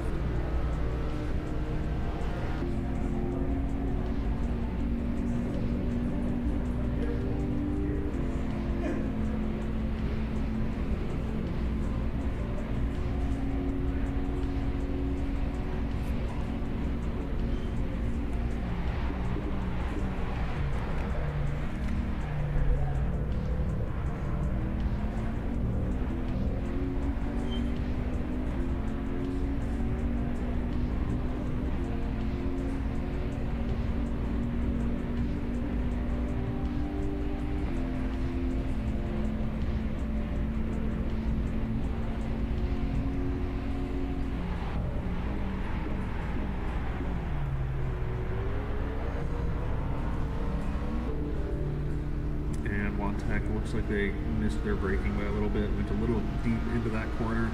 We're going to lose that draft on the Run BFC car. Checking ahead at Frankenbag, still attempting for fastest laps and really pushing this car, trying to make up time on the cars ahead. They are catching Joe Poo. Looks like their last lap was almost 2 seconds faster, a little over 2 seconds faster.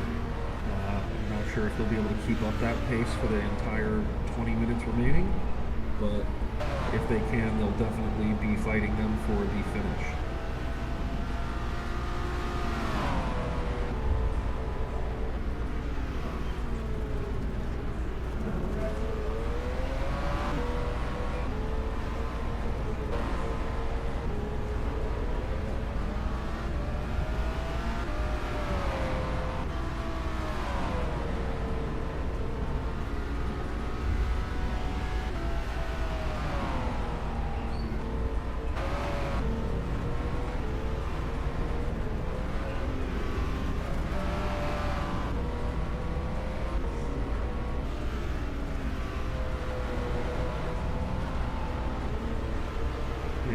Getting to the final 20 minutes of this race, I just want to mention congratulations to all the drivers so far. Everybody's been doing a really great job in this race.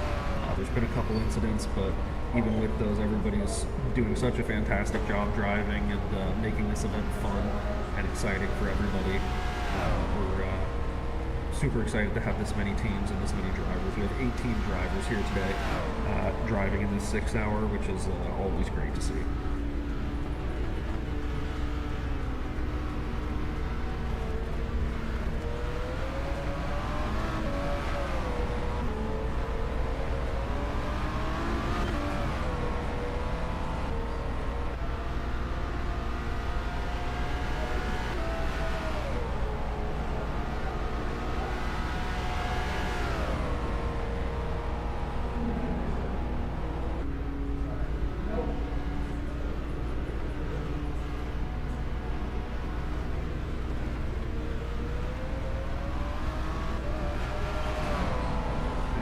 Here, Jamie starting to notice Frankenbags in his mirror.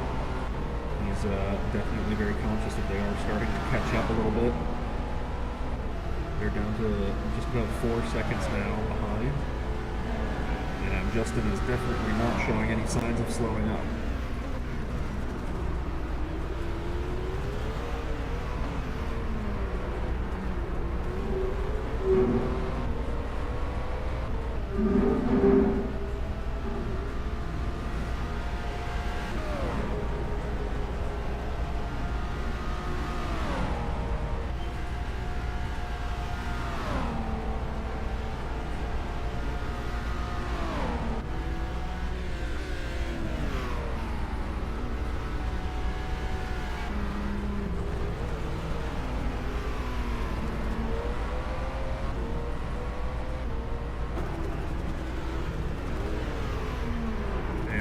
See how this lap time is stacking up. Justin was down almost 4/10 in the first sector.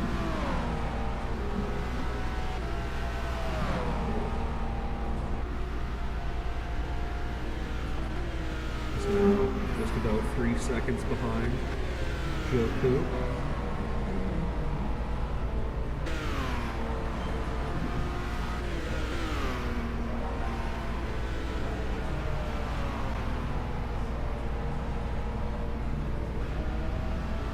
And let's hop on board with Frankenbags real quick so we can see what these drivers are pushing the cars to do.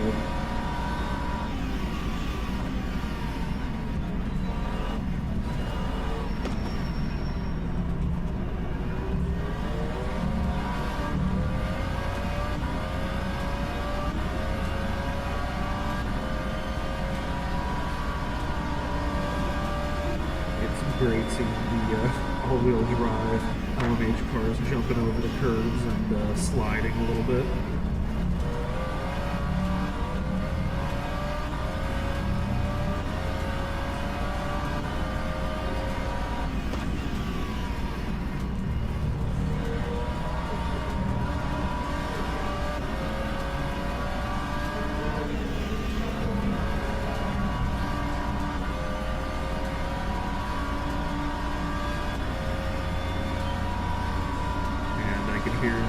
drivers of Frankenbags and Joku preparing for their glorious podium battle.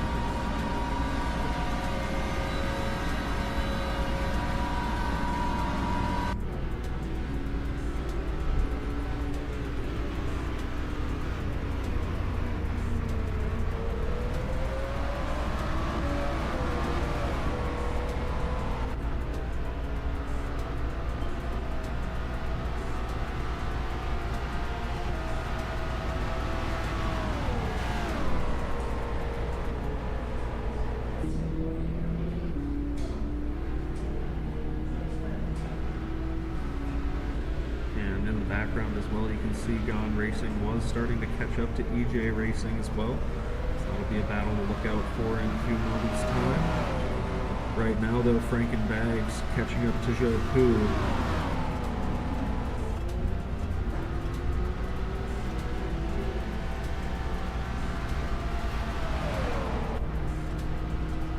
Looks like Joku might have a lower wing setting. Once Frankenbags is pulling out of the draft, it's hard for him to keep that speed and momentum going.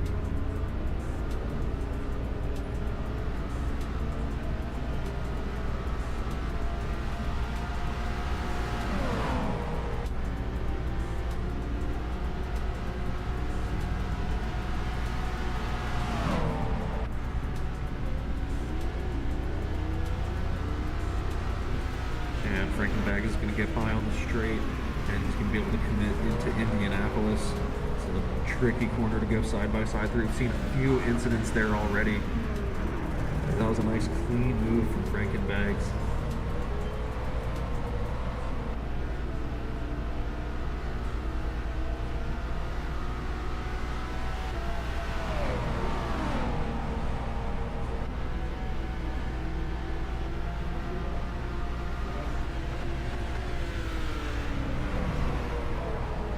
Still keeping a close eye on that GAN Racing, EJ Racing gap. It's about 2.5 seconds.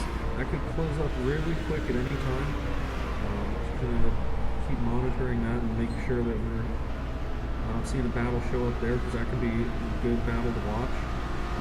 Fairly certain both of those drivers are on worn tires, so it'd be pretty tricky cars to drive, which is always bound to make the racing a little more exciting. Joku, though, not completely dropping off the back of Frankenbags, might be able to hang on to the draft for a little bit here.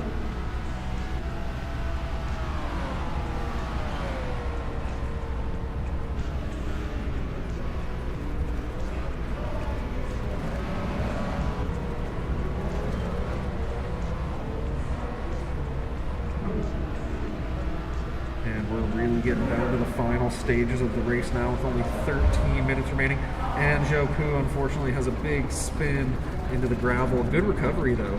And back out onto the track. Managed to lose minimal time, I think, there.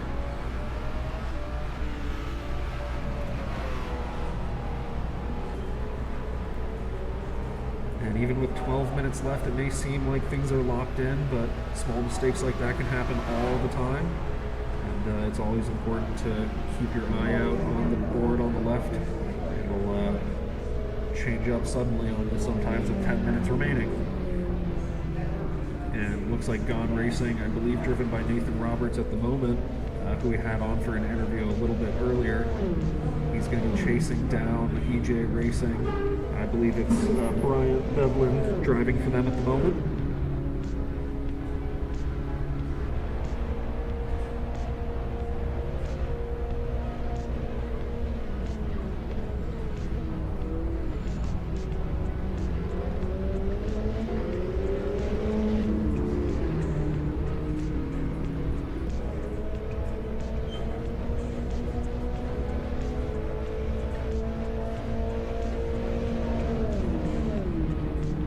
A battle with Ferraris would be a perfect way to end the last 10 minutes of the 2024 6 Hours of Le Mans, powered by Edward Jones.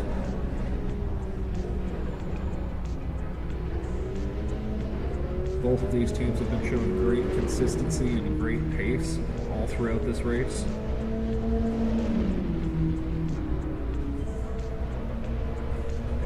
looks like Nathan's got a good draft. He's going to choose the outside here.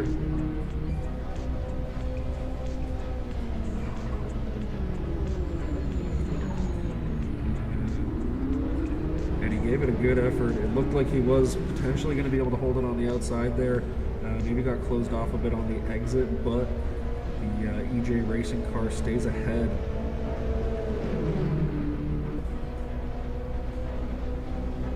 Still going to have a lot of opportunities to draft and try and make moves.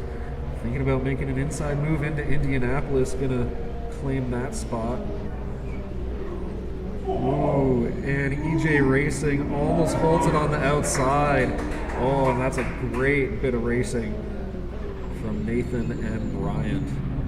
Bryant goes out a little bit wider to get a better run onto the straight, so he's going to have a good draft down to the Porsche curves.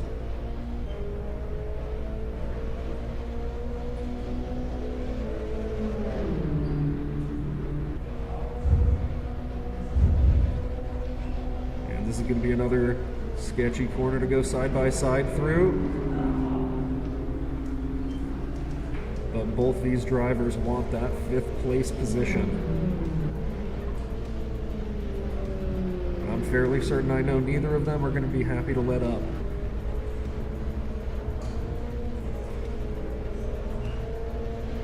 They do have to be careful though. The Run DFC car is only 4.3 seconds behind and is definitely running a faster pace. So if they're battling too much, that Run DFC car might catch up to both of them and put them both back in position.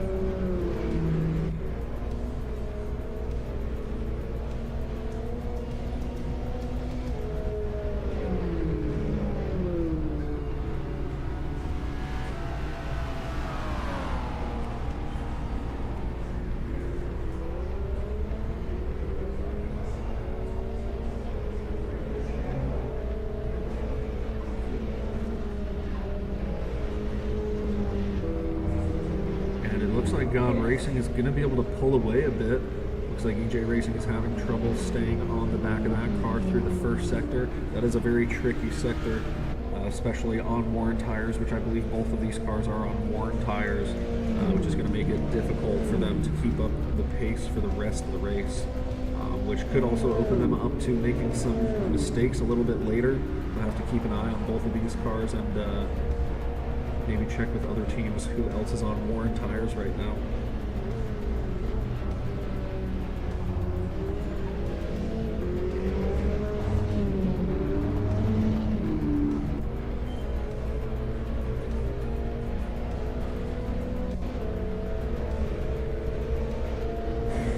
And we are just about at 8 minutes remaining. We are truly in the final stages of this race.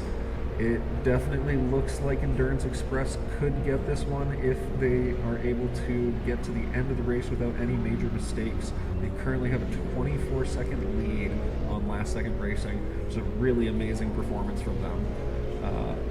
After last second racing is Frankenbags. They're only 11 seconds behind. With 7 minutes left, it's going to be hard to close that gap up, but like I've been saying, anything can happen. Anybody can make a mistake at any moment. And then behind them we have Jopu.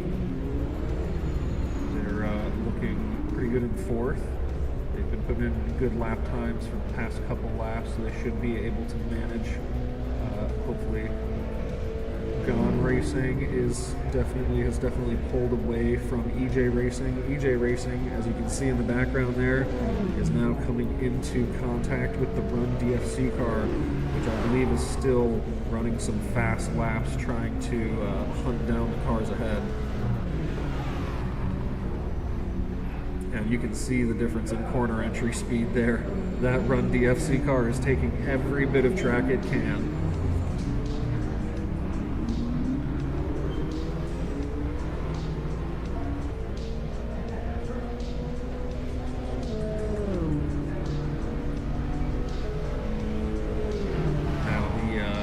Racing car is going to have to take advantage of this battle going on behind them and try and break away from these two and secure their position in 5th. Otherwise, they might be at risk of being passed by Run DFC.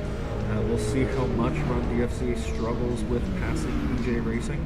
They're There's 6 minutes left, but that is only a couple laps around this track. And it looks like Frankenbags has done the new fastest lap time with a 3:30.6, another second off the fastest lap time.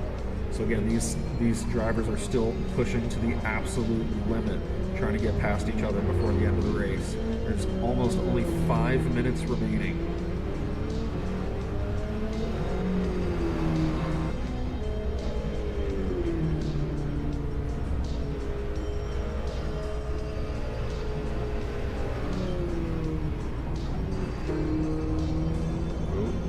And it looks like Run DFC was able to pass EJ Racing in turn 1.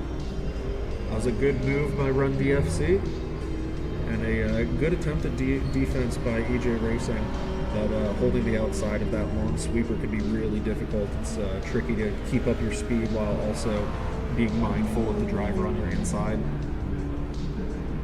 I'm gonna go check on Frankenbags, who is still going for fast laps, just absolutely ripping this car to shreds, making sure that those tires are used up by the end of these 5 minutes.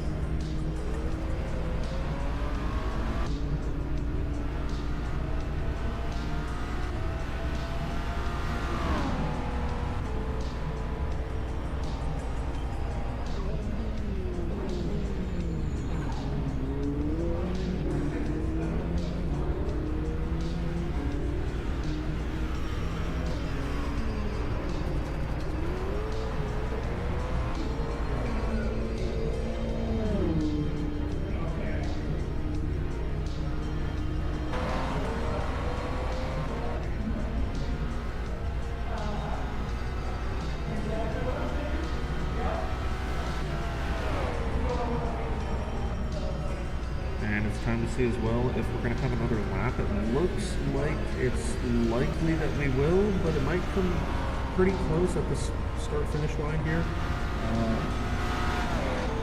To clarify, if this car passes the line with more than 3 minutes and 35 seconds left, it's likely we'll have one more lap after this, which if anybody's close on fuel can get a little bit risky. But looks like coming around the last couple corners now.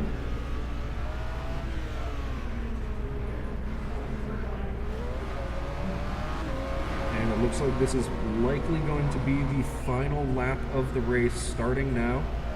As the drivers cross the start-finish line behind Endurance Express, they're going to be starting their final laps.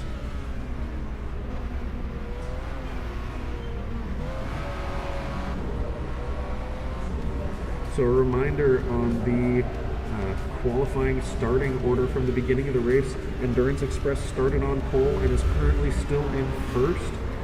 Frankenbags has dropped to third from second. Run DFC, they're down in sixth. They started third. They've had a little bit of a tricky time getting back going after the restart. Joe Poo started fourth and is in fourth right now, which means they've been putting in a solid performance and have been doing exactly what they need to do. Gone Racing is up to fifth from eighth, which is a fantastic performance. They should be very proud of that. That's a very consistent and solid performance at a difficult track and difficult cars to drive. Last Second Racing started fifth and is currently in second. Again, that's got to be an exciting result as long as they can hold on to that for these last minutes of the race. EJ Racing started sixth and is in seventh. They've had a good run so far. They had a little bit of a tricky time with the restart as well, and one of the drivers unfortunately had to leave a little bit early, but they still put in a solid performance. This is the first endurance race they've done. It seems like they've been having a great time with it. And Wantech VR, same thing. They haven't done a 6-hour race with us yet, but we're super happy to have them here. They came from another sim racing center that they race at. Are visiting Asheville and racing with us today, which is super cool.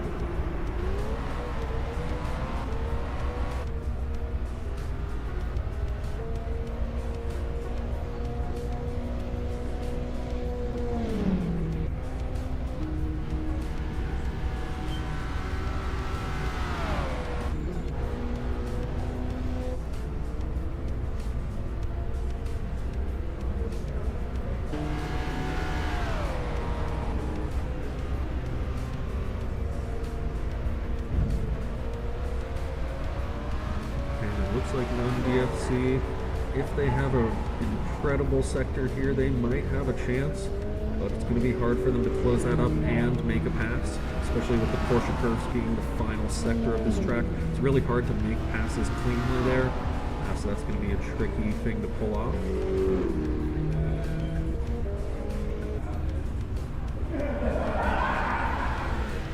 And Endurance Express is coming into the Porsche curves for the final time in this race. They put in a fantastic drive. They had plenty of hardship through this race and worked through a fantastic strategy and made the most of this restart as well. After the 2-hour restart, a lot of the Peugeot drivers were worried about their result and worried about their fuel saving, but they made it work, and they're going to come across the final 2 corners in first position to win the 2024 6 Hours of Le Mans, powered by Edward Jones.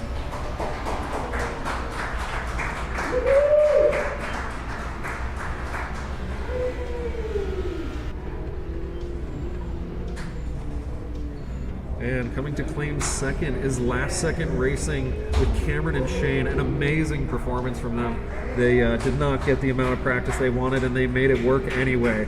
Franken Bags in third after plenty of difficulties in the race. They really made it work anyway. Joe Poo coming through the final sections of the Porsche curves.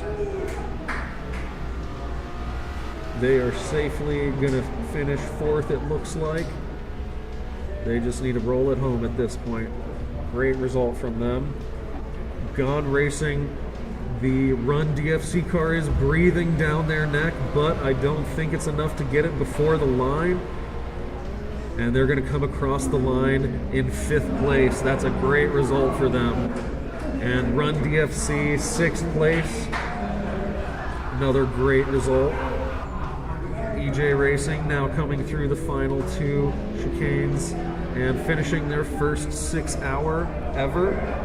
Congratulations to them for finishing the Le Mans 6 hour. And same thing with Wantec coming through the final corners of the track now.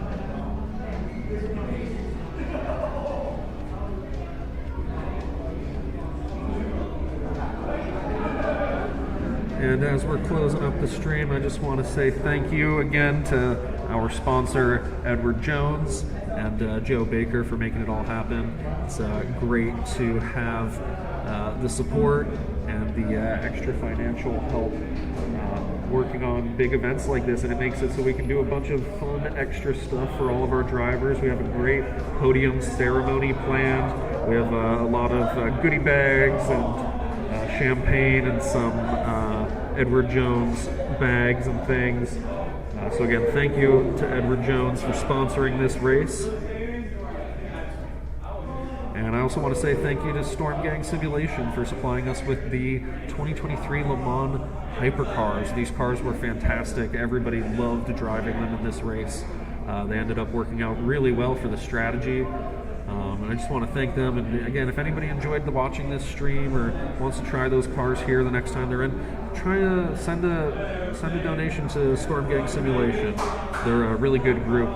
But again, thank you to Edward Jones, and thank you to all the drivers and all the fans that came out today to watch the race. That was a super fun event, and I think everybody is very proud of that, of how that ended. That was a really, really fun event.